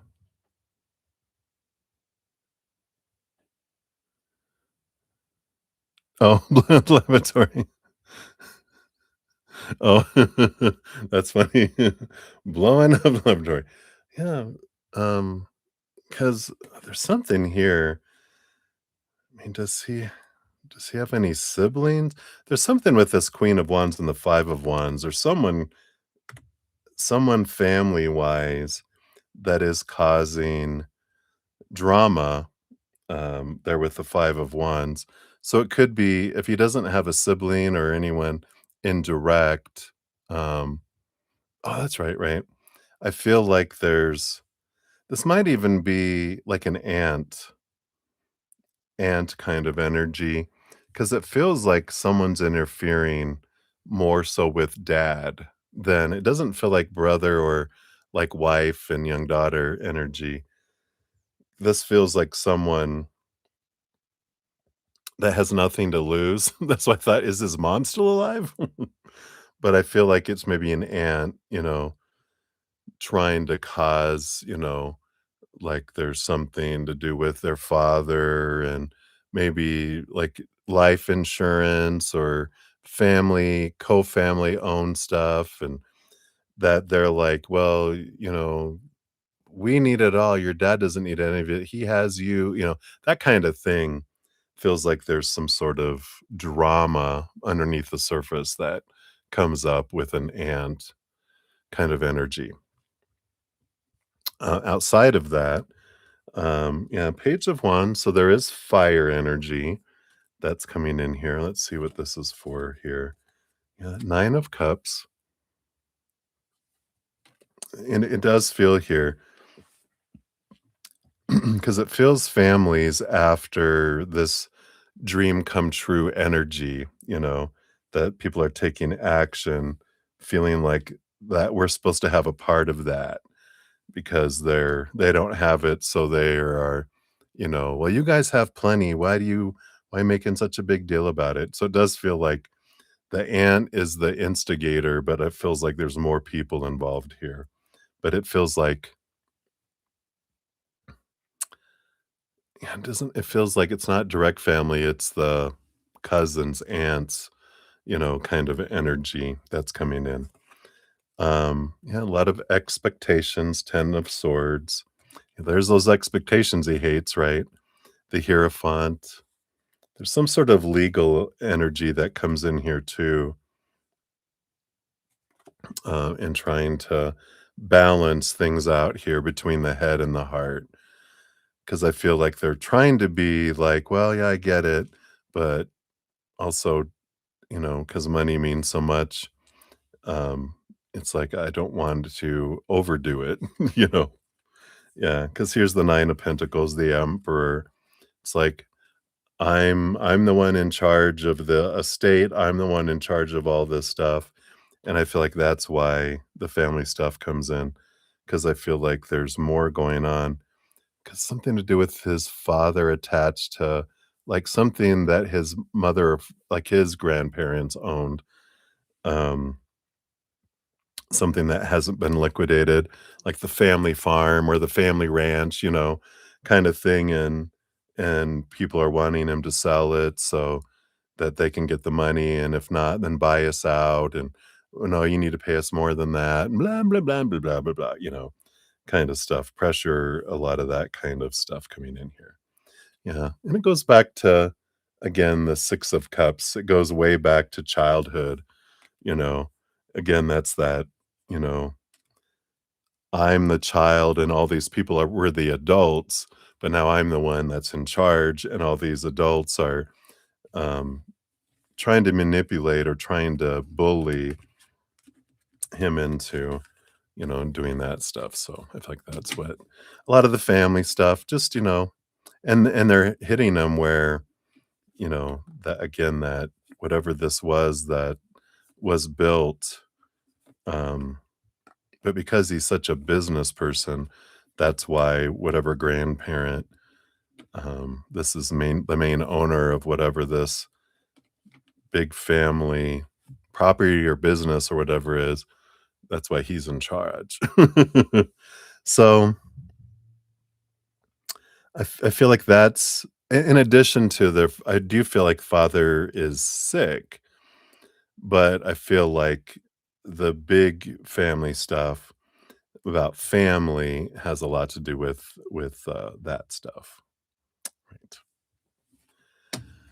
So right, that's for number 2, and then number 3 is on your call when you said, "I don't see a romantic future with you." I immediately heard the words, "This isn't the end." I'd love to ask Spirit whether that was your own inner voice or a message from Spirit or a higher power, right?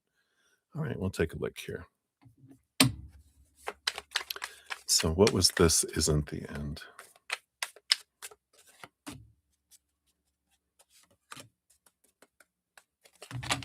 All right. Got the 6 of Pentacles, the 9 of Pentacles. This is you alone with Spirit, and the Magician, your higher self. And we got the Wheel of Fortune, and you got the Page of Pentacles to the Return. So kind of fate's wheel. It does feel here it was Spirit, your higher self, speaking up here. It's like, um, so I feel like that. You're probably just insane. Aren't we all? Aren't we all? Everyone's a little bit mad here. So I definitely feel that that was your higher self going, "This isn't the end." Um, there will be more to process and experience. So, yeah, I feel like that's fate's wheel is saying you will have more interactions with each other. Um, and when they say this isn't the end, they don't mean it's forever either. But this isn't the last of this isn't the end. The end doesn't happen yet, right? The end could happen later. You don't know what they meant, right? But for that specific question, I do feel like it was your higher self with the Magician, because that is our higher self channeling through us. And then the 9 of Pentacles is you alone in a garden with the bird, which is Spirit. So it was the upper realm that was in there. Like the little birdie. Right. And then number 4, in thinking about FaceTiming him in a month or so, can you ask Spirit what the best way would be to put your thoughts into words so he'd truly receive in the way you intend? Probably a rap or maybe a country song is I feel like the best way. All right, let's take a look here. Yo. The music just starts as he answers the phone and you come in with a little, bandana and your gold chains and you're like, "Yo, I got something to say." You know, that thing that happened the other day. I'm glad. You deserve to laugh. All right. So, okay, and then you went on to say, with taking his childhood wounds and trauma to account, your feelings for him have been real this entire time. I also want him to know that, yes, I'm ready for a long-term relationship, but not it was just anyone. So it's the only thing because that was sure that to you. Okay. Right. So we want to find out here. So, Spirit, what's the best way to put your thoughts into words that he could truly receive them the way that you intend? All right. What can we know about this here?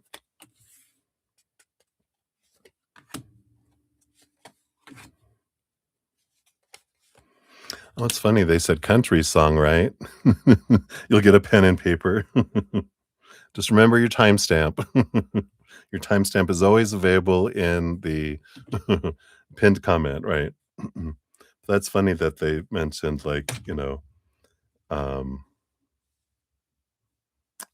a country song, because that country song they're bringing back, that you guys had country songs, right? Talked about country songs. Yeah, because the 10 of Pentacles on the bottom, and it's interesting that, like you're talking about, is past childhood. Underneath there, we have the 5 of Pentacles, which is the fear of being abandoned, the fear of being left behind, being left out in the cold, kind of energy.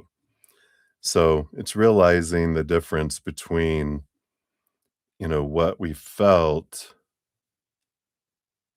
and what we fear as children of being abandoned, left, not having enough, and as an adult, with this 10 of Pentacles, the legacy we leave behind, right? Um, all right, let's see, what advice do we have? We have the Knight of Swords, and I feel here with the Knight of Swords, this is gonna change for you. They say over this next month as you seek seeing things from a different perspective, your whole perspective of what you wanna put into words is gonna change, like what you would FaceTime them for. Um, and I feel like there's also this, like, blind siding them with a FaceTime. I feel like if you're wanting them to be, uh, open to receiving what you have to say, blindsiding is the wrong way to go.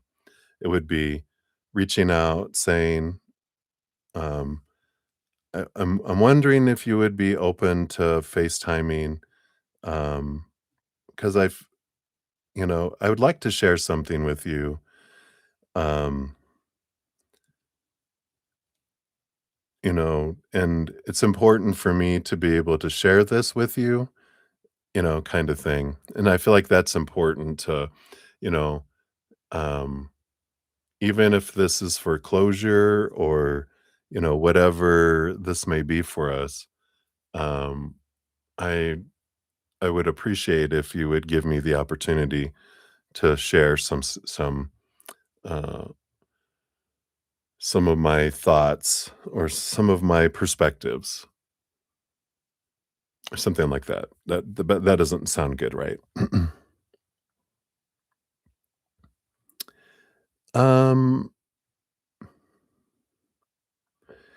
that that feels that has an opportunity to come across as controlling. I don't like how you left things, not we, like, I don't like how we left things, right? Yeah. So, it's more of a, I I wonder if you could do this for me, kind of energy, not a, you know, um, there's something wrong and we need to fix it energy, because that's gonna put put 'em on the defense. It's more of a vulnerable. You know, if there's something, I would like an opportunity if you could do this for me to hear, um, hear, um, or allow me to share. I like that. I like that kind of energy. I wonder if you would do this for me and give me an opportunity to share some things I was feeling and perceiving.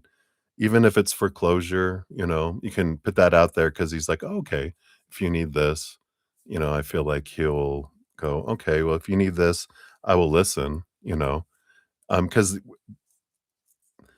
understanding why you're doing it, the Knight of Swords is also understand why you're doing this, what kind of response are you if you're looking for a response, then, you know, I would rethink all this, right?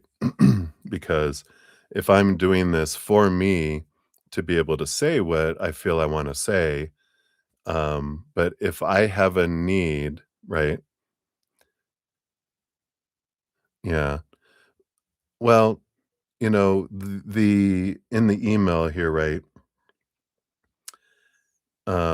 What's the best way to put my thoughts into words so he would receive them? That's an expectation, right?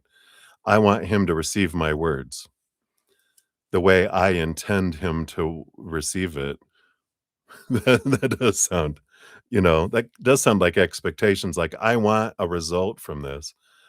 Then we want to rethink this and why we're wanting to say and what we're wanting to say, right? Because if we're wanting them to hear something and make a change or validate my feelings in some way, it ain't gonna happen, right? Yeah. Yeah. So, if it's but still there's that I want him to not be triggered and to hear what I have to say. Well, why does it matter?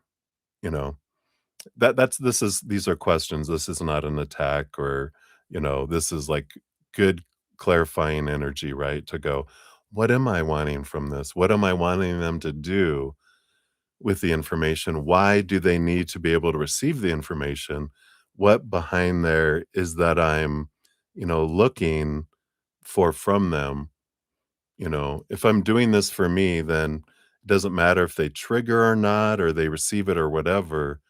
If I'm doing it because I want them to know I'm still open, so don't close down. I need you to stay open because I'm staying open. If we're doing it for that reasons, then don't do this, right? Um, so it's understanding what you're doing it for, I feel like is the first thing that they're saying here, also with the Knight of Swords. All right, let's see what else we got. Yeah, the Knight of Cups, the Five of Cups, realize you can't control their emotions. You can only control your own. And this journey is for you to realize I'm the only one that can control my emotions. And if there's emotion I'm feeling, in here is where I resolve it, not out here. And I feel like this with the Knight of Cups and the Five of Cups, it's realizing, I can't fix that over there. I can only fix what I'm feeling, and I can only fix what I'm feeling in here, not out here, right? Um,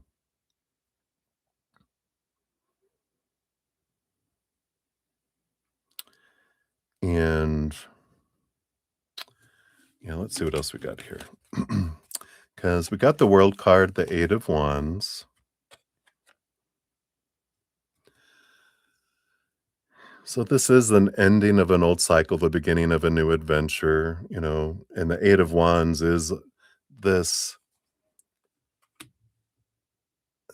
energy, putting energy towards ending an old cycle, beginning of a new adventure. So I like this because it feels like consider that this FaceTime or this connection with them isn't about them changing or you changing, but it's to end an old cycle. And if you go, I wonder if you'd be interested in having a conversation over FaceTime with the intention to help me end an old pattern that I do. And I'd wondering if you'd be willing to, be a sounding board to help me understand your perception of what I was doing so that I can understand and talk about my perception of what I was doing. Because that's the only reason really to talk to someone else because in the beginning when we're looking for someone to validate our emotions and our worth, that's what happens in a relationship when we go into looking to validate our emotions, have someone validate our worth and validate our emotions. That's where we experience the disappointment because they're not on the same page as we are. So we have disappointment. And then when they don't do something that we were expecting them to do to validate our worth or our emotions, then we want an apology or at least them to understand and validate that they did something wrong. That's our second attempt at getting them to validate our worth and our emotions. So I need them to do something to validate me. And it's like, no, we don't, right? so so there is this energy of, the intention and the energy behind this FaceTiming they're suggesting would be to help you end an old pattern.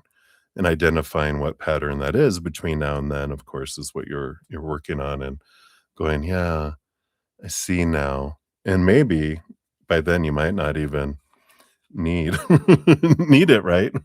But you get to that place and you're like, I don't need to FaceTime him. I'm FaceTiming myself. Because you do have the Queen of Cups, the Eight of Swords. The intention is to get to the root of your emotions to let go of your mindsets and thoughts that don't serve you anymore, you know, because, and so I feel like this is that energy, right? Yeah. And I feel like that's where it'll be because you're gonna understand and go, "Why do I need them involved in this conversation? This is a me conversation, and if I wanna know their perspective on me, that's you can't get a clear perception from them on you because, they see the world through their own eyes. They don't see you clearly. We don't see ourselves clearly, so how can we expect them to see us clearly? And so if I'm not wanting their perception of me, then I want them to recognize the perception. See how I'm doing this? I want you to recognize your perception of you because I want you to change. That's usually why we want to talk to people, right? So there's some clarity that comes in here. And I feel like they're saying, yeah, all this is going to change between now and then.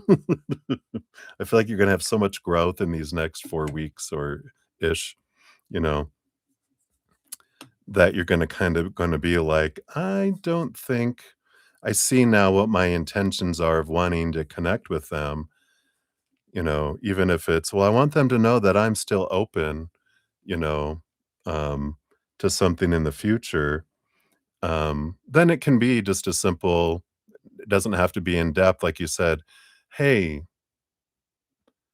I don't like the way I left our last conversation, and I just want you to know a couple things."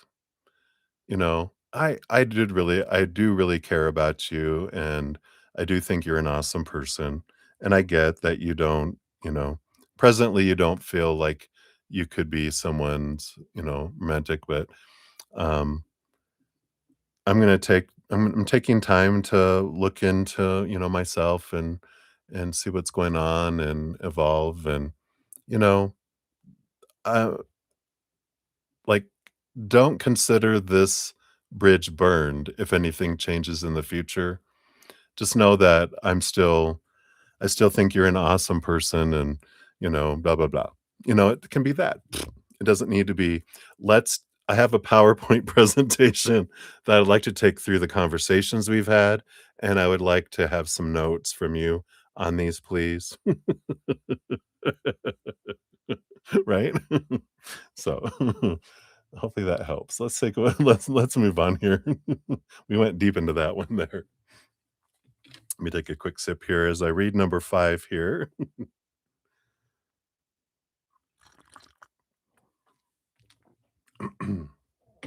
Okay.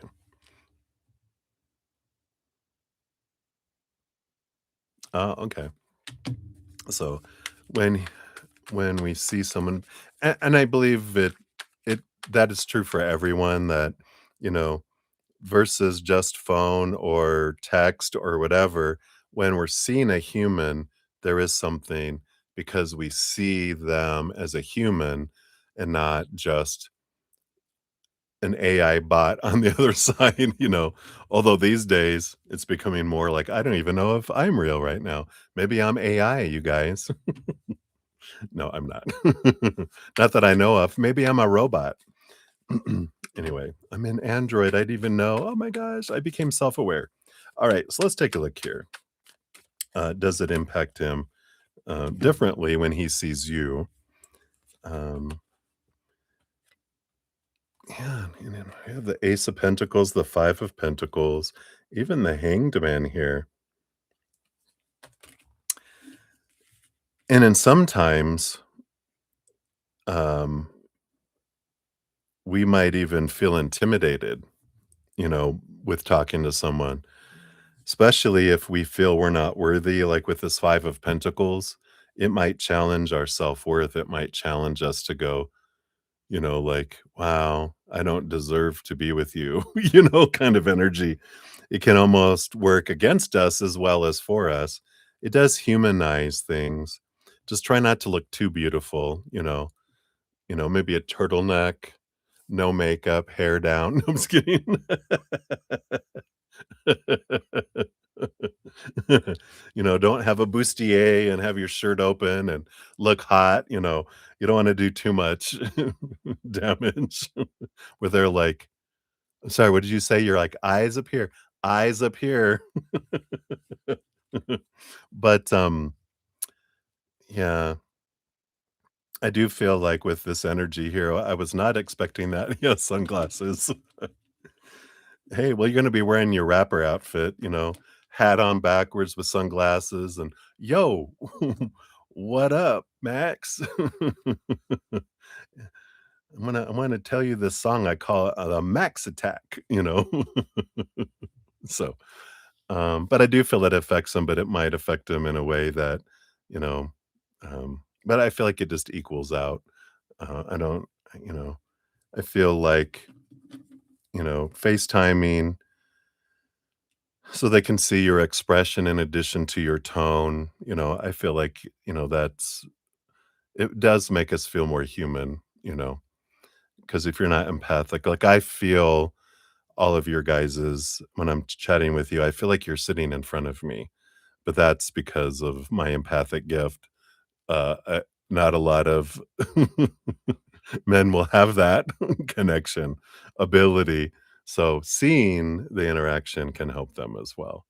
So interesting, right? Right. So hopefully that helps. Number 6, what went through his mind when you said, "Max, what?"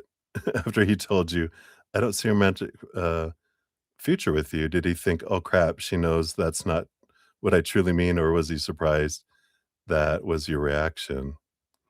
I said it because I generally couldn't believe those words were coming out of his mouth.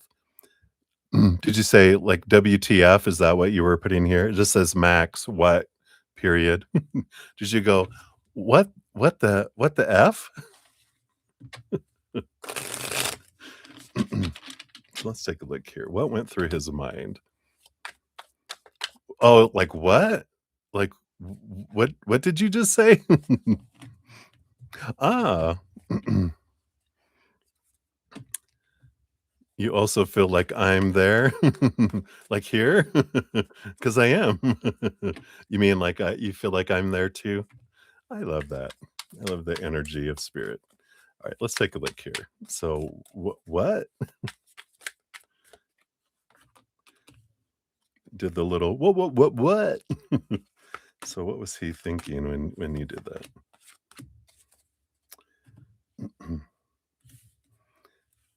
Yeah, because you know, bottom of the deck, Queen of Swords, balance between head and heart. I feel like that's kind of their energy thinking that of you, because 'cause you're normally that. We got the Page of Swords and the Two of Cups, kind of energy here. Um, and it just feels like that he thought, "Oh, you're gonna ask me to explain this."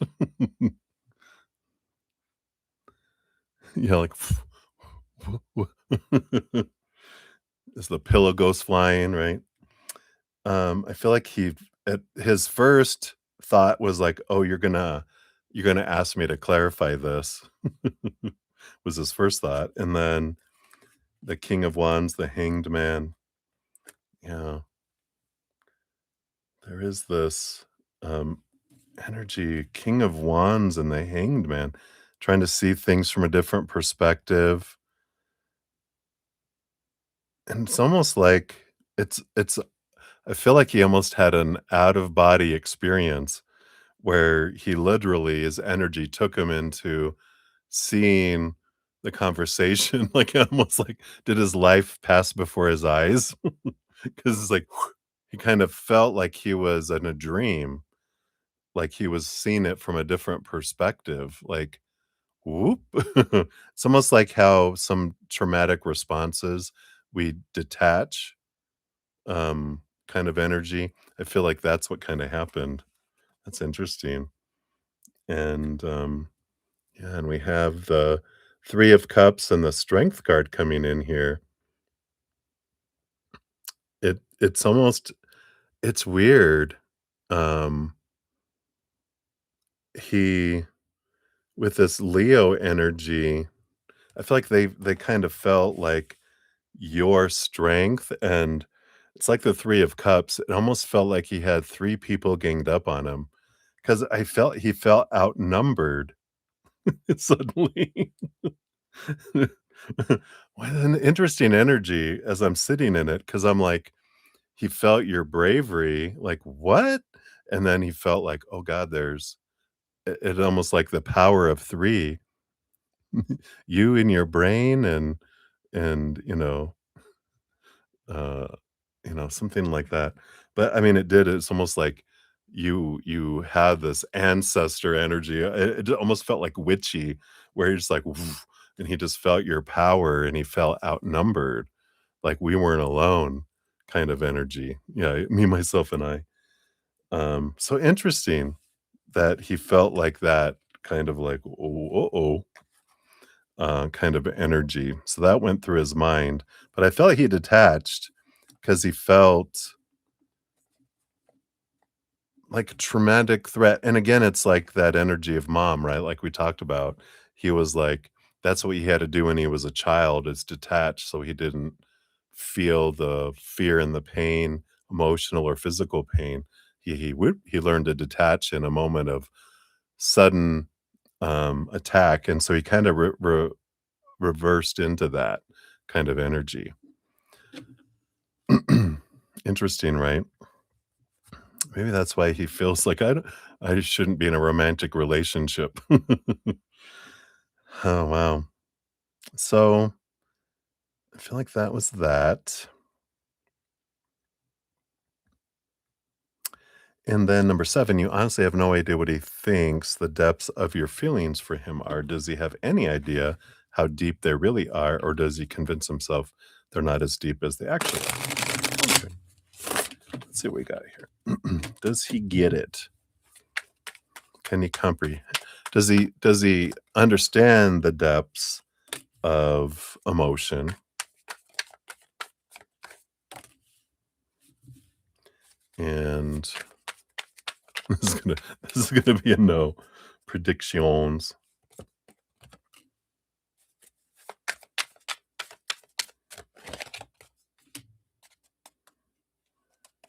Is that it? All right.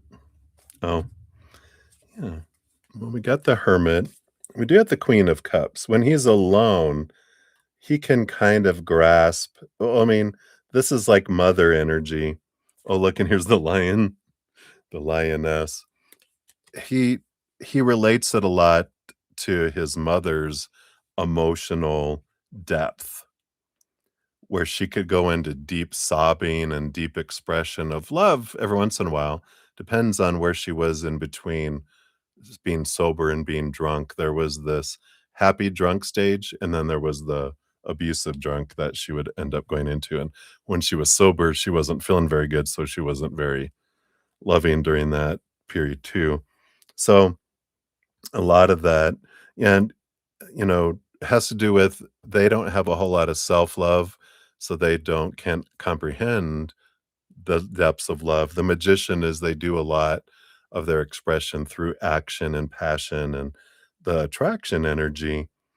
Um,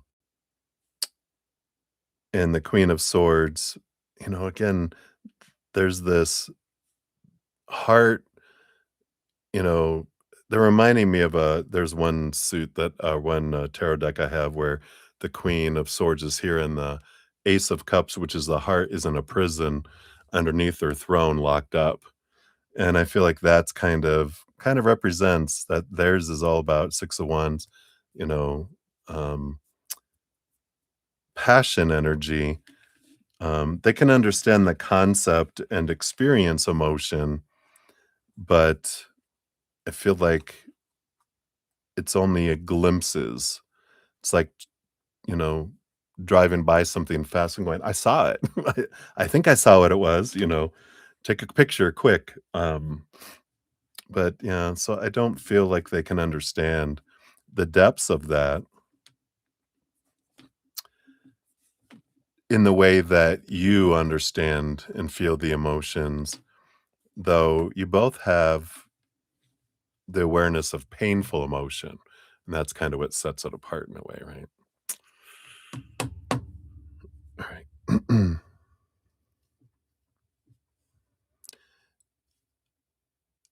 I mean, it's it's like I don't know. It's like someone that knows nothing about cars popping the hood, sticking the oil dipstick in and picking it out and going, "I see it, but what does it mean?" Right?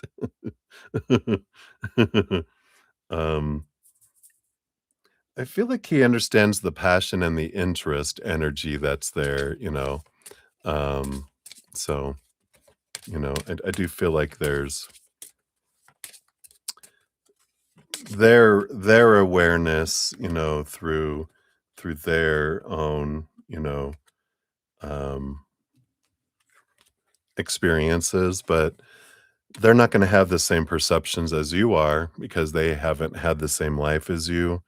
So you can, it's like learning each other's language is what a relationship is all about, learning to be able to, you know, uh, it's like speaking 2 languages, right? It's like, "Okay, let me begin to learn your language so I can speak to you in your language." And then they can try to learn to speak in your language, but you can learn to, interpret theirs that way. So I know it's complicated, right? Yeah, but yeah, and here's your fortune cookie. A good mess, number 7. It is painting, 30 minutes. The goal for the activity is to let go of perfectionism and expectations. This may help with relieving stress and promoting relaxation, soothing anxiety, taking an optimistic perspective. The instructions are make a messy painting using acrylic paint and other materials you feel drawn to. Release tension by scribbling, splattering paint, or whatever you feel you shouldn't do when making art. Hint, if using any optional materials, use the dry materials first or wait until the paint has dried. Look at that. Kapoof. Wonderful energy there. Wow. If you want to share it, let us know. Or if you want to private, you can email me it too. Your explorative questions. How did you feel about making a messy painting on purpose? Did any critical voices come up? If so, how did you respond? And how would you describe your feelings after this exercise? Ooh, right. So that is for that one. Let me remove that. And then let me catch up on the chat real quick here, too. See, so we got down to here, right?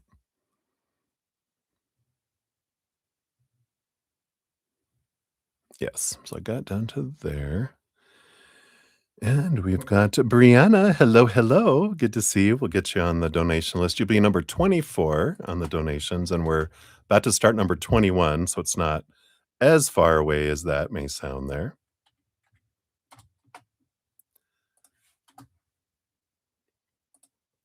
So I got you on the list there. Thank you for that. And Jojo, hello. And Jamie G in the house. Excuse me. Let me have a Ricola. Got a little, I think the temperature's dropping because of all the rain outside. All right. So Jamie G is in the house. And we've got Dason. Is that Dason Case? Hello. Thank you for being a new subscriber. And you're wondering if you're on a good path. All right. So we will get you onto the free reading. Donations get first priority. So I'll add you on to the free reading list, which you'll be number 16 on the free readings. And I'll just clarify, I'll make sure I got your question there. Come on. There it goes. All right.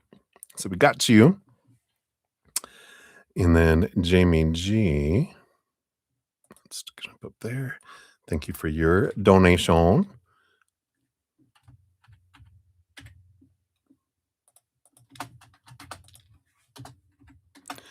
All right, and then here's your question. Whoops.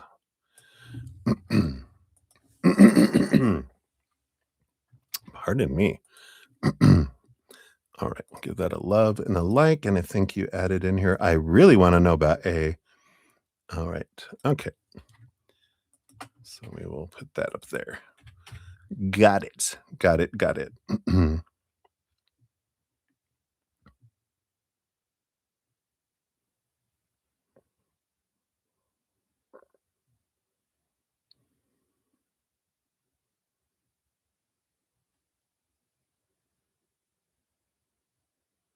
Oh, wow. That is a big aha. I love that for you. For us, great clarity. I'm just going to read out loud. Always thinking about how I am coming across and what I should say. But a relationship isn't one sided like that. Um, we can, I don't, the word should sends off alerts for me. That's expectations, right? I could learn about my partner's language. Um, and as I so badly have always wanted to feel seen, that I get very much caught up in how I'm perceived, and at times can be dramatic in order just to be seen. I did that as a child. We kind of all do, right? You're not alone. Drama, jazz hands, everybody. Yeah. So I get it. I get it. I love that. Wow. Thanks for sharing that. That is so true, right? It's like instead of being right or being seen ourselves, it's about communicating and getting curious about one another. So I like that. All right. All right. So for donations, we got JoJo up next, and then May. We're coming back to you, and then again for another one, and then Brianna, you're up after that, and then Jamie G, you're up after that, and then free readings will eventually be done. If not tonight, um, I always do complete them. If I don't complete them the night of, I do complete them in the morning or afternoon. As in today, I started at noon Mountain Time. But so thank you guys for your patience and getting to all your readings. I'm very grateful. All right, so JoJo, da da da da da da da, Batman. We've got the little bat in the corner wearing a little top hat. All right, so you want to know if you invite your friend T here for a few days or go to the city, what's the energy around those, right? So we'll take a look.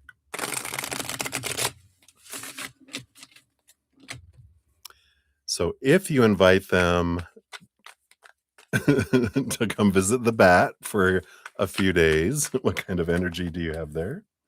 They're bitten, they get rabies.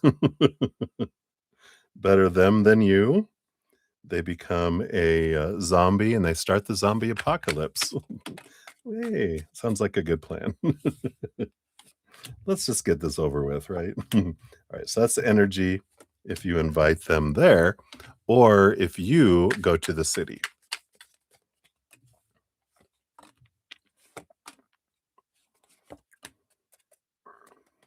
All right.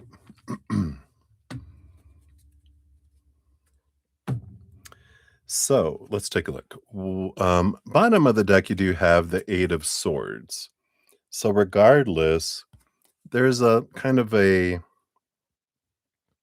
awareness around letting go of expectations.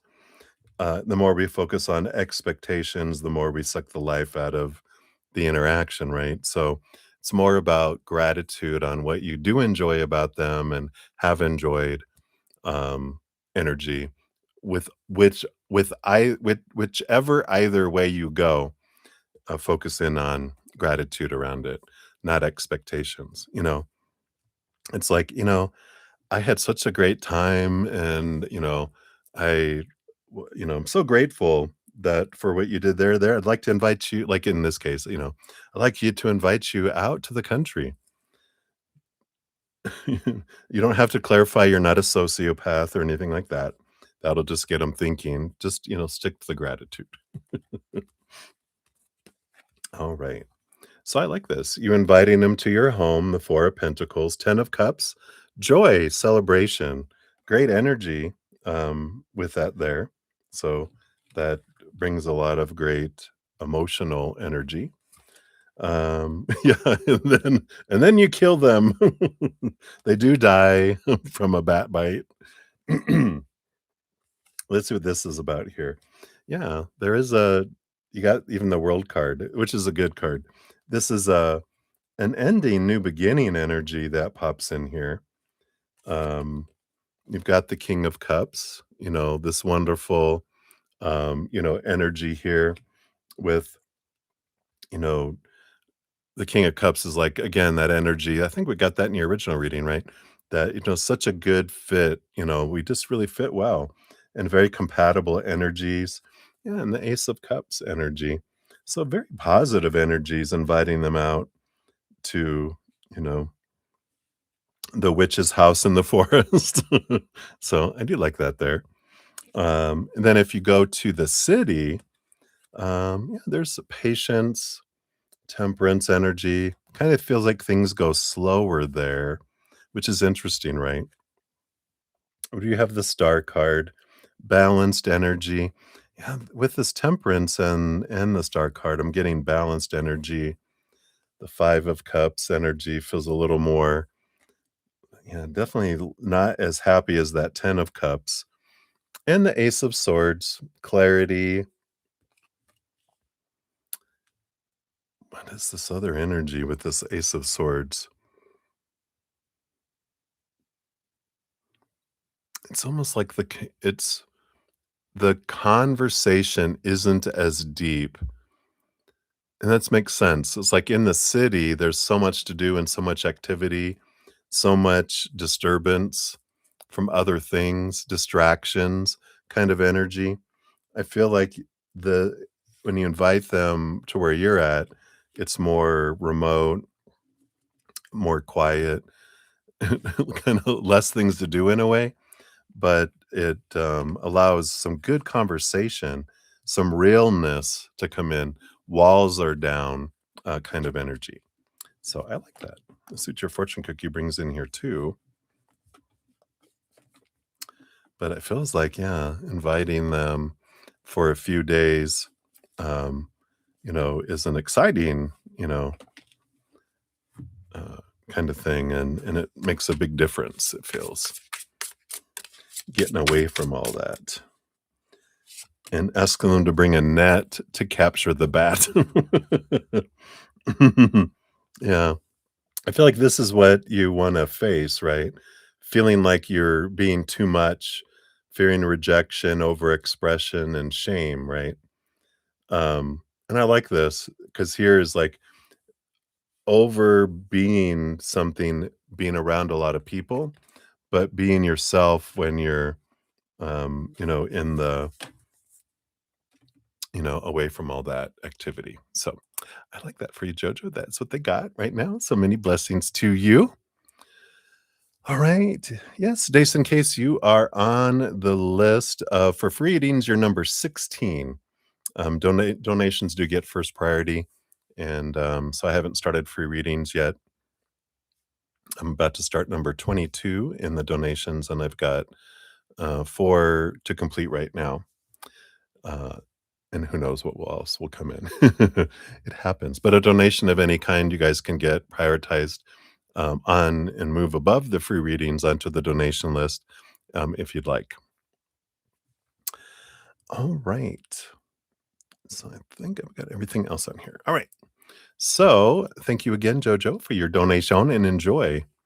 Just send love to the bat, going, you know what? They love you. It's Mother Nature saying hi again, another flying creature just for you. All right. So, May, we're circling back around. Thank you again so much for all of your donations and your curiosity. We're at 5 hours, 13 minutes exactly for yours. And we're going into this one right now. All right.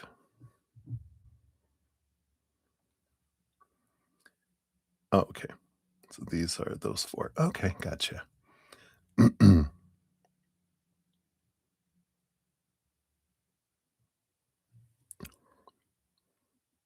Oh, no, not at all. Don't apologize. I mean, this is how I eat and sustain my life, so you're not gonna hear any complaining from me. You guys can ask as many questions as you want.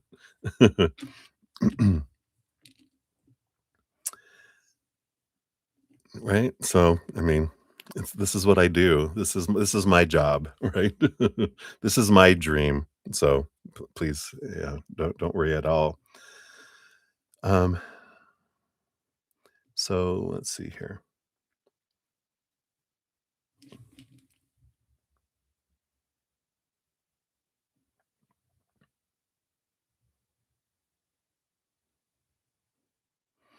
Oh, okay.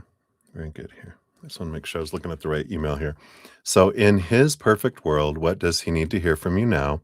So, you've mentioned your friend who's a reader, and I've been listening to his guidance for the past year. Feel like in some ways his advice has kept you from being your authentic self and from handling things the way you naturally would.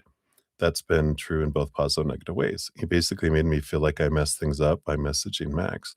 He said Max had been open to a relationship with you, but isn't anymore 'cause you made him feel pressured. Well,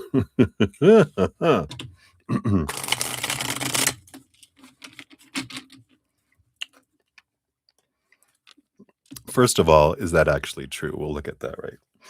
Um,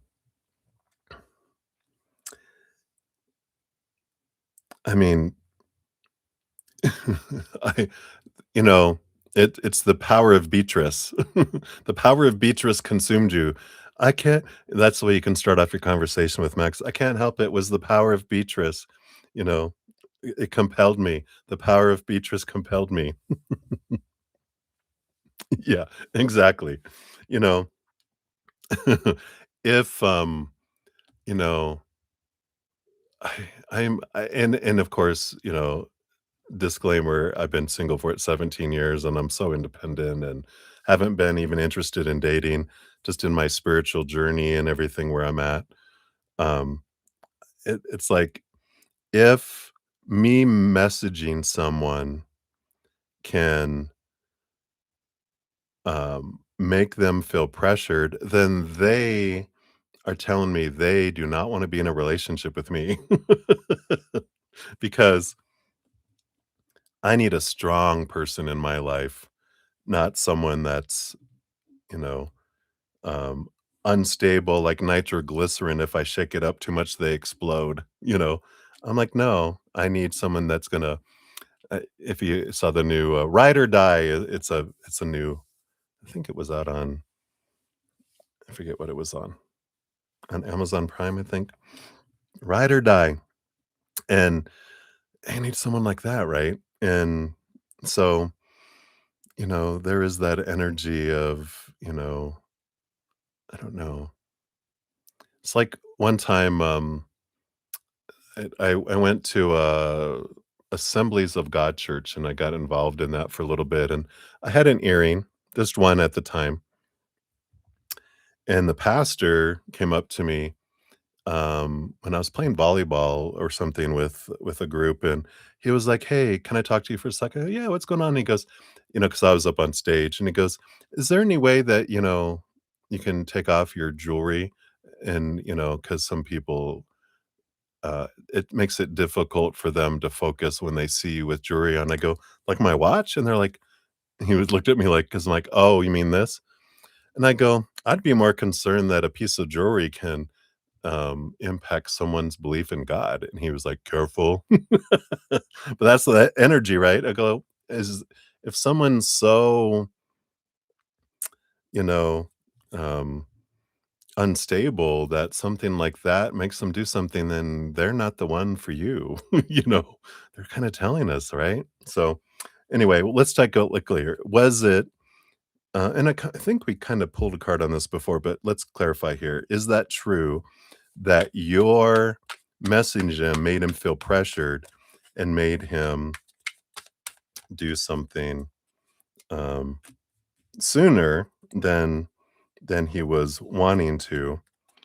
Let's take a look. So we got the moon card, which is the unseen revealed, right? It's kind of going back to the energy we talked about, before, where it it just let's see, what is this? It made the Loch Ness monster show itself. It was already down there, right? Yeah. And I feel like it just revealed something that was already there. It didn't change. It didn't, create the Loch Ness monster. The Loch Ness monster was down in the lake. I don't know why we're going there, but that's where they're going. And then just when you dropped a bomb into the lake, it made the Loch Ness monster show itself. Yeah, exactly right. So let's see what else is here. We got the Justice card. I know, right? We got the Justice card, which is the revealer, you know, a revealer of truth, energy. The Chariot card, I like this coming in here because even though it's the power of choice card, but we can't make someone choose. We can make it easier or harder for someone to choose higher or lower vibrational stories, emotions, actions, or energy, but we don't control people's emotions. Everyone chooses their own actions, right? And with us doing something or not doing something, saying something or not saying something, if it's activated because it was already within me. It's like you pushed and now they closed down, you know? Um, they were gonna close down eventually. Then it's like, an avoidant, they will avoid and run, whenever there's action. And so it's like, it doesn't matter. I couldn't sit still. It's like having a cat on your lap. Someday I'm gonna have to get up or I'm gonna be a skeleton or the cat is.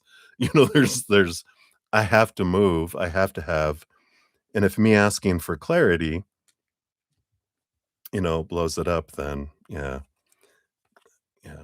Because we have the Four of Wands, we have joy, celebration, energy. What's underneath here? Yeah, the Knight of Swords. It's, the movement of, you know, communication with the Knight of Swords, and this is about marriage, right? That it's good to know now than after you're married, right? So I feel like I feel like um that they could have been open to a relationship, but you know, saying something didn't make them close down. It They were already in fear. Like I said, it was already bubbling below the surface that they were looking for a way to kind of close it down because they already had it inside of them that they were going to close down because they were already in that mindset. It was just like this was an opportunity to do it, you know. So I think we're on the same page with all that. All right.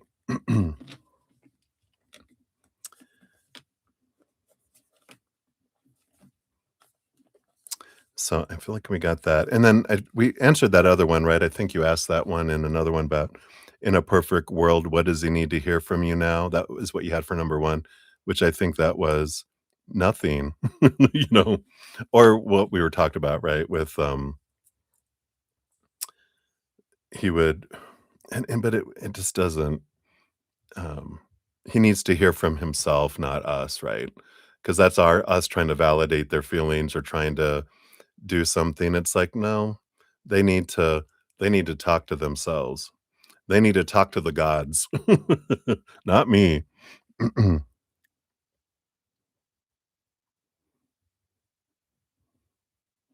Yeah, he needs to have freedom from expectations and so that's what he needs to hear, right? I feel like that's what we kind of went alluded to was he needs to hear that there's no intentions, no expectations, nothing.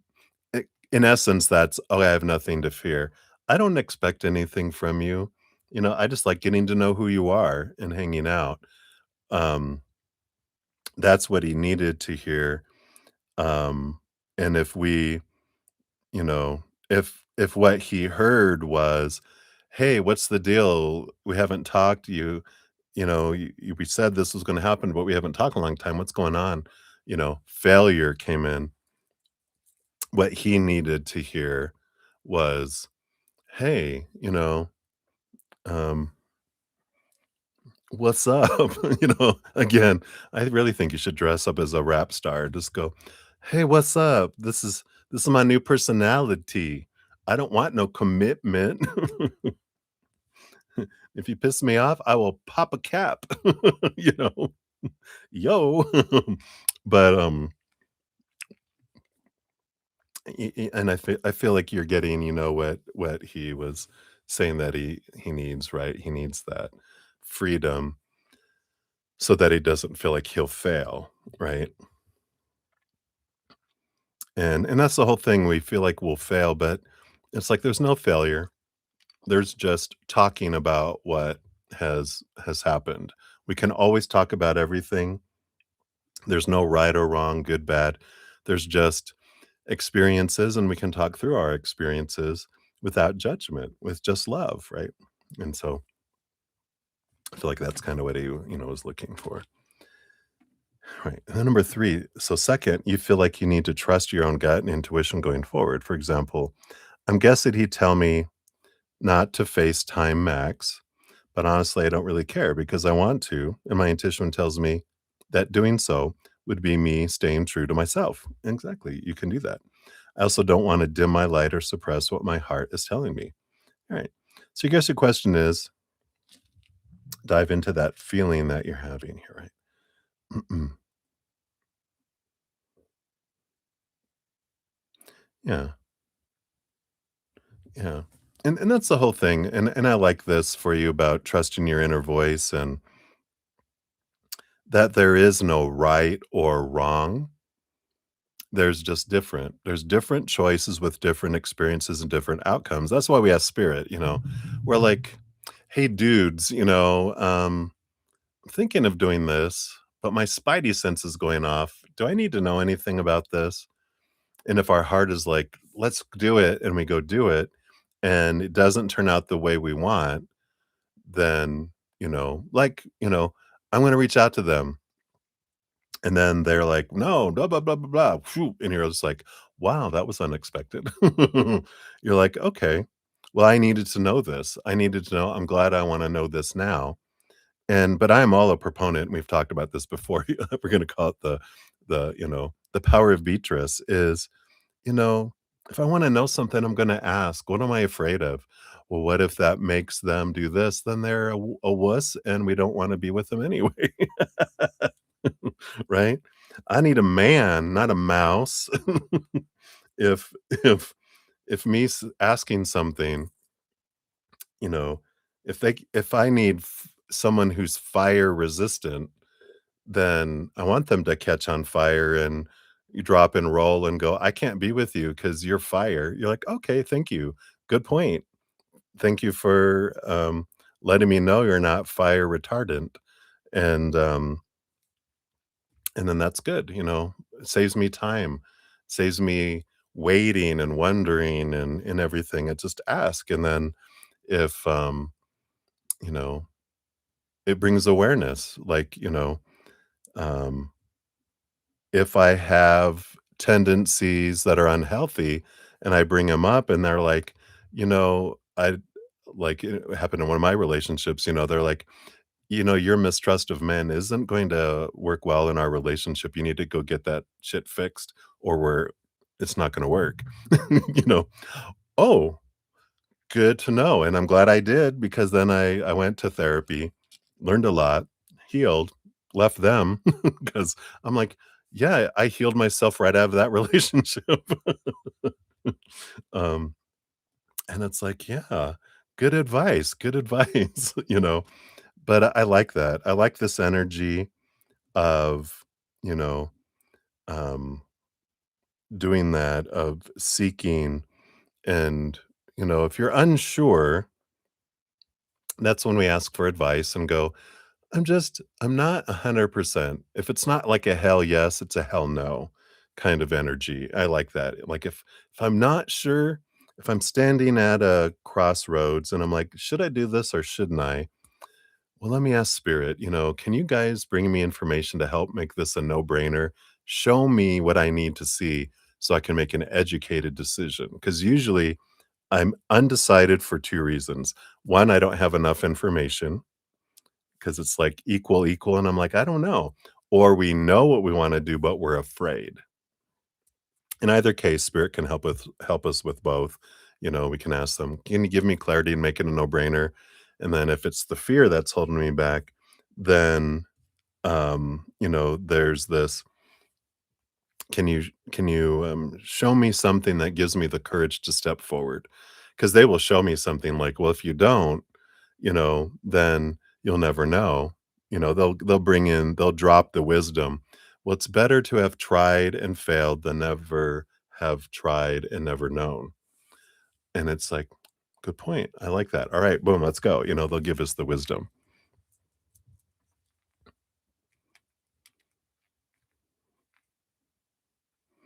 Oh,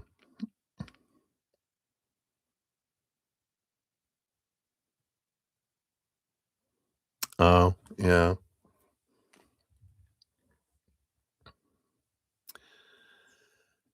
Well, and that's again, that's good experience for you because, you know,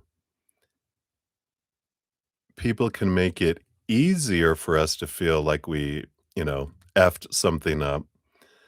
But if I don't believe I did it, then I won't believe it, right? If I don't believe if I F something up, then I won't believe it when someone else says it. So no, someone can't make me feel, something that can make it easier for me to choose that. But if I don't believe it on the inside, then I'm not going to choose it. So somewhere on the inside, you believed you did. But then as you process it and see things, then, you know, it's like someone saying, I hate your red shirt. And I'm like, okay, dial 9-1 and dial one again. Come take him away. He's either colorblind or he's lost it. But if they're saying, um, you're unlovable, if there's any piece of that inside of me that feels I'm unlovable, then I'm gonna believe it and I'm gonna get impacted by it, right?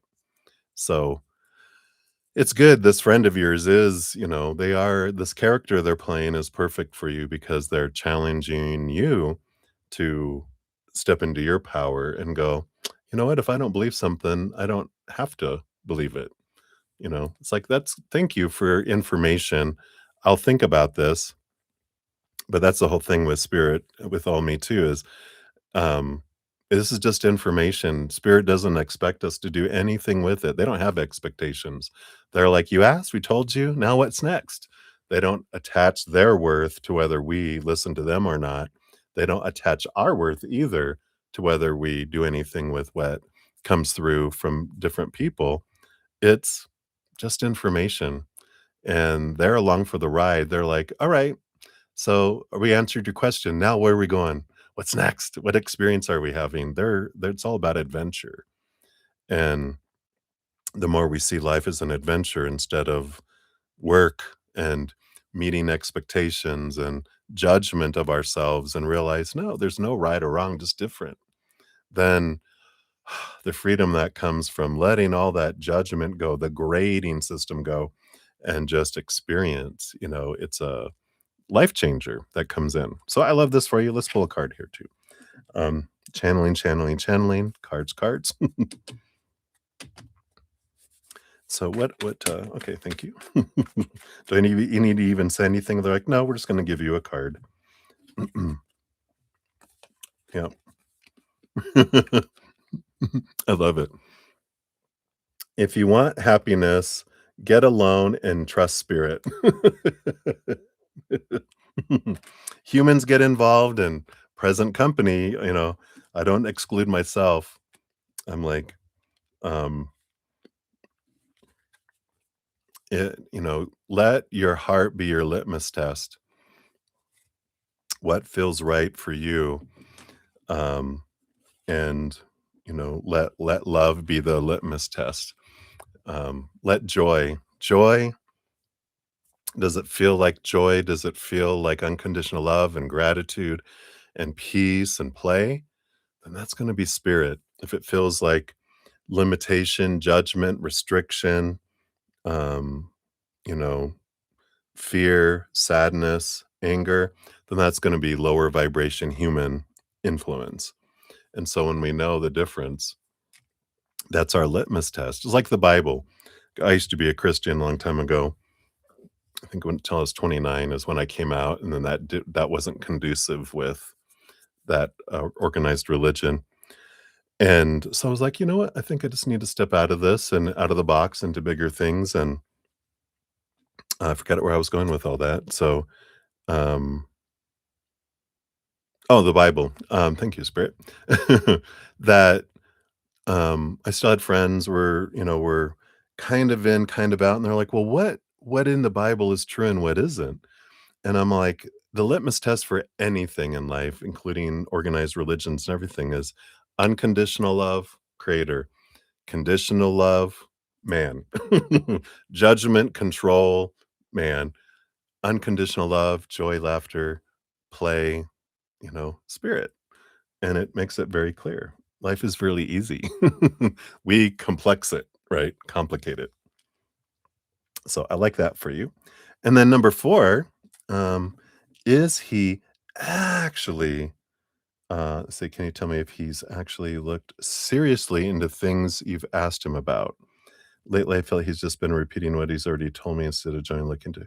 Oh, the reader. Okay. Oh, okay. Let's take a look here. A reading on a reader.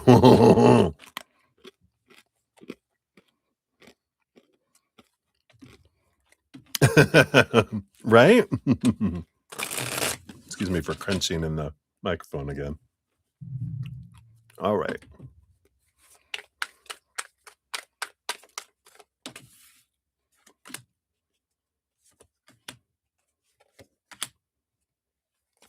All right. What do we got going on here?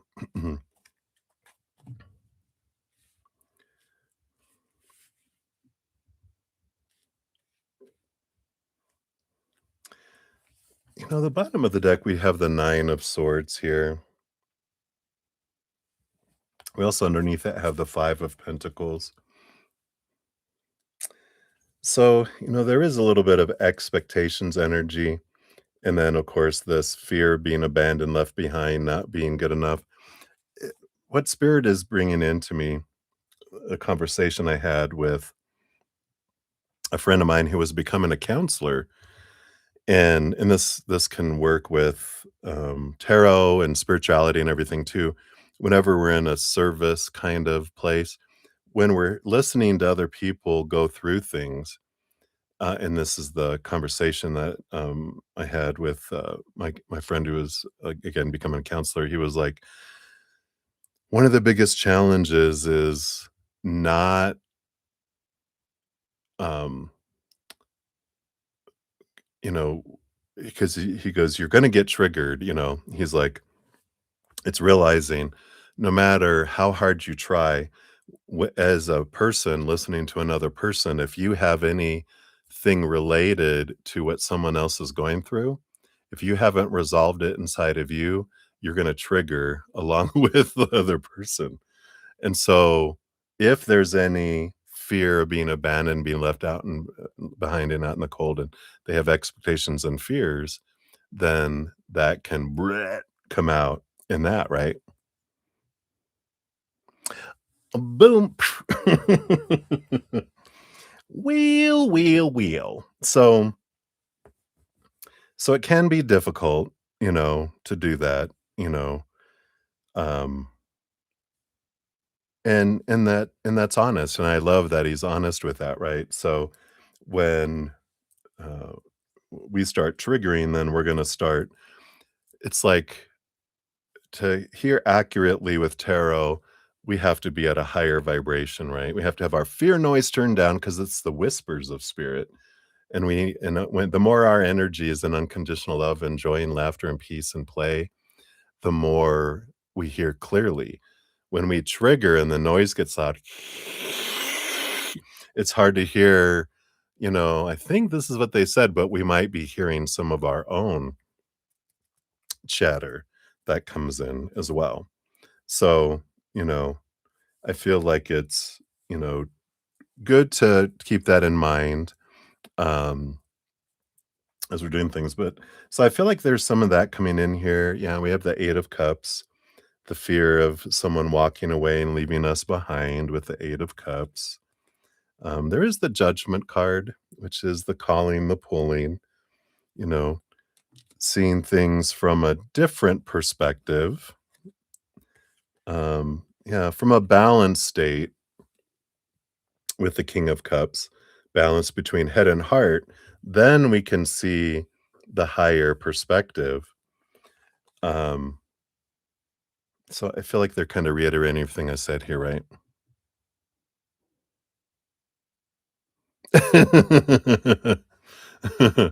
Why not? You know, whenever you hear anything like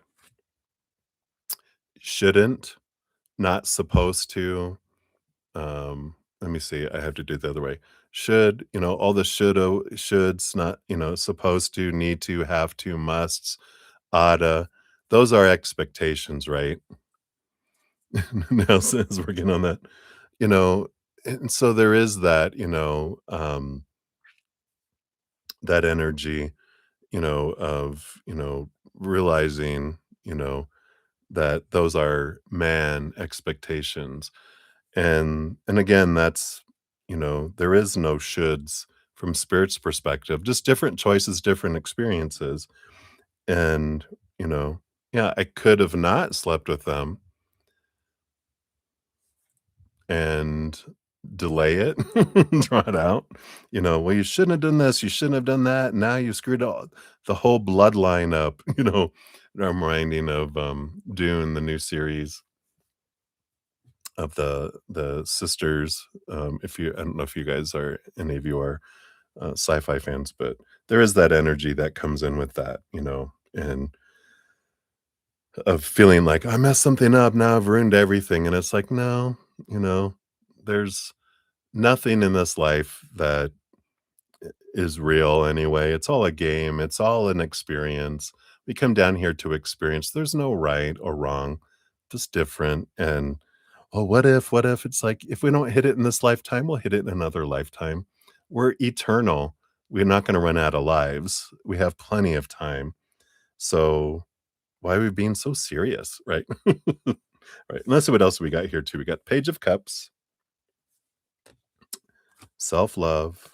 Yeah, Page of Cups. See things from a higher emotion, higher, uh, higher mental space, seeing things from a higher perspective, and the Four of Cups, right? Um, which is stable energy, stable, balanced emotion. Um, it's funny because someone said once, what did they call me? They're like, you're just so unfazed by people's emotions. Like I'm doing readings. Someone said something. I was doing a reading, and they were like, "You're just so nonchalant," is what they said about, you know, like someone could tell you, my fiance just died, and I'm like, "Oh, okay. Well, let's see what spirit has to say." I'm not like triggered, and that makes sense. I like that. You already feel like you mess up things. Mm-mm. Yeah. Yep. Women definitely hold themselves to higher standards because they feel like they have to, you know, compete and everything else. So yeah, definitely. I am. I am. I'm like, but that's that I'm also Aquarius, which helps me. I can compartmentalize emotion and put emotions over here. I've got Capricorn rising. I can go into I'm also Pisces and I have all this water energy. been so emotionally stable all my unstable all my life. That it's good. I can deal with a lot of emotion because I was on the edge of a nervous breakdown a lot of my life. Alright, let's take a look here. Let's see, we got 4 cards left, let's see which one. Breathing in beads, appreciation art, memorable map, art in motion. For some reason, I have breathing in beads, standing out to me. So, we have card number 62 for this one. You got sculpture, 45 minutes to achieve calm through mindfulness, right? So, I think we're done with that one. So, this can help with exploring senses, increasing awareness, relieving stress, and promoting relaxation and soothing anxiety. So, roll small pieces of clay in any color into small balls, creating a hole in each for the string to pass through, if you like. So, breathe deeply and notice how the repetitive motion and kneading action make you feel. To string your beads, to make a bracelet or necklace, follow the package instructions to bake and preserve the beads, then string them together. Yeah, so making breathe and create. Explorative questions. How did you feel while doing this activity? How do you feel after the exercise? When could this activity be helpful for you? I like it. It's creating something to remember. I like that. That's what we do. We create things to help us remember who we are and help us come back out of fear, right? So I like that. So hopefully that helps. But yeah, I feel like, you know, if they have triggers around things, then you know what to ask or even to be open for it, and they will grow, they will expand. But that's good for them to know. And, you know, and we as humans, we will listen to what people have to say too. Some people will tell me stuff and I'll be like, all right, I'll contemplate that with spirit and see where that leads. And growth can happen in that, right? Yeah. And that's all right, if you're doing more for yourself and pulling cards and you're like, okay, you're developing your communication with spirit, they'll tell you things for you, right? Right. So we'll go on to your next one here. Let me just grab some dinner here. We've got vanilla tonight. Ooh,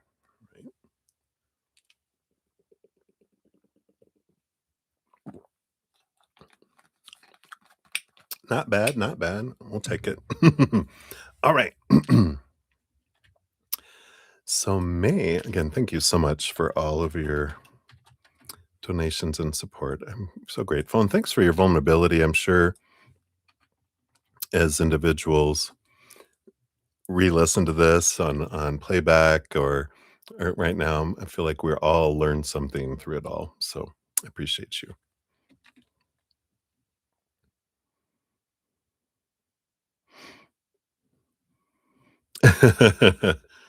Okay, that I do agree with.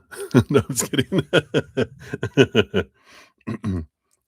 Talk about expressing your emotions, right?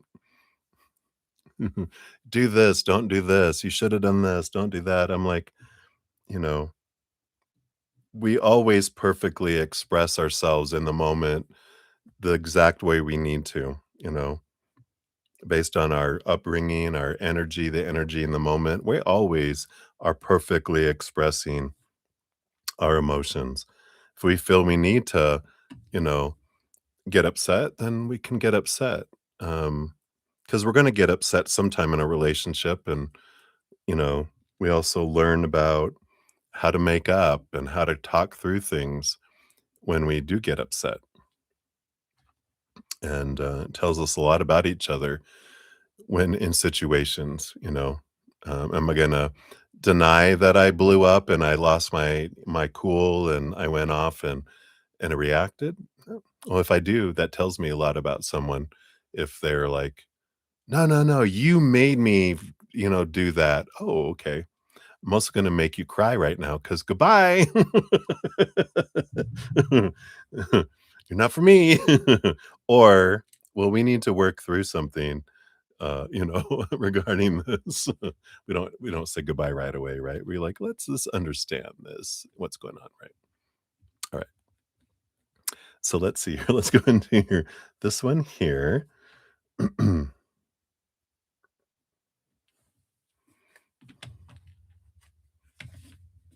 Oh, I like this. So this one is on the FaceTime in a month or whatever, and you're the one who goes, "All right, well, I better go finish making dinner." How would he feel about that? He's typically the one who wraps up our conversations, kinda wanna regain a little control in that dynamic. Does that make sense? Yes. Yes, it does. There's a lot in that to unpack. But let's take a look. Let's find out, first of all, how would he feel based on current energies, of course, if you said, "All right, well, I need to go." Let's take a look.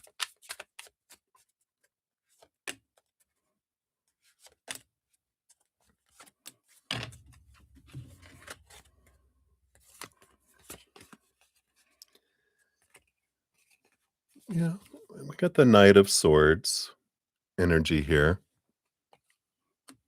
Yeah. You're like, "Okay, I'm ready to go." Queen of Cups, energy here, and the Page of Pentacles. There's again the Queen of Cups. Here's that mother energy coming in again. She's like shows up in all those, a lot of his readings, right? Um, and it actually, I feel like he's relieved that he doesn't have to shut down the conversation, that you're the one ending it, not him. Because I feel like, excuse me, there's this, um, because I feel like his mother used to always be the conversation ender in one way or another, right? And so I feel like when he's in uncomfortable situations, if someone ends it, then he's like, okay, good. I'm not going to be the one going to get punished for ending a conversation. And I feel like they're actually relieved that you do in this particular situation, right?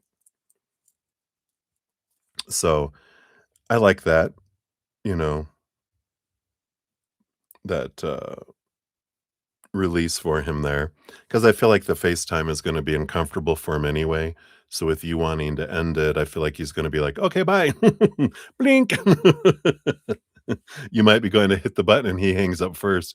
"Alright, sounds good. Enjoy your dinner." "Yeah, yeah, yeah, run, run."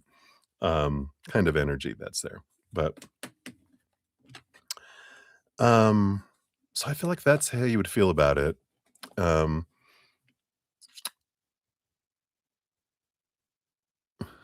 if you decide to when the time comes, right?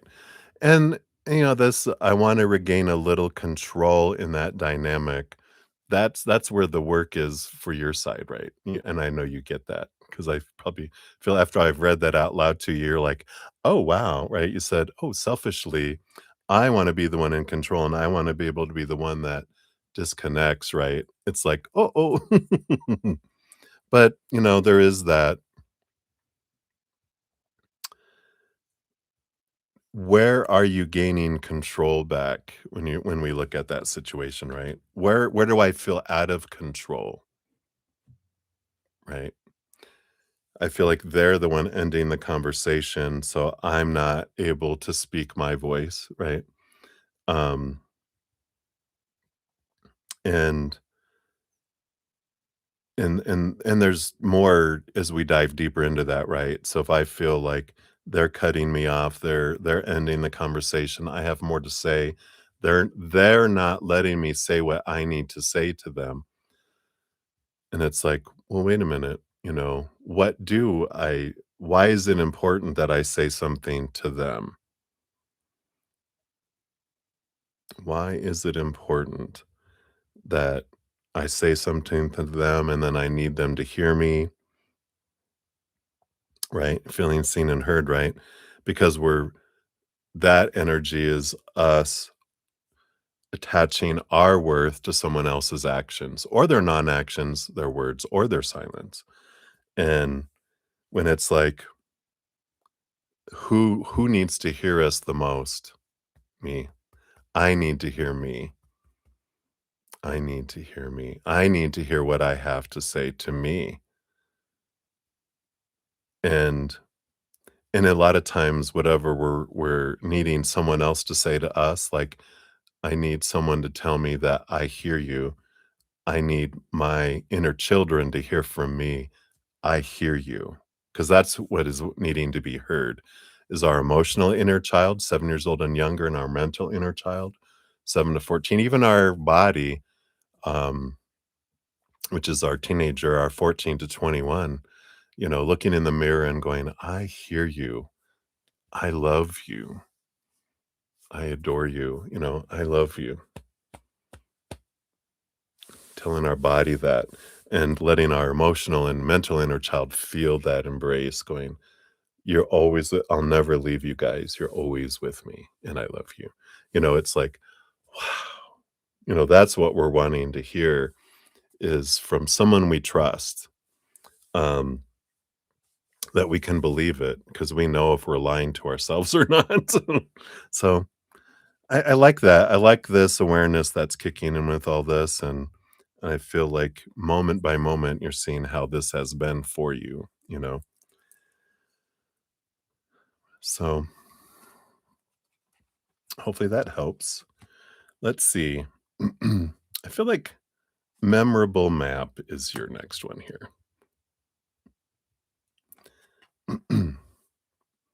Number 27, which says, to boost your mood through memories is the goal activity. It's drawing for 1 hour, exploring memories, increasing gratitude and mindfulness, and setting intentions. So draw a map from a favorite trip or even of your hometown. Really? Someone's firing fireworks? At least they did it when it rained out. I don't know if you guys can hear that. Boom, boom, boom, boom, boom, boom, boom, boom, boom. It's celebration time in honor of you, May. Start by jotting down the towns or sites you visited. Consider symbols to represent your favorite aspects of these places. Sketch the map with a pencil and then add color. Add details over the top with black pen or paint. And hint, tune in to your five senses to remember details. Could you hear them at all? And then here's a picture of a map in a way here. Let's see if I can get it to focus. Kind of there. So the explorative questions. Okay, good. You guys couldn't hear. That's good. Does tuning speaking your truth, right? Pardon me. So does tuning into your senses help you remember more? Is this something you could practice while traveling? What do you feel grateful for about this place? And who would you like to visit it with? Where do you want to travel next? And is there a step you can take today toward making this happen? I feel like you're already making plans to travel. All right.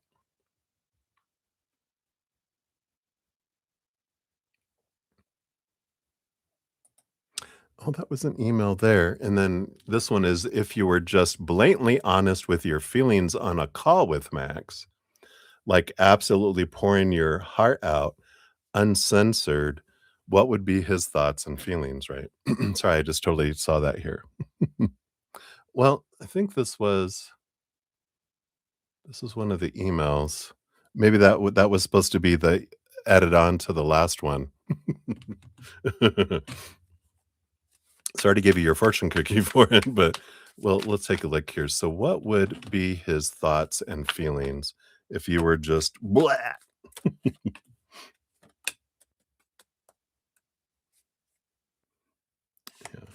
And you can ask as many as you want, right?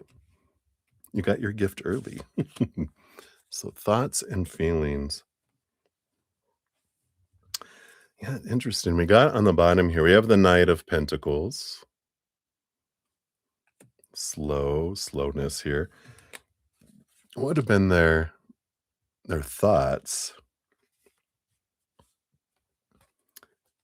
Yeah, like this. He's like, "And this is why I'm alone." We got the Nine of Pentacles versus the Knight of Cups. His thoughts, he would really, contemplate off of you know, off the call. He would really, his mind, he has an analytical mind. He would look and go back and forth and analyze it, analyze what was said, contemplate, being alone, being in a relationship, you know, what are these things? Um, and it's almost like, it's like his thoughts come to the conclusion, right? Yeah. But it comes to the conclusion here, that they're like, I feel like it reinforces like this is why I can't be alone because with you sharing all of this emotion, it's like, kind of that I'm speaking in French, right? Blah, blah, blah, blah, blah, blah, blah. And they're going, okay, that was a lot. And I don't understand it. Right. Yeah. Right. Exactly. You're catching on right there. Cause it's like, wow, I can't I can't match that. Like you speak fluid, and probably maybe even a better example is let's say you're an Olympian track runner and you're a sprinter, right? and and I haven't even uh worked out in 10 years. And then you're like, "Come on, let's go for a run." And they're like, "What?" And you're like, "Psh," and they're like, "There's no way I can keep up with that. You're an Olympic runner and I'm, at best a speed walker," you know? And they're like, wow, so if you this is their mind going, yeah, toot, toot, toot." But let's see what their feelings would be, but their mind is going, "Yeah, we can't keep up. We're gonna fail. We need to opt out. We need to be alone." And I feel like that's a lot of where they're like, "I can't be in a romantic relationship because 'cause I'm not in tune with my own emotions?" Yeah, it's interesting. We got the 5 of swords, so here's the battle between the head and the heart, right? We got the Judgment card with the 4 of cups. Yeah, again, there's this stagnant emotional energy that comes in here with those 3 together. It does feel like their mind has shut down or entrapped their heart. The heart, so what they express as their feelings are no emotions or dull or just steady emotion, not a blip, just but inside, we got the Page of Cups and the World card. It's like, yes, the heart's like, "Yes, yes, yes, let me out of the cage." Their heart wants to hear all that stuff, that they're lovable, they're loved, they're desired, but to, the little boy inside that heard that from mom and then got beat and, um false promises and lied to and they had the best intentions but then didn't you know show up with everything and then not feeling a lot of that uh, from dad either, at least not in an abusive way as much as I feel like from mom, that energy that's there. That's why that's so protected from the mind. They're going, "I know you wanna go out there, but it's dangerous." But look, it's like when you see the white tigers at the zoo, and I'm like, "Oh, I just wanna go hug and lay in there." Wouldn't that be fun just to lay in there and have them spoon you and just go to sleep on their big ol' arms. Their head is this big, chomp chomp, and they're like, "Wouldn't that be so fun?" And the mind's like, "If you wanna die," and that's kind of the energy that I feel comes in with that there. So, I don't feel like we're gonna get results we think it we would. Yeah, and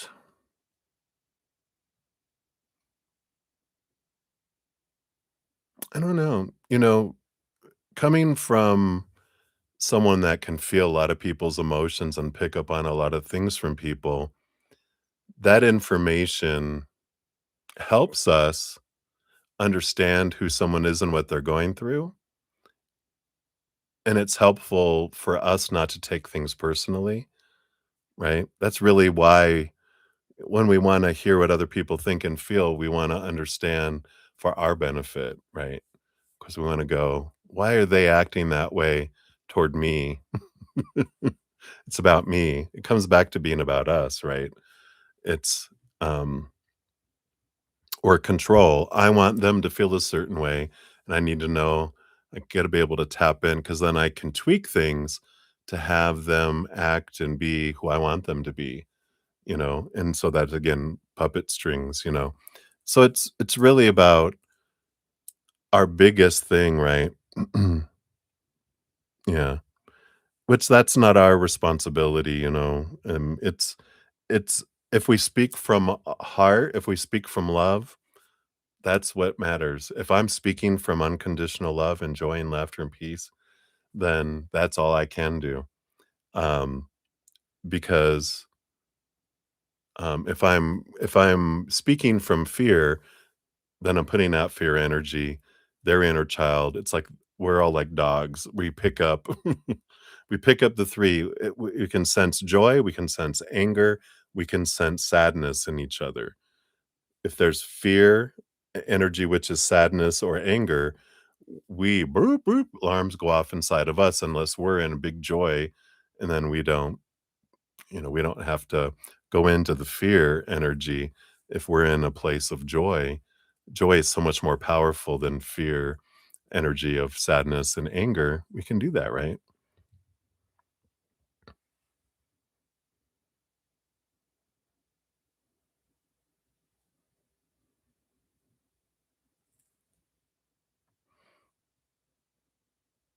Right? And it's, you know why? What are our intentions? And that's what it all comes down to with all this, right? When we're like, what is it that why am I doing what I'm doing?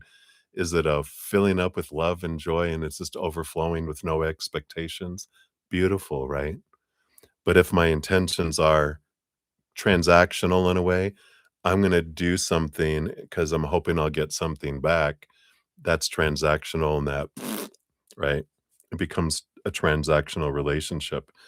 That's with expectations, right? We're taught you make me happy, I make you happy is what we think. It's like, no, I make myself happy, I fill up with happiness, I overflow with happiness, I attract happy people, I end up with someone who's happy already inside them. But if I'm looking for someone else to make me happy and I'm supposed to make them happy, then we're just into a world of unhappiness. Woo! All right. So hopefully that helps, my dear. What great, great information tonight. Thank you again so much for allowing us to be along on your adventure. You are so welcome. I am grateful. Thank you, Spirit, for all your wonderful awareness. I get blown away by things, a few things, and I think I've shared it, right? I'm like, holy crap, wow. I am. I'm like, I almost want to go back and listen to some of your readings, especially last night. There was some big truths dropped, and I'm like, holy crap, I need this in a podcast. So, much love to you, dear. Sleep well. Now you don't have to cry yourself to sleep tonight. You just get to hug yourself and go, I love you. I love you. Even sometimes I hold my hand to go to sleep. I just like to hold myself's hands. and just go, I love you guys. Yeah, I love it. So sleep tight, my friend. Dream well. Dream of bunny rabbits. All right. All right. So we'll move on here. Just have a couple more here. We've got Brianna. You are up 60829. So, Brianna, thank you for your donation. And I want to know, how does Renato from work feel about you? Let me take a quick sip here. Cheers, cheers. That protein shake is thick. I could feel it. All right. So let's take a look here. Right, based on their current energies, how do they feel about you? Right, we got that. Do you want this one? Okay, that's the bottom one, but they want this one. All right, what do we got going on here? And you did say feel, so we're going into the heart. Their mind on the bottom of the deck here, the Six of Swords, this is mental energy, and they've been moving from old ways of thinking to new ways of thinking. So the mind has been processing and looking at you in a different way, in a positive way. Not that they were looking at you poorly before, but I feel the Six of Swords is letting some old ideas, some old assumptions drop away as they're getting to know you and moving from like choppy waters to calmer waters. So it's a good movement that's coming in. And I like it because when I get them energy like this, they kind of have boxes that they put people in, like we all do as humans, right? You meet someone, you're like, "Oh, I think they go in this box." Plunk. And so they put you in a box, and then they get to know you, and they're like, "Oh, no, you don't belong in that box. Maybe you belong in this box." And they're like, "No, you don't belong in there either," and they're like, "I don't think I have a box for someone like you," which means you're strange in a positive way, though. It's you're different. You stand out from what they're used to. So a little bit of intriguingness in their mind, right? For emotions, yeah, I feel like they do have here with the Queen of Pentacles. They see you as someone, like your divine feminine energy. There is an energy of like creativity and birthing and sensuality and emotion behind the scenes. Um, so very nurturing energy. And they like that. Their head here, this is all the thinking again, all the swords energy. They do have fear of expectations and not living up to, expectations with that nine of swords. So even though they're feeling these things, their mind is holding them back on acting on them, at least right now, which with that six of swords, they're processing, letting go of some expectations on them too. So I like this movement here. Yeah, I was hoping for the eight of swords. Yeah, and they do have here their mind, with the star card, this is they do see you as meeting a lot of things in their mind on what, a great relationship would be, like a dream come true energy. You're checking off boxes, and the eight of swords, is them, like this six and this eight with, even numbers are flowy energy, right? So the six of swords, the eight of swords means they're letting go of some mindsets that don't serve them anymore. That nine of swords would be like a block in the middle. If you think of like an eight is four in each side, there's a nice flow. Nine is boulder, something keeping something from flowing. Well, there's this opening up. So their mindset is changing. And they do have this. Yeah. And I do feel they have the Two of Cups energy here, which is relationship kind of energy. I feel like their feelings are you could be someone that would be really good in a relationship with. And if they can get past those mindsets that are going inside their noggin, this is the troublemaker, right? That when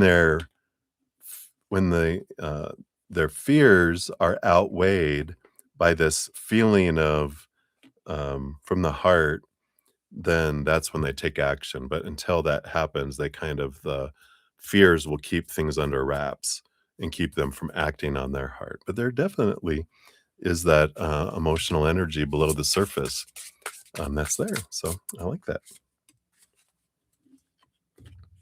Yeah, I like this. Avoiding eye contact like a pro. Don't look at me. Social anxiety, shame, discomfort. These are funny cards. Well, in a way, they're bringing stuff right to us, but they are that there's that shrinking energy, right? Like, don't look at me, not yet. So I like that for you, Brian, and that's what they have for you. So many blessings. Thank you again for your donation.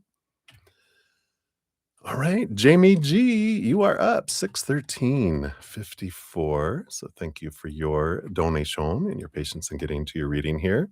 Jamie G. So you would like to know what A and K, your coworkers, think about you. Like, are they intimidated by you? Are they scared of your skills?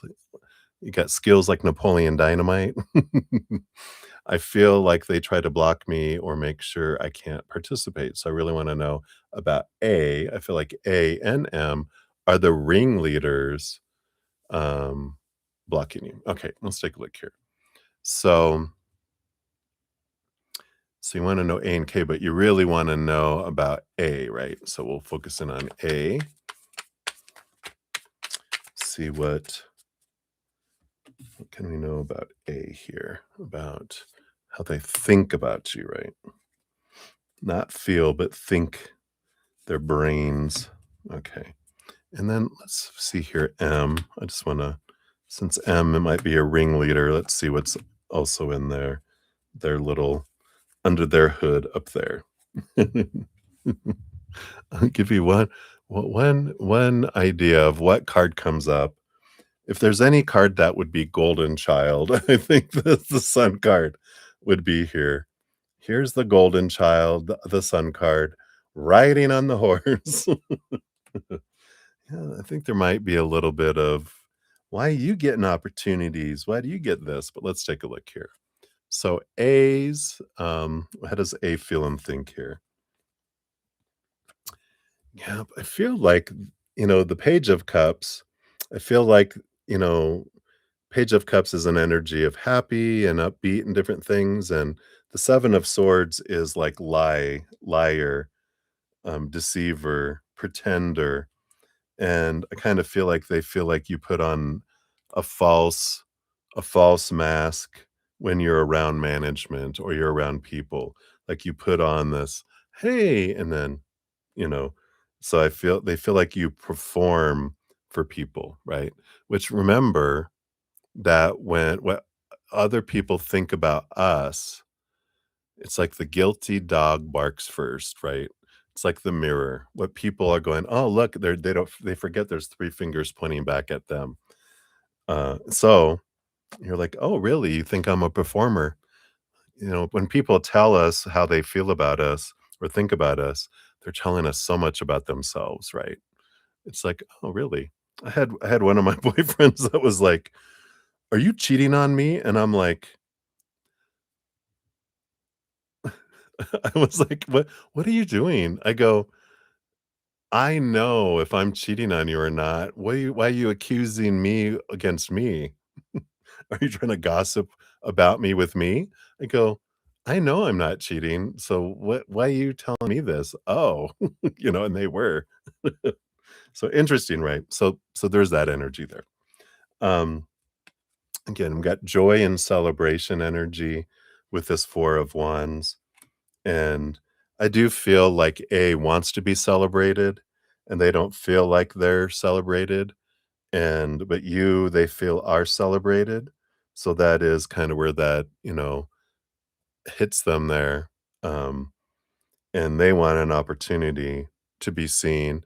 And I do feel like that is why people will try to block you or make sure you can't participate, because if you have a high performer, it's like, what they do in a play, like, let's say there's a school play, right?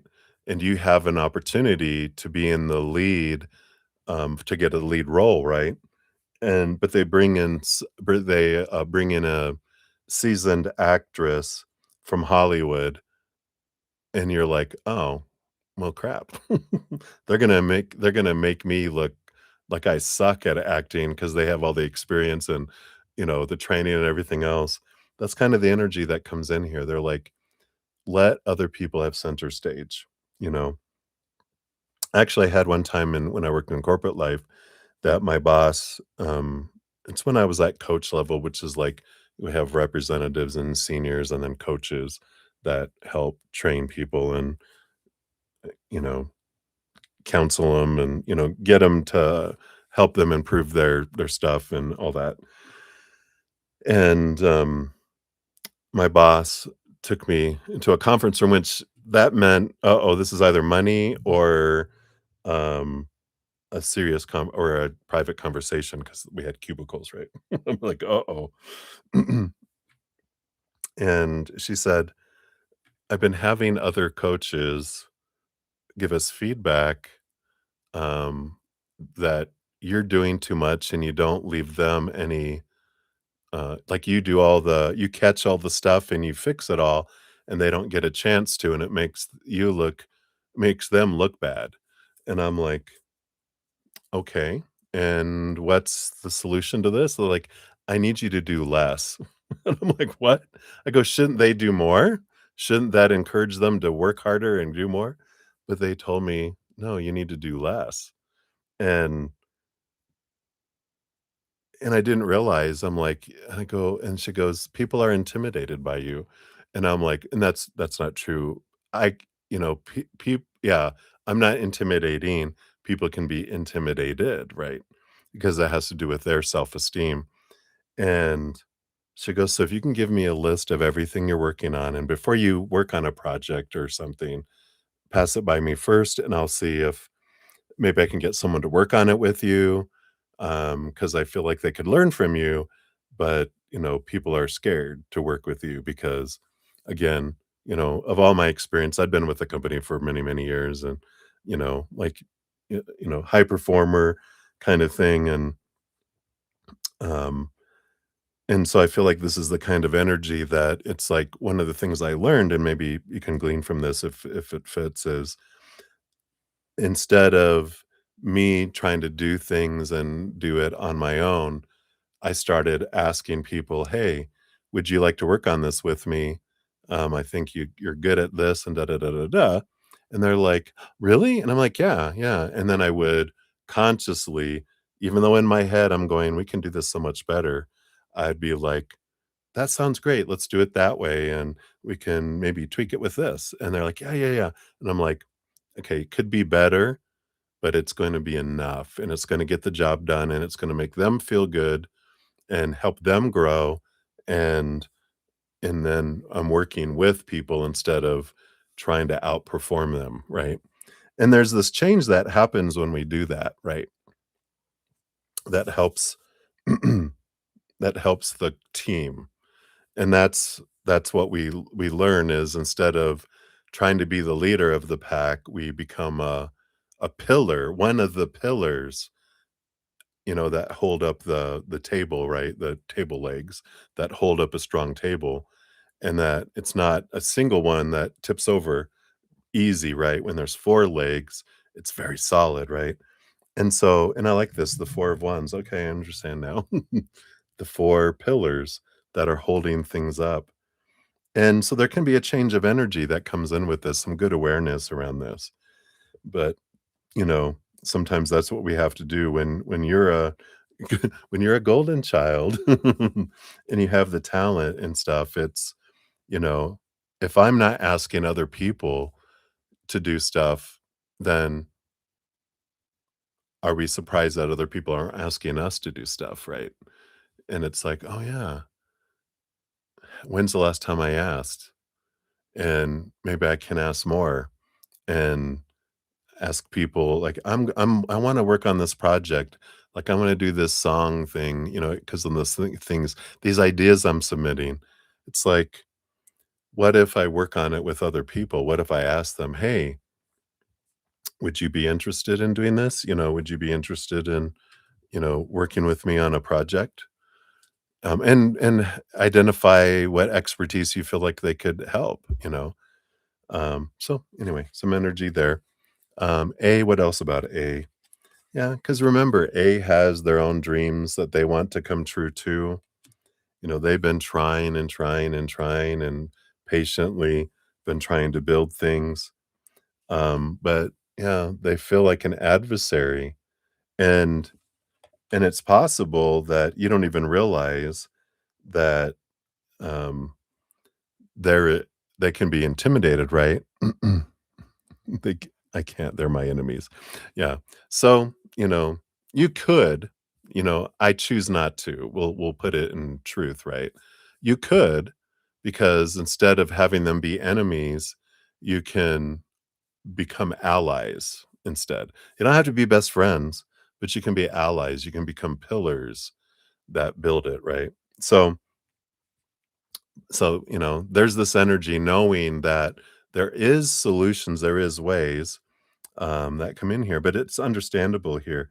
Yeah, and exactly as you say, you do know you're an adversary and you're coming across as an adversary. So if you're their enemy, why would they invite you into their camp, right? So they're like, yeah. So why are you wondering why they're blocking you? If they're your enemies, then there you go, right? Yeah. Yep. When we have that belief, that's what we'll definitely get. But in here is Cutthroat Island, so out here is Cutthroat Island. When you change your perspective and your energy, you can see the outside world change, right? Um, and then M, let's take a look here. Yeah, M, yeah, they have a calling too. They have something that this dream that they're wanting to have through. They're trying to change their mindsets and move upon the waters and bring change and transformation in their own life. They're trying to create movement in their world. The Four of Cups, yeah, they feel stagnant. They feel um, they feel blocked, right? And the Two of Wands, yeah, and they feel you again. We have the energies of they feel like there's adversarial energy from you, and they can pick it up, right? So it does make sense here, of what's going on with all that there. And um, as long as we have our energy going that direction, we're just growing it all, is the one, right? Mm-mm. Yeah.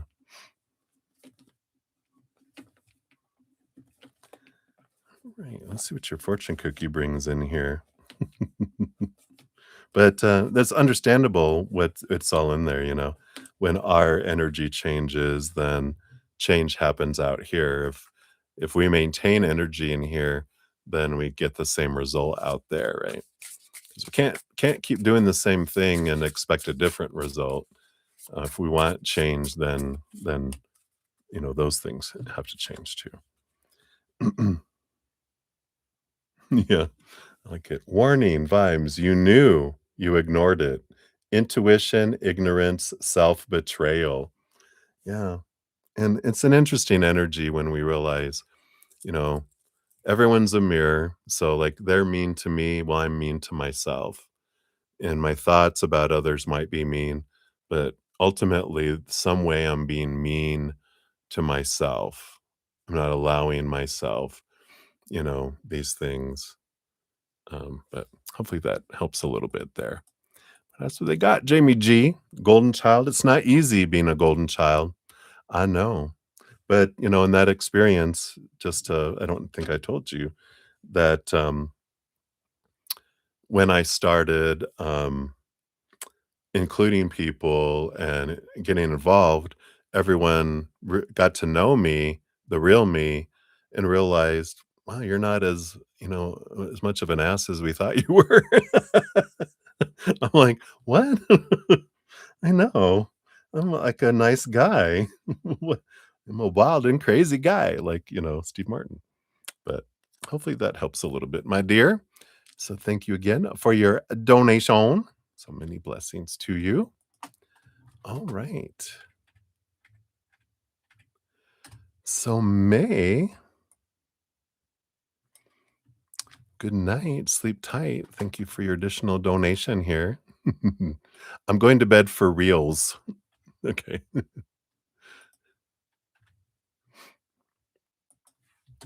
All right. So I got you on here. Let's give that a love and a like here. And we got 62841 for your final one here, May. Thank you again. Boom, boom. And so, has he noticed yet your absence on social media and thoughts? Let's take a look here.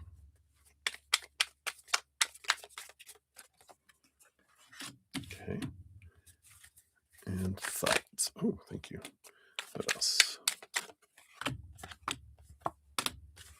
All right. Well, we do have the devil card on the bottom of the deck, which has to do with work, energy. And it feels like the 10th house of work in Capricorn. So they've been very busy. So I don't feel like they've um, noticed a ton. The Seven of Pentacles, they did notice a slowdown. So I feel like they're seeing that. They got the Queen of Wands again. You used to post a little more, and the Two of Swords.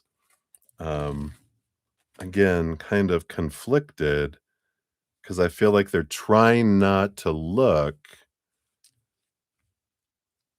because they don't want to appear because they know that there's certain things that people can look at to see if they look at it or not. So they're trying to avoid looking, but they're able to see that at least something's there without clicking on it. So I feel like they're kind of like, well, am I just not seeing it? They're wondering if you block them as well, kind of energy that's coming in here. Yeah, a lot of mixed emotion. So I feel like they're going, are you not there because you're upset, or did you do something to harm yourself? Or, um, like we were talking about, have you blocked me? Am I not able to see what you're posting? Kind of energy. Um, again, Seven of Pentacles, Knight of Pentacles, they're really slowing down their energies here. And yeah, we got the Justice card trying to balance out their own mind, their own way of looking at things. Queen of Swords, just really balanced energy between head and heart, focusing on the coin, you know. So I feel like they've, kind of purposed not, to bury themselves back in their work and not try to click on things because they know of the, like I said, of those abilities. And they're like, it's just best if I'm saying that, I need to live by that and not send mixed messages.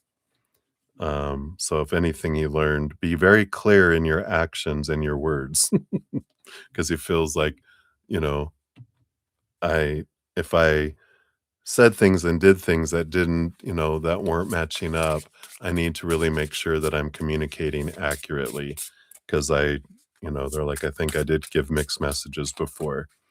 Uh, so I like that. Yeah. I like it. Anxiety or just too much coffee, restlessness, caffeine crash, paranoia. Yeah. So I feel like there is a little bit of that, um, because they have a fear of rejection. That one surprised me. Did she block me? I didn't even think about that you would block, that he would think you would block him. But like, yeah, you can't see my stuff anymore. Bye, So hopefully that helps. That's what they got for you, May May. So many blessings to you. Thank you again for all of your donations. Sleep well. Sending you lots of sleepy love energy. All right. So I think I have every one done on the donations. So, right, right. Back to bed, back to bed. Yeah, interesting, right? Maybe we will. Maybe we will hide the story. Let's make a self-fulfilling prophecy come true. All right. So sleep well, my dear.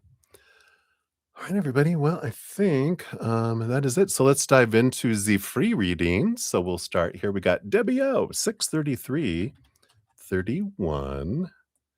So Debbie O, here is your free reading. Boom, boom. And you're getting close. Yeah, you are getting closer to Friday. In fact, we're 30 minutes away from Friday now. So whatever comes out, let's see here. What does Spirit want you here? Zen Zenith friend. You're so funny. All right, thank you. Yeah, you got the 10 of Swords and the 7 of Cups.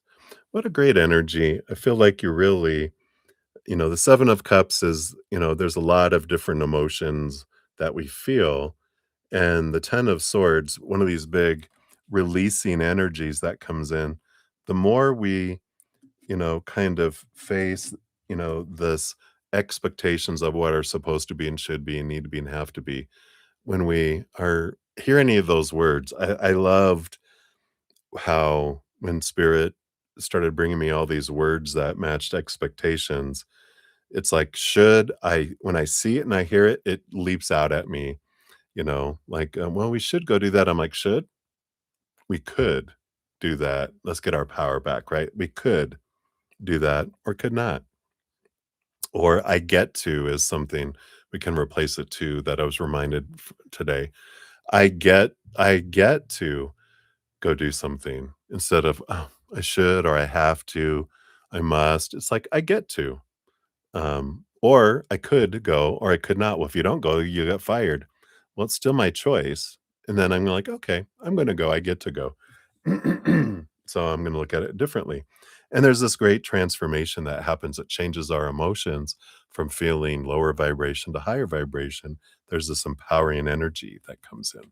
So, I like that, replacing should, need to, supposed to, have to, must, oughta with could, um, is an energy. It's even like my to-do list. I change it to a could-do list, and there's some power in that, isn't it? All right. So that's what they have for you, my dears. So many blessings to you. Happy Friday. All right. Then we got Butterfly 63550. There we are. And you are so very welcome. Thank you for your kind words, Butterfly. And you like a message from the ethers. Ooh, all right. Let's take a look here. Ethers. What do you have to say? Yeah, I like this. There is some wonderful past life energy coming in here with this 3 of Swords and the 6 of Cups, is one of my past life energy cards that are bringing in.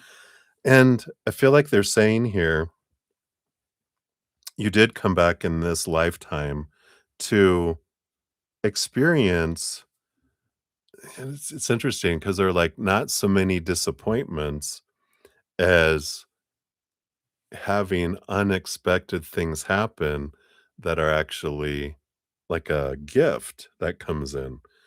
And because of a lot of the disappointments you had in previous lifetimes, it feels like you really learned that really well in these past lifetimes, like a lot of disappointments that this time around, they're like bonus round, you just get to have some wonderful experiences come in. And I feel like you've done enough of disappointment for this lifetime. So for the rest, we're just going to surprise you. And I feel like you have some of these surprises coming in soon, unexpected, wonderful surprises. And I feel like they're just wanting to, you know, they're a little giddy about bringing these in for you. And I like it. And they're like, just accept them, just say thank you because you deserve them because of all the other experiences you had. It's time for you to experience what it feels like just to have floods come in for you. So I love that for you. Woohoo. All right. So that's what they got for you, Butterfly. Many blessings to you. I like that for you. All right. And then Cat Mia, you're up 63801. So, Cat Mia, here is your timestamp. Boom, boom. And what is the meaning of your dream today? All right, let's take a look here. What can we know about your dream here? I got the Two of Pentacles and the Six of Pentacles. I do feel like here the dream has to do with balance because you've got both the scales.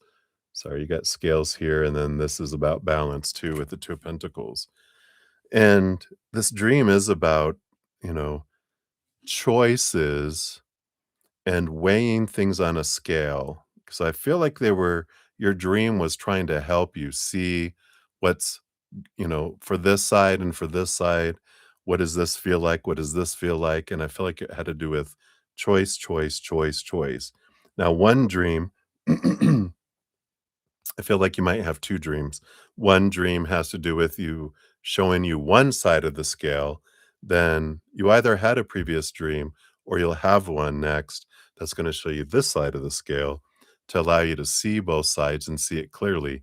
One feels like it's from the mind, supposed to be, should be, need to be kind of things, and then one from, the other side from the heart, and you're seeing those energies coming from both sides. So I like that. So that's I feel like it was the mainly what the dream was about is you're in this realm of your dream world. It's helping you see information from both to make it an easier choice that you make in the outside world. So that's what's coming in, Katmia. So many blessings to you. All right. All right. Yeah, absolutely. Beatrice. Hello, hello. Good to see you. Follow up on R. Absolutely. We'll put over here. You'll be number 17 on the free reading list here. All right. And we are number 4. So we've got Ravit. You are up 640, 15. So Ravit, here is your timestamp. Boom, boom. And a general read. Let's see here. What does Spirit want you to know here?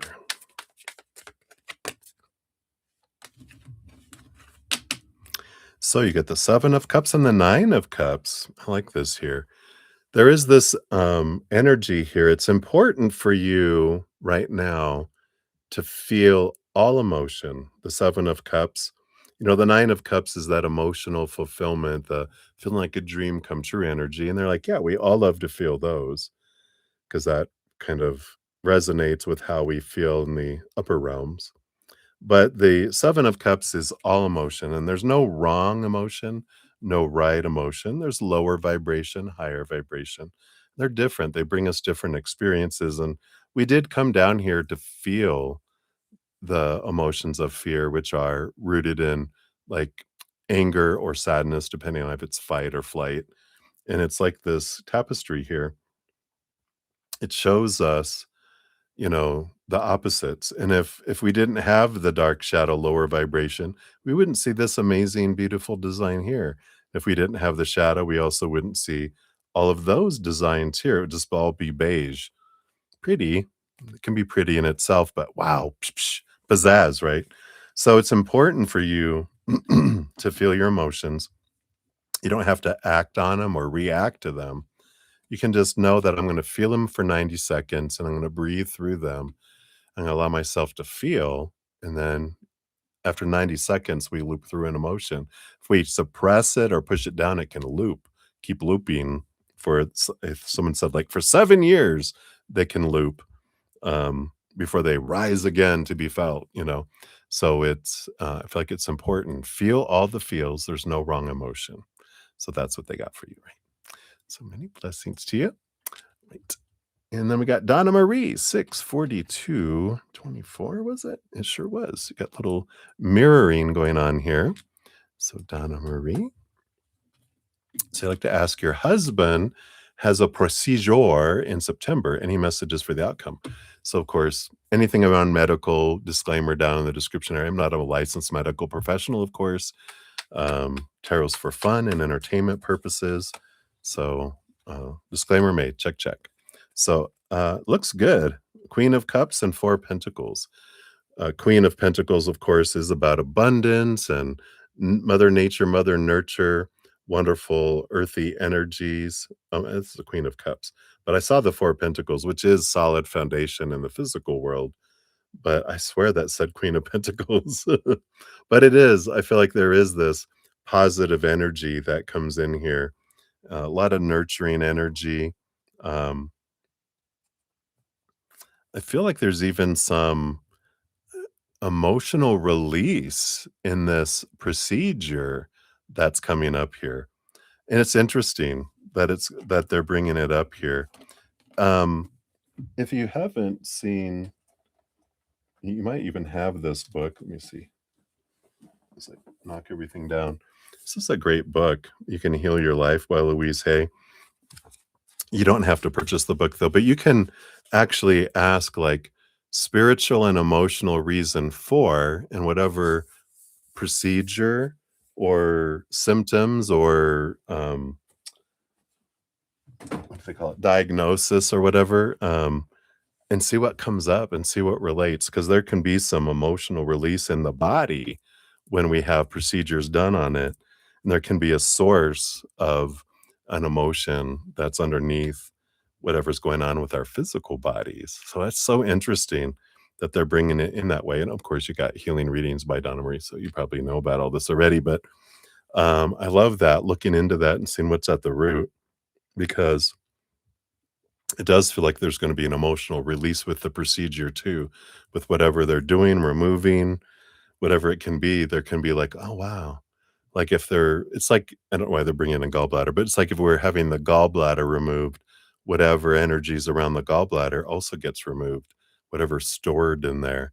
So interesting, but so that's what they got for you. It looks like everything good though with the 4 pentacles, solid recovery, with all that too. So I like it. Right, so many blessings to you.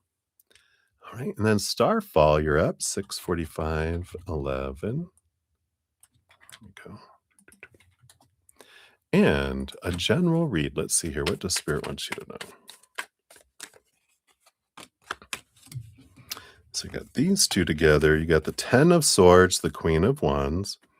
Yeah, I feel like you're heading in this direction here. Yeah, you even have the Judgment card. So this interesting energy of the 10 of Swords is letting go of expectations. Like, I'm sick and tired of living up to everyone's expectations. I want to be free. I want to be me. And that's that Queen of Wands, having had enough of trying to do what we think we're supposed to do, should do, need to do, have to do, must do. And the Judgment card is a calling card. It's like, you're the angel is calling you to something new, something different, something that's not expected with everything else that everyone thinks you should do and need to do and have to do. This is about movement. This is about change, that's coming in here. And you're getting this fire. When our fears outweigh this ugly feeling of not being true to our authentic self and our calling, we don't act when our fears outweigh that. When that ugly feeling outweighs our fears, that's when we act, and I feel like that's what you're getting to right now. So I love that for you. Woo woo. Right, so that's what they have for you, Starfall. Many blessings to you. Right, and then Moncloa, you're up 646, 46. Look, all those sixes and fours, etc. So has your crush thought about contacting you? All right, let's take a look here. So based on their current energy, have they thought about contacting you? Oh, this one here. All right. It doesn't seem to be here. We've got Hermit energy. They're off on their own. Four of Cups is stagnant emotional energy. So I feel like they're very inward focused right now. Um, so it doesn't appear that they are, um, right now anyway. This Leo energy we went into yesterday too is kind of brings us into a me energy where we're kind of focused in on our own self a little bit. So yeah, but I don't feel like, to answer your question, not right now. So hopefully that helps. Why not reach out to them, right? God, no. Okay. All right. So many blessings. Hang in there. Livia Vagara, you're up 647.57. for yours. Boom, boom. And an oracle reading for tomorrow. Oh, that's right. It's your birthday. Happy birthday. Yay, yay. Hey. Are you staying up? Are you going to stay up till midnight to celebrate your birthday? Let's see. Do I have? I feel, let's go to these over here. We've got these Citadel cards. Did I already give you one of these?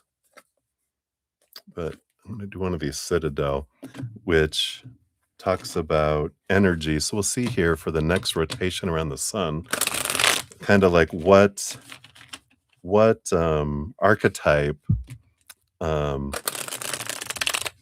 what archetype are you going to embrace over this next rotation around the sun? You're not sure. How many readings are you getting from people? You don't have to worry about it. So you have the Sentinel, determination and certainty. Look at that beautiful, vibrant energy. Isn't that beautiful? So let's see here. Oh, these are right. These are separated. Let me find it here. The Sentinel, page 82. All right. Oh. So in the Sentinel, they start off with a figure stands at the gates, faceless in their armor, hidden by their great shield. The Sentinel is the pinnacle of guardianship. They know the value of what they protect and what they will give in order to keep it safe. They have their orders and they will not leave their post no matter what comes to pass. The Sentinel is a representation of extreme focus, of security in knowing your position and purpose in the world. It may feel as though forces have been conspiring to tempt you away from your goals, but do not let yourself be swayed. Balance unexpected situations with rational thought, and the outcome will be worth 100 times any distraction that might befall you. Wow. I like that. I feel like over this next rotation that you're really going to be focusing in and really get a clarity on your purpose. The reversals, I like to read those two in case they resonate. Being self assured and confident of your position is a good thing, but don't let it make you arrogant or self centered. Being solely focused on your own needs can blind you to the needs of others. So be aware that people may see you as being dominating or pushy. When dealing with those around you, remind yourself to be gentle and to listen to them. I like that too. So that is what they have for you, my dear. So happy birthday to you and cheers. Let's do a cheers to your next rotation around the sun. May it be full of so much unconditional love and joy and laughter and peace that you almost can't stand it. So cheers, my friend. Happy birthday.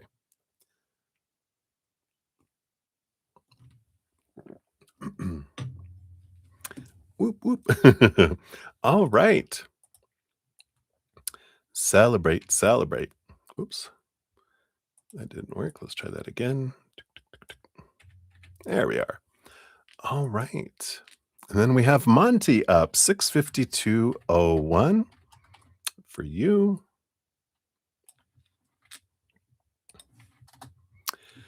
And you were wondering if you can ask how your exam results will go. All right. So based on current energies, let's take a look here and see how your exams will go. All right. You got the Moon card and the Page of Wands. Yeah, it's kind of unknown. The Moon card is the hidden will be revealed.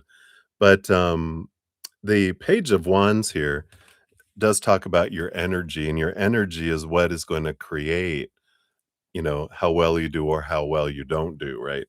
I have a podcast called The Easier Path, and there's one of my episodes is called Abundance Where It Be. I'll put it out here in the chat in case you're watching right now. And if not, I will put it under your pinned comment, I mean, under the pinned comment under your name, you'll see abundance where it be because there's things we can do if we focus on what we're grateful for with what we do have, what scores we have made in the past, and we have gratitude energy, sincere gratitude, then we draw in things that match that and we feel at peace and we do well. If we're focusing on fear of not doing well, of need to, have to, must, and lack energy, we draw in fear energy. And when we're in fear, we don't think very well. We boot out our intelligent, loving, compassionate side, and then we have a little young child taking the test because we revert back to that age, not our adult that studied. We go back to our grade school, 7 years old and younger individual and their pet hissing cat, and they don't do well, you know, in tests because they eat the paper, and scratch it. So, if you look at that, it talks about that and opening up and allowing those things to come towards you, but the power is yours, with this energy. So I like that. So, you have great possibilities and opportunities to do really well when you get a wands energy and you got the page of wands, which is new energy. So looks good. You have the ability to do well, but check out that video, and see if that helps as well. All right. So many blessings to you, Monty. Enjoy your exam. All right. And then we got Ruby G, 654.51. So, Ruby, thank you so much for all your donations this evening. And for your freebie, you want a general. Let's take a look here and see what do we have coming in here. We got that. We got that. So, got the Knight of Swords and the Queen of Pentacles. I like this. I like this energy. You got the Queen of Pentacles, Mother Nature, Mother Nurture, a real time to nurture yourself and give yourself the time and the space to be you. And even this Knight of Swords is the quest of clarity, seeing yourself differently. Um, and I like this energy because it is about seeing yourself as a creatress, that you have this connection with Mother Earth to help bring beautiful energy into the world, and you brought it through beautiful children. You're creating things, and I like this.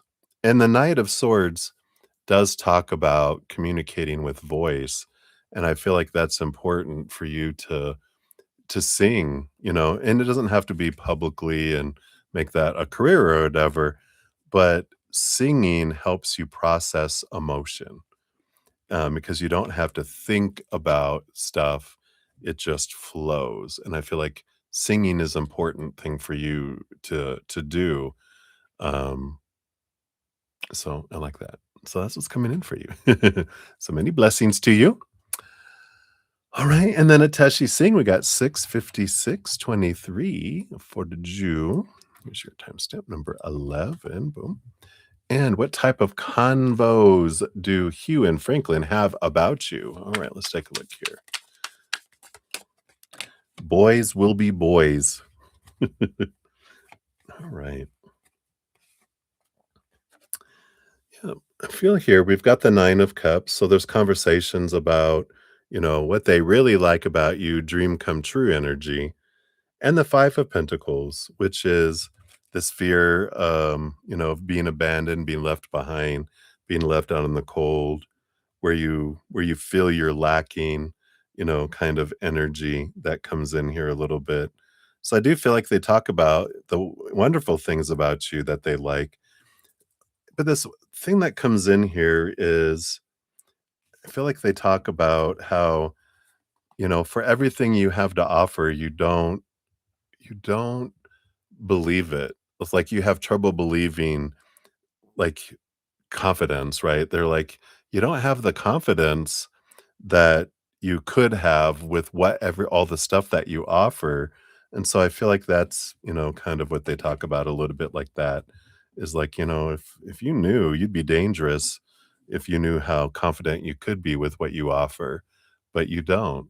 And so I don't feel like they're, like, seeking to solve it because I feel like if you really stepped into your confidence, you wouldn't talk to them anymore.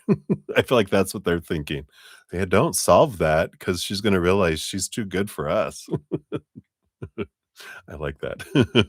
Alright, so that's what they have for you, Ateshi, so many blessings to you. And then Ruby, you're up 658.18. So Ruby Camellia, you are up. There's your timestamp. So Ruby, you wanna know, should you approve the job that he gave me a hint about today or something better is about to come later? All right. Let's see here. If you approve the one today, what kind of energy do you get? And if you wait, what kind of energy do you get? You have the High Priestess. Yeah, there is this little kind of stepping away and look at it a little more closely, the one that he gave you today. There's something hidden there that can be revealed. If you wait, yeah, you have a victory, a chariot, go, go, go energy. Feels like there's something more that's coming there, coming later for you. So I would probably, with this energy, it does feel like there's something shady or something unclear or hidden about the one that they sent. I feel like there is something better coming with that chariot card. So, of course, always follow your gut, right? All right. So that's what they have for you, Ruby. So many blessings to you. All right. Then Maria P, you're up 659. 39 is for yours. Boom, boom, boom. And a general for you for love and work. General for love and work. All right. So for love, the Two of Cups. I like that energy. There is this embrace the relationship. Know that, the relationship you're in is important for you. It is a reflection of your self-love. And so, you know, the power of emotional choice coming in a relationship is important as well. That you get to choose how you feel. That regardless of what's happening in a relationship, you get to choose how you feel. If it's doing really well or feeling like it's going really bad, we get to choose whatever story we put to a relationship and how we feel about it.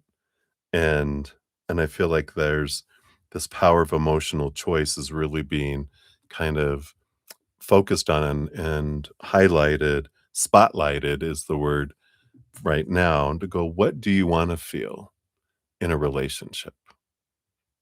And feel it, right? For work, you have the Nine of Pentacles. Nine of Pentacles energy is a little bit of hermit energy. It is a little bit of abundance energy, but I don't know. I mean, this is an interesting um because it's being away, being hermity. I don't know uh if there's a job opportunity to work from home, would you take it? Because this Nine of Pentacles is about being a hermit and being away where you can um, you know, be at home. And I feel like there's some jobs available out there that allow that to consider. Is that something to consider, a work from home job? Just imagine saving money on gas, especially with gas prices what they are, right? I know my host used to drive an hour to Denver and back every day until the plague hit, and then they were able to work from home, and now they just don't have to travel that. It's so much gas savings, right? Anyway, but that's something to consider, coming in with that, right? So that's what they have for you, my dears. So many blessings to you. All right. And then we have Alan. You're up 70220.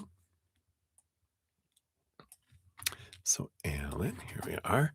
And Will Osh and uh Alan Krita, will you have reunion? All right, let's take a look here. Based on current energies, is reunion in the cards? Let's take a look here. Okay, we want that one. Anything else? What else? All right, this one here.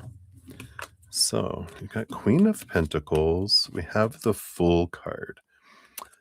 You know, The Queen of Pentacles, like, you've been having a time of mother nature, mother nurture, and the Full card isn't about reunion, it's about a fresh start, free of expectations, full of possibilities, and this doesn't feel like a reunion energy of someone coming back. This feels like you're nurturing yourself, you're choosing from your heart, and you're allowing yourself to move forward and start fresh without a lot of supposed to be or should be, need to be, have to be, must be, but just that there's this world of possibilities. And the important thing is to look at, what did you learn in your relationship with Ansh? What is it that um what gift was in it for you? Like, what did you see about yourself? What triggers were coming up? What fears are there? Because those relationships, they happen to show us what we want to see about ourselves so we can be free from it and then not take it into a future relationship. So I feel like right now the energy isn't about reunion happening. It's about reflecting on what you did learn so you don't take it into your next relationship or have to repeat it with someone else and go through it all over again. Because if we don't change anything, if we keep doing what we always did, we end up getting what we always got. So as you evolve and change and learn from that, then you don't repeat that cycle. So hopefully that helps. That's what they have for you, my dear. So many blessings to you. All right. And then Chels, hello, hello, 70441. Hope you're doing well and hanging in there. Busy, busy, busy, right? So, what yeah, am I supposed to be doing for work? Am I supposed to be in the public eye like a presence on social media? Let's take a look here. There really isn't any supposed tos or shoulds from spirit. There's just different choices with different experiences and like different outcomes, right? So, we can ask here, what is the energy around you being in the public eye and then specifically on social media? What does that energy bring you, right? If you express yourself that way. So, public eye, yeah, well, yeah, Queen of Wands, yeah, fire, here I am. You have a natural draw, fire energy that you do, you're able to see these things and I mean it's like Edward Cullen on Twilight. They have this, they're like, I'm built to draw people to me, and that is the Queen of Wands energy. So you're built to be in the public eye, right? A presence on social media. Yeah, I feel like you got the King of Pentacles. There is abundance energy that comes in there. The Justice card does talk about balancing things, you know, looking at the why of what you would want to do, right? It's the balancing of things. It's understanding how you want to uniquely express the love energy and passion inside of you with the world in your own special unique way, not regurgitating, not doing it like other people do it, but realizing, what is it that I want to do, getting out of expectations, supposed to be, should be, blah blah blah, from your heart, right? Because that's the difference. When you're living from your passion, not from our minds, that's when what speaks. Like whenever you see someone sing on, like, America's Got Talent or whatever, and someone sings very good and very perfectly and well, and everyone's like, bravo, bravo, that is great, right? But when, there's this someone sings from their heart and everyone's like, oh, goosebumps, goosebumps, we know there's a difference in that. So I feel like that's what they have for you, Chels. So many blessings to you. All right. Hey, Celestial Nebula, I just saw this come through here. So let's take a look here.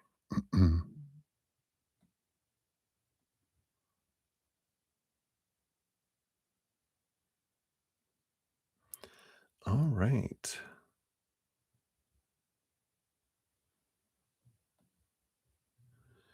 And so, Celestial Nebula, you sent the PayPal, right?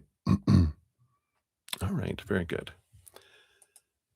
All right. So I've just got two more free readings left. So we will return there in a moment. Dason and Beatrice, I will return to you. But donations do get priority. So we'll jump over there. And so, Celestial Nebula, thank you so much for your generous donation. We will dive in there and see what we got going on here. Get the skinny on things here. So, appreciate that donation. All right. So, your timestamp is 7:08:31. So, thank you so much. There is your timestamp. All right. So, your fiance is being yeah, dry spells, right? Does he no longer want you? Let's see what's going on with, the fiance. See what we got going on here.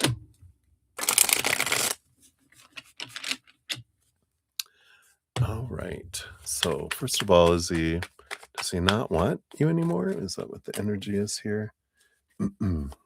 Let's take a look here.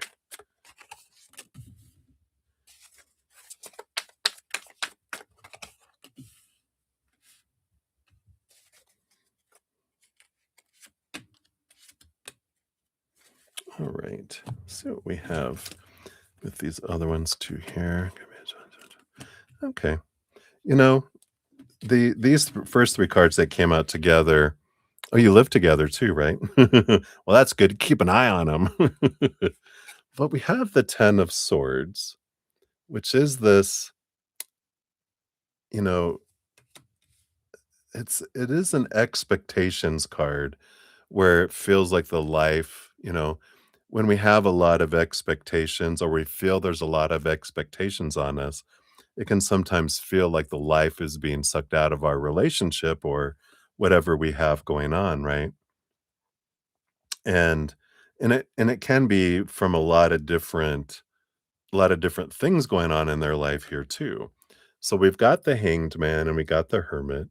So they are kind of feeling this, cocooning, this transformation energy that's going on with them here. And so what I mean about the 10 of swords and this kind of energy is like, you know, uh, every one of us growing up were given a lot of, expectations around what a relationship is supposed to be, should be, need to be, have to be, must be, right?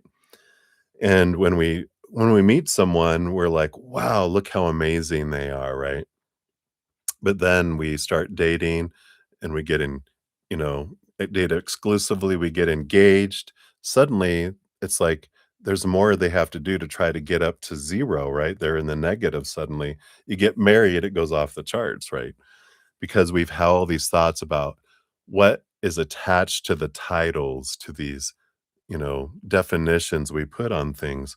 Whereas before we were grateful for who each other were, we start to expect it, So all this energy that they used to give that was above and beyond, now it's 0. It's not above and beyond. It used to be 1,000 above there. Now you're just at 0, doing the same, investing the same amount. Well, we as humans, of course, when we start to, you know, feel like we're not we're kinda being told what we're not being, or we feel like we're not getting any, abundance in something, we start to shrink, and it starts our lives, we start to shrink our energy. When we're in an energy of gratitude, when we're telling someone, "You know what I love about you?" "What?" We're not used to hearing that, right? Does everyone just kind of go, What? What? You wanna tell me something you love about me?" "Yeah." And we're specific, "I love that you never give up on your friends, so and so was trying to push you away and you wouldn't let them. I think you saved their life because you wouldn't let them, and you, make a change and you make a difference in their life. I love that about you." Wow, who doesn't wanna be around that? That activates things. The more that we're grateful for who someone is, then the more abundant they feel, and what's gonna get someone to want not what's gonna get, but what ignites someone in wanting to do more? Telling them what's not happening or thanking them and having gratitude for what they are doing? That one, right? Who wouldn't? I'm like, "Oh, I'll do that more and even more." That you just, "Wow, okay," And I feel like that's what's kinda coming in here. We got the King of Cups, which is an energy about such a compatible, individual. We have the Page of Wands, which ignites the passion again, and it brings the feeling of abundance that comes in here. This is gratitude energy with the 10 of Pentacles. Something you can try doing here, because we have the Magician on the bottom. There is magic still in them here, and we got the 10 of Wands energy underneath that, which is an energy, you know, that comes in here. Yeah. But the 10 of Wands is, changing our energy. Now, there's a difference between what we do and what we feel, right? Because I can do a whole lot, but is my energy that of expectation, like transactional? Like I'm doing stuff and then I'll get back? Or is this purely gratitude for they're what they are doing, right? Because the 10 of Wands is I can look at something as a burden or I can look at something as abundance. And there is this energy here where if we sincerely talk about who they are. Now, like I really support their visions, but are we supporting the person, right? Not even supporting the person, but we're telling them what I love about you, not about your visions, what you're doing, da da da da da, right? So much as who you are, right? Yeah.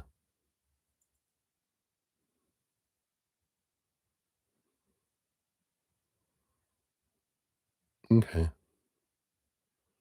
So, something about and they're still pointing me back to the energy behind what we're doing, because I can praise, I can listen, I can meditate, I can thank God, but is it you know, sometimes we can be, kind of spiritually based. We feel like I'm doing the things, I'm doing it. No, I am doing it from my heart. But are we? But are we really doing it from our heart? Are we really sincerely grateful where we're like, wow, um, and are we grateful for like your thing with intimacy? Are we're focusing in on because it says it's lacking on my end. So when we're focusing on lack, we get more lack, right? So something that you can try with your energy is think about I mean this sounds dirty, but think about the intimacy that you've had before, right? And gratitude around it, you know? And because it's intimacy that you really enjoy and you would like more of, right? Have you talked to them about, "You know what I love about what you do?" When you tell them something like that, they're like, "Oh, really?" You know, there is that energy, there is that, specifically around what we're wanting to grow. That sounds even worse. What we're wanting to grow in our life, we focus on gratitude around, and then it can grow. It can, unfold, right?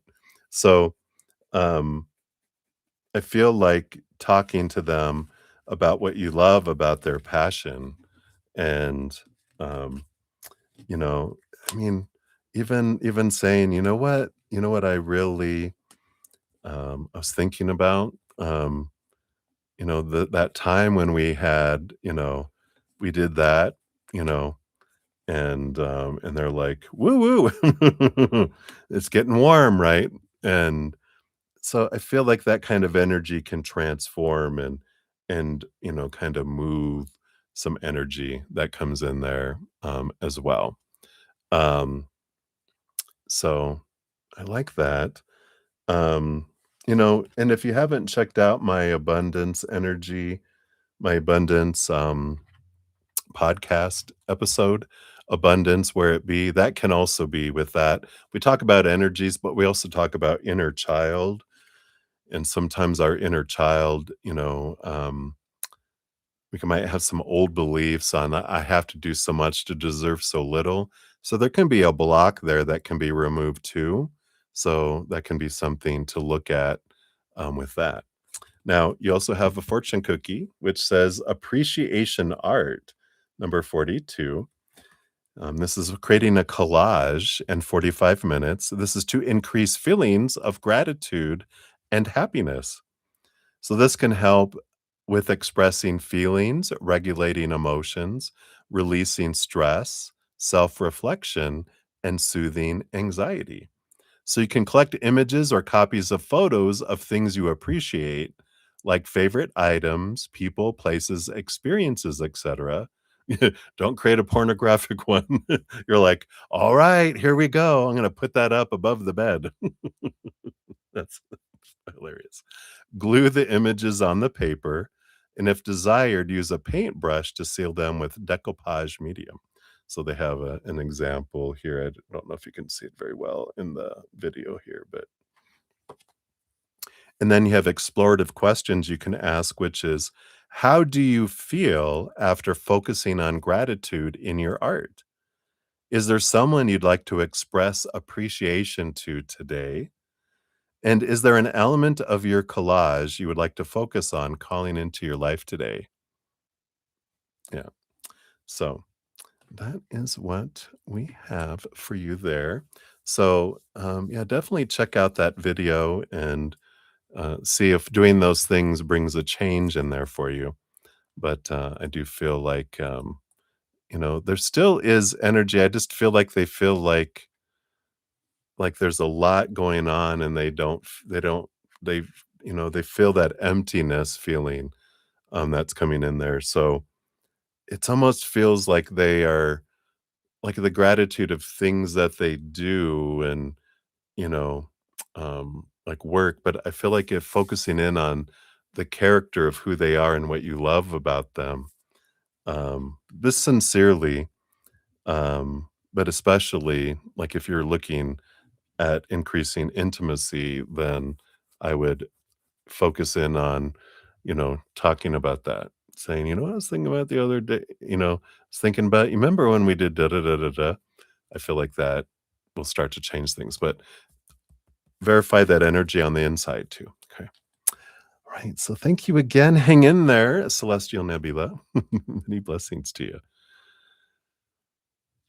Right. Okay, okay, okay. All right, right. You're like, all right, Bretta, all right. I get it. I get it.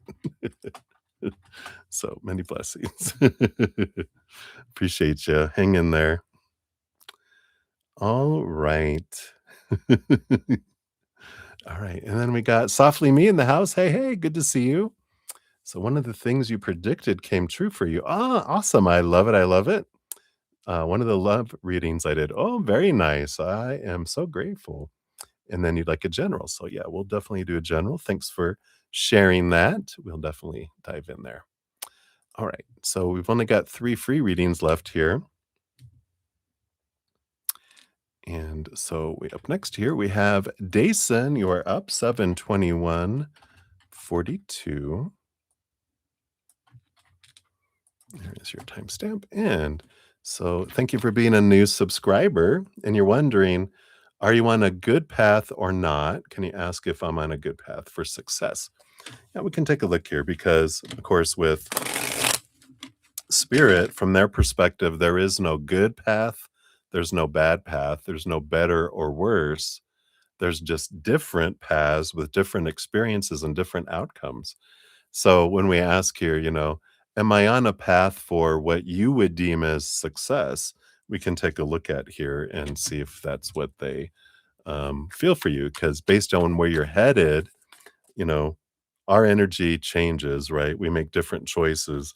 Our future is so fluid that we can check in like where you're headed right now. Are you headed toward what you would deem as success? Because that's different from spirit. The way they deem success, really, they don't even deem things as successful or not. They look at everything as successful. So they want to focus on what you feel you deem as success, your definition of success, right? So let's take a look here. Are you on the path leading you in that direction here? All right, here we are. Boom, boom.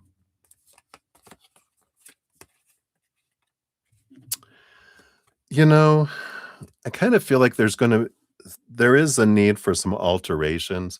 You have the Hanged Man, which is about seeing things from a different perspective and transformation. It's almost like a cocoon, you know. There is a need to let some things go, see some things from a higher perspective to move into something that really does feel successful for you. You know, you have the Queen of Swords as well, which is a balance between head and heart. And the mind has an idea of what success means by a lot of opinion given to us growing up of, success means this, having this and this and this, check, all these expectations, right? Supposed to be, should be's, need to be's, have to be's, must be's. But when we get those things, we don't feel fulfilled. We feel like we checked off expectations. We feel like we're at zero because we had all the stuff that needed to happen to get us to zero. And then we're there and we're like, why do I still feel empty? Well, the Queen of Swords, the other side of her is our heart. When we live up to our mind, we feel like we exist. When we follow our heart, we feel like we live. That's where success feeling comes from. Whereas the mind, living up to what we think we're supposed to do, doesn't. So we have the Eight of Cups, which is walking away from some old emotions, some old ways to find this what feels like a dream come true energy. So I feel like with this hangman, it is taking a little bit of time to kind of step back and go, what is my definition of success? And just write one page from your mind and then one page from your heart. See what the difference is. Like what are you from your mind? Check, check, check. What needs to be happening in your life for you to be successful? To think that you're successful, right? And then get out of your mind and into your heart and go, what how would I feel successful? What would make me feel like I'm full of joy and happiness and contentment and where does that and what does that come in? And kind of just see what comes in here because I feel like you're going through a transformation and your idea of success is changing. So I do feel like you're going to alter course as this kind of epiphanies come in and you're seeing things from a different perspective. Right. So that's what they got for you there. Hopefully that helps, Stacey. So many blessings to you. All right. And then Beatrice, you're up 725. 48 coming in here.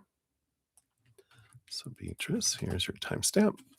And so follow up on R. Has he checked to see if you still follow him? All right, let's take a look here. Has he checked to see if you still follow him? I don't feel like he is. We got the 9 of Pentacles energy, which is, you know, really hermit energy being focused on themselves. And the 2 of Pentacles, they're kind of seeking this balancing energy.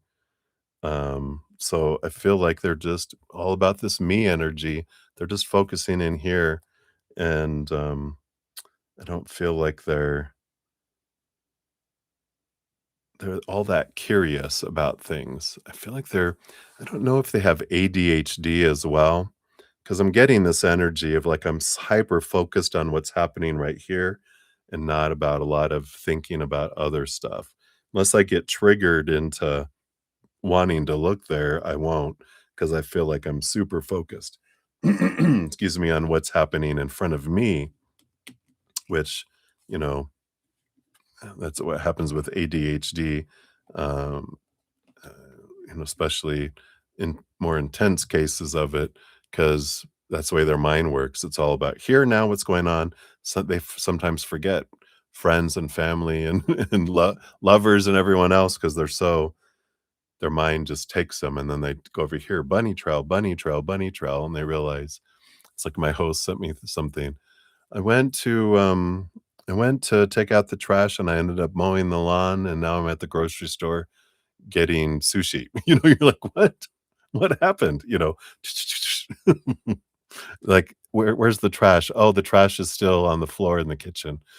You know, it's like, oh, because they sell the battery for for the lawnmower, whatever it may be. But that's kind of what I feel is coming in there right now, Beatrice. So that's what they have. So many blessings to you. All right. And then softly me, you're up 7:28:12 is for yours. So softly me, here's your timestamp. And I'm so glad that one of the love readings came true. We love it. We love it. And then you'd like a general. So let's take a look here and see what else they have here for you. Appreciate the follow up. I love to hear the good news. All right. So we got the Justice card and the Six of Cups. What, are you going to get married and have children? No, because you got the Children's card and the Justice of the Peace energy. But this energy here,